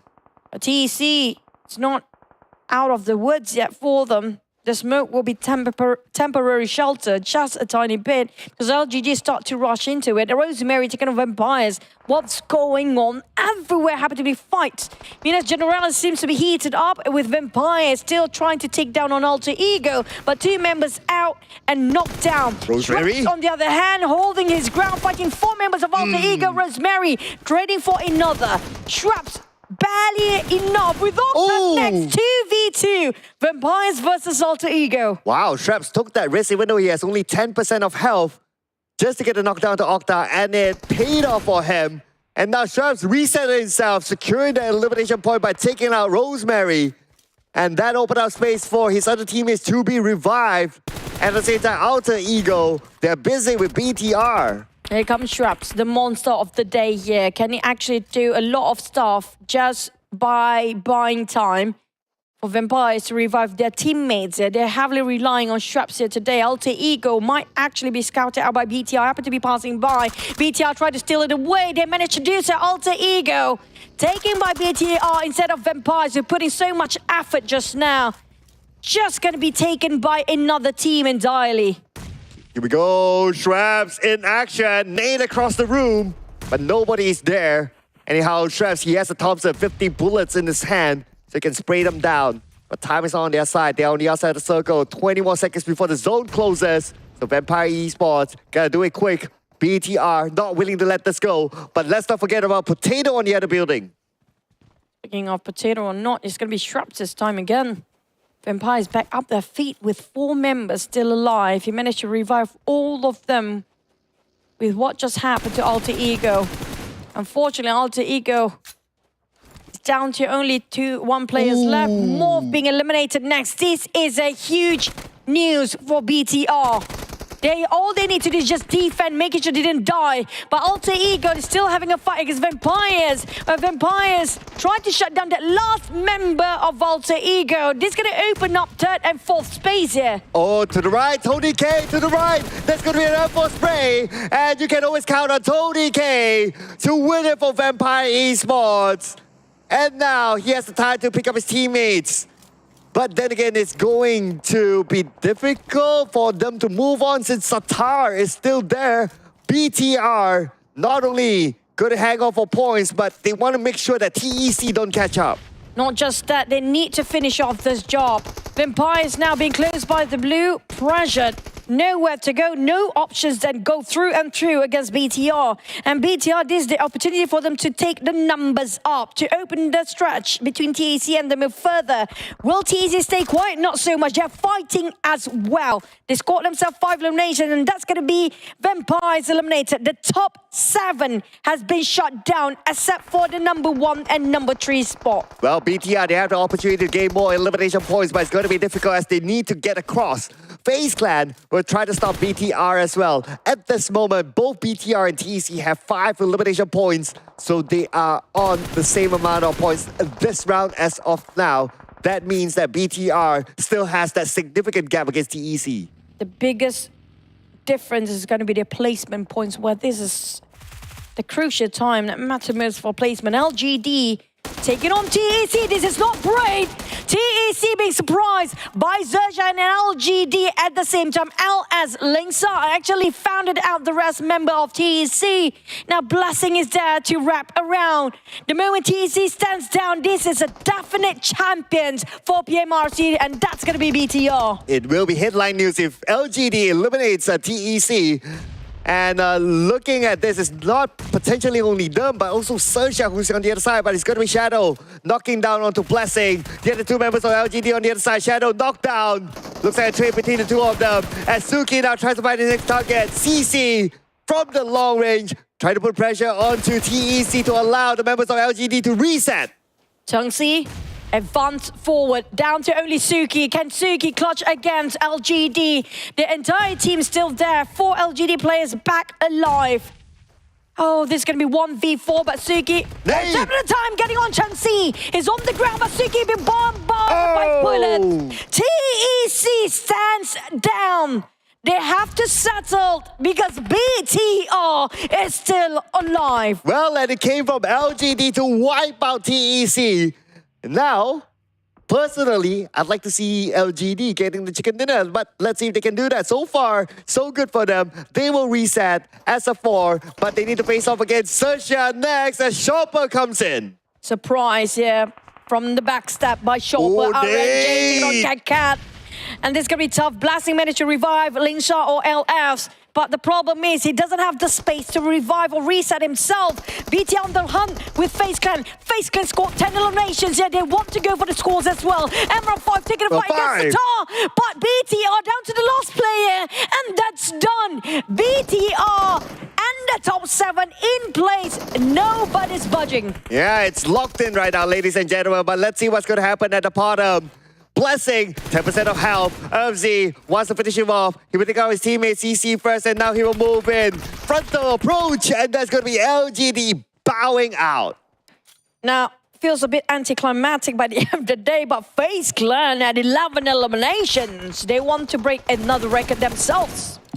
Well, yeah, MR5, he wants to show why he's the super sub, coming in to replace Torres. And so far, they are doing well. However, they're playing with 3 players. Now, Tianba, who's being shot at by Thunder Talk at this moment. 4 players still at full squad. And speaking about Tianba now, they're facing off against FaZe Clan. And FaZe Clan now losing players against Tianba. FaZe Clan, Mela down and out. Looks like Tianba, they're winning this. But they're still on the outside of the circle. The fight's not over yet as Momo is on the other side. But speaking about Momo, the moment we mentioned about him, it is K1 to take a moment. Down to 5 with K1 with full squad. Tianba as well, as they managed to reset their players down there. XERXIA down to trio alongside with Thunder Talk. The most disadvantageous team is going to be TeamPAI. There's going to be a bit of a problem. Eagle badly hanging on. Eagle, the starman of TeamPAI, approaching XERXIA. His teammate will definitely be taken out. And that's going to be Chopper eliminating Smile, now leaving only Eagle alone. If we can pull off an insane clash here, this is going to be a huge redemption from whatever happened in day number 1. He's approaching now, he's taking the blue at the same time, and Chopper will win the fight thanks to a little bit of help from the blue. Actually, Cairo might actually get his prediction right for once there. SEA still well alive. He predicted that for the end of the show. Tianba with a trio, Thundertalk with a 2, K1 on the other hand. We haven't seen the best of K1 yet. This might be it. Oh yeah, I mean, look at K1 right now, full squad. Now it's just a matter of execution. Since we're still at stage 6, stage 7, we still have the next phase of circle, in which will be revealed to us. Tianba does not have the circle at this moment, so they need to cut across, and they need to face off against Thundertalk Gaming, who has this compound with the circle. It's all about positioning here mostly. Stage 6, 4 teams, 30 seconds on the clock. K1 repositioned to put himself in a 1-2-1 position now, while SEA with the trio working as a cluster. Every single angle of the circle been occupied by different teams entirely, but Tianba will be the furthest away from the circle, and Thundertalk will take them down if needed be. Yeah, they have to at this moment. They're still on the outside. Thundertalk within the circle, but we can see that Tianba, they have good weapons to fight in the close quarters combat. They have a DBS, so that's great. The others, SMGs, great as well. So they're well prepared for that siege. But for SEA, this will be interesting. If SEA wants to butt in on the lower ground where Thundertalk and Tianba is at, they could do so. Quite risky, really. They might attract all the attention toward their side though, because one team start to move first, all 3 teams will hover the crosshair towards that one particular direction. They have to track this very carefully. Tianba playing along with the warehouse, knowing they have the walls and roof to cover their movement. They're willing to scout out. But like you mentioned, SEA now wanting to take the fight, but it's a bit of a hike with K1 pressuring them to get off their vehicles. Yeah, now that they're exposed to K1 and K1 sprayed down onto them, so it looks like they're going to hold their ground for now. And we still have stage 8 circles, so that's something to consider as well. They need to wait for the next stage just to see what they're going to do next. But I guess at this moment, looking at the position, K1 has the best position. Not only because they have numbers, but just because of how spread out they are. That's going to be Ren on the ground. Dreamy toss a big nade towards the side of Tianba, stopping their movement and their direction towards that warehouse just now. Sing, on the other hand, will prep another nade, hoping it will just end the life of Ren, put him out of his misery, while LY and YDD try to defend it as well. Look at Dreamy coming up from the back. This is not great for YDD. Very risky for Revival, but Dreamy pull back all the way. His DBS will be swapped in and out between his rifle, but Sing will be knocked down instead. Tianba and Y fought back. YDD now resetting himself, taking the time to do so, as we can see the incoming Dreamy. With the DBS gameplay from that distance, it might not bring him much, but looks like it's still going to be his weapon of choice as he tries to close the gap against the 2 players of Tianba, still on the lower ground, being sprayed at by LY with the UMP, and he did take damage. At the same time, Chopper knocked down by BBC. YDD waiting for the right moment. Everyone's taking the time now. K1 is actually rushing to the side of SEA. They do have those elevation, but SEA in trouble. They have very small shack. Back to the side of Tianba. Run just shotgun away into the compound. K1 won over the rush towards the side of SEA. It's going to be Tianba versus K1. The PEL have spoken for the last chicken of the PMRC. Yes, it is a confirmation right now. The final chicken dinner will go to a PEL team. The question is whether it's going to be Tianba or K1. And at this moment, K1 did not only have the numbers, but look at the spread, look at the control that they have within the circle. They have the advantage against Tianba, and they know exactly where Tianba is at. Whereas for Tianba, they might not know exactly where all the members of K1 are at. So far, the smoke will give away the position of K1. They got themselves the compound for Tianba. But if the next stage, the blue zone happen to shrink on Tianba's side first, that's going to be troublesome. They have to push to the side of K1. Their backs is just too close towards the zone. YDD, LY and Ren right now is trying to discuss how to push forward. K1 divided into 2-2 formation, quite difficult for them to have all the fields cover. K1 They're waiting that 5 seconds on the clock to wait and push towards Tianba, like how they did to XERXIA before. Okay, and speaking about the clock now, the clock will start to count till we close entirely, and this will be the ending for the PMRC, ladies and gentlemen, as Passion gets a knockdown onto LY, and 2 more to go on the side of Tianba. One of them half-life at this moment, and in a space where Passion can spray him down, his vehicle protected him. BBC tossing the molly to barbecue the rest of Tianba. This is going to be the confirmation of K1 to be official last chicken dinner winner for the last map of PMRC. Can they find out run? And BBC K-Tron move on different angles. They close in the crossfires, and K1 secures the last chicken in the PMRC run. And that's going to be at least 10 eliminations for K1. Congratulations to them for taking on the final chicken dinner for today, representing the PEL teams. And with that, ladies and gentlemen, we'll tabulate the scores, but we'll leave it to our analysts there to make the official announcement. At the same time, unfinished business for you since LGD didn't score any chicken. Same goes for Wolves. Unfortunately, a lot of teams down there didn't manage to get any chickens because a lot of teams repeating their chicken run, including K1. That's going to be their 3rd chicken in the entirety of PMRC. Yeah, true enough. Even some of the top teams did not score a chicken dinner, MORPY GPX. So that's one as well. Yeah, and I think that's also because of like the repeated chicken dinners by a lot of teams. So you cut down like the opportunity for the other teams to get a chicken dinner. The hungry champions didn't feed by chickens, no KFC chickens for them, but they get #1 anyways. More. Incredible run. Are they #1? They definitely, I mean, like, we saw that one. They got quite a number of elimination, but, you know, that's going to be, is that the first time we're looking at the champions without any chicken?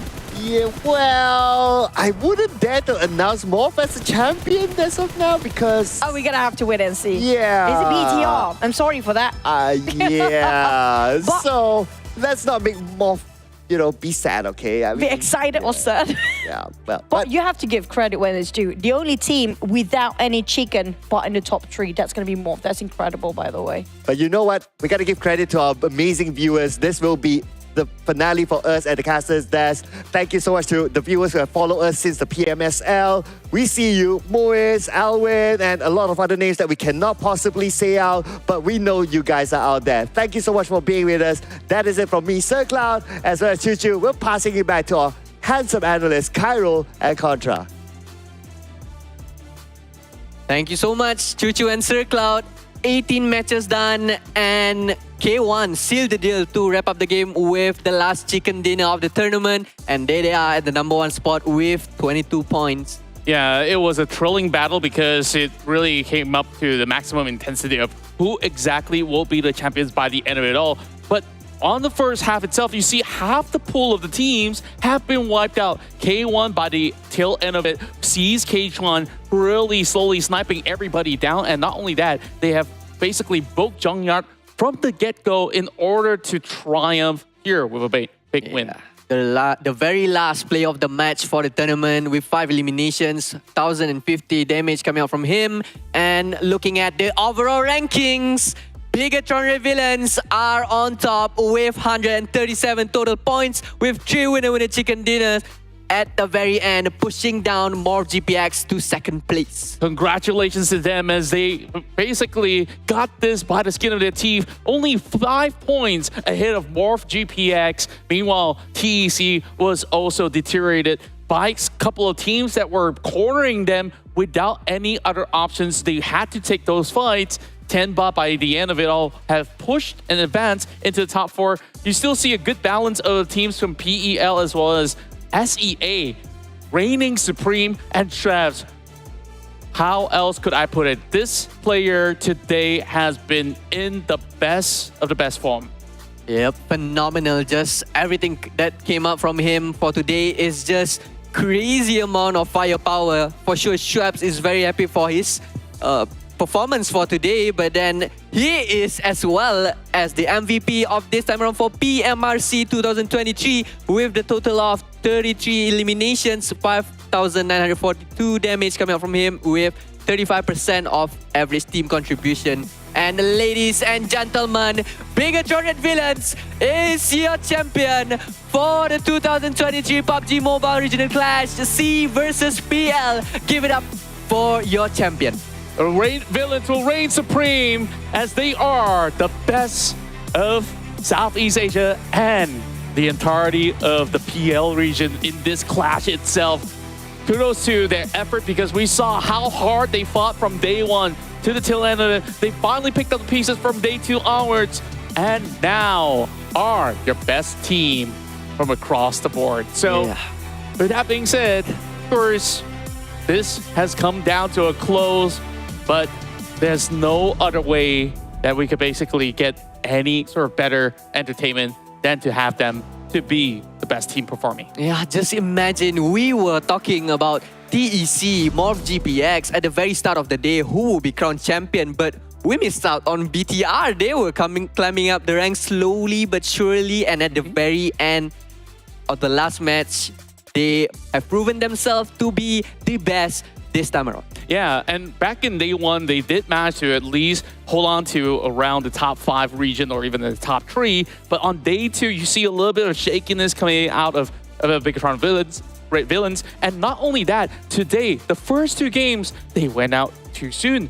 Not really getting points. Until they get that chicken dinner, they start to see a little bit more of that hope. And that's where they put their best foot forward and kept pushing for every single drop of points. Morph really gave them the run for the money as well because look at Morph and them, there was only 1 point of difference when we start our final match. Yeah, we have to give credit to Morph GPX as well as the best performance coming out from them without no chicken dinners at all during this whole tournament, but they managed to put themselves at the number 2 ranking.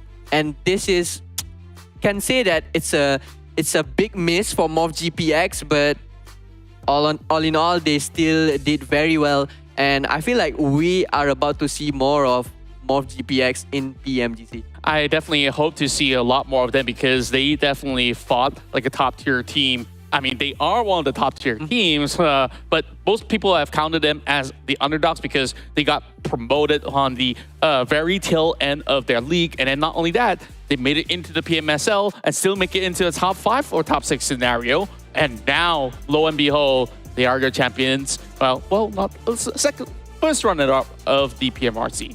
Yep, and I feel like we are at the end of our show for this time around for PMRC 2023 SEA versus PEL. I'm Cairo alongside with Contra. We thank you so much for watching from day 1 up until day 3, joining us with a lot of action-packed fights from the teams from PL and SEA. And that's all from us on the analyst desk. See you guys soon. Bye-bye.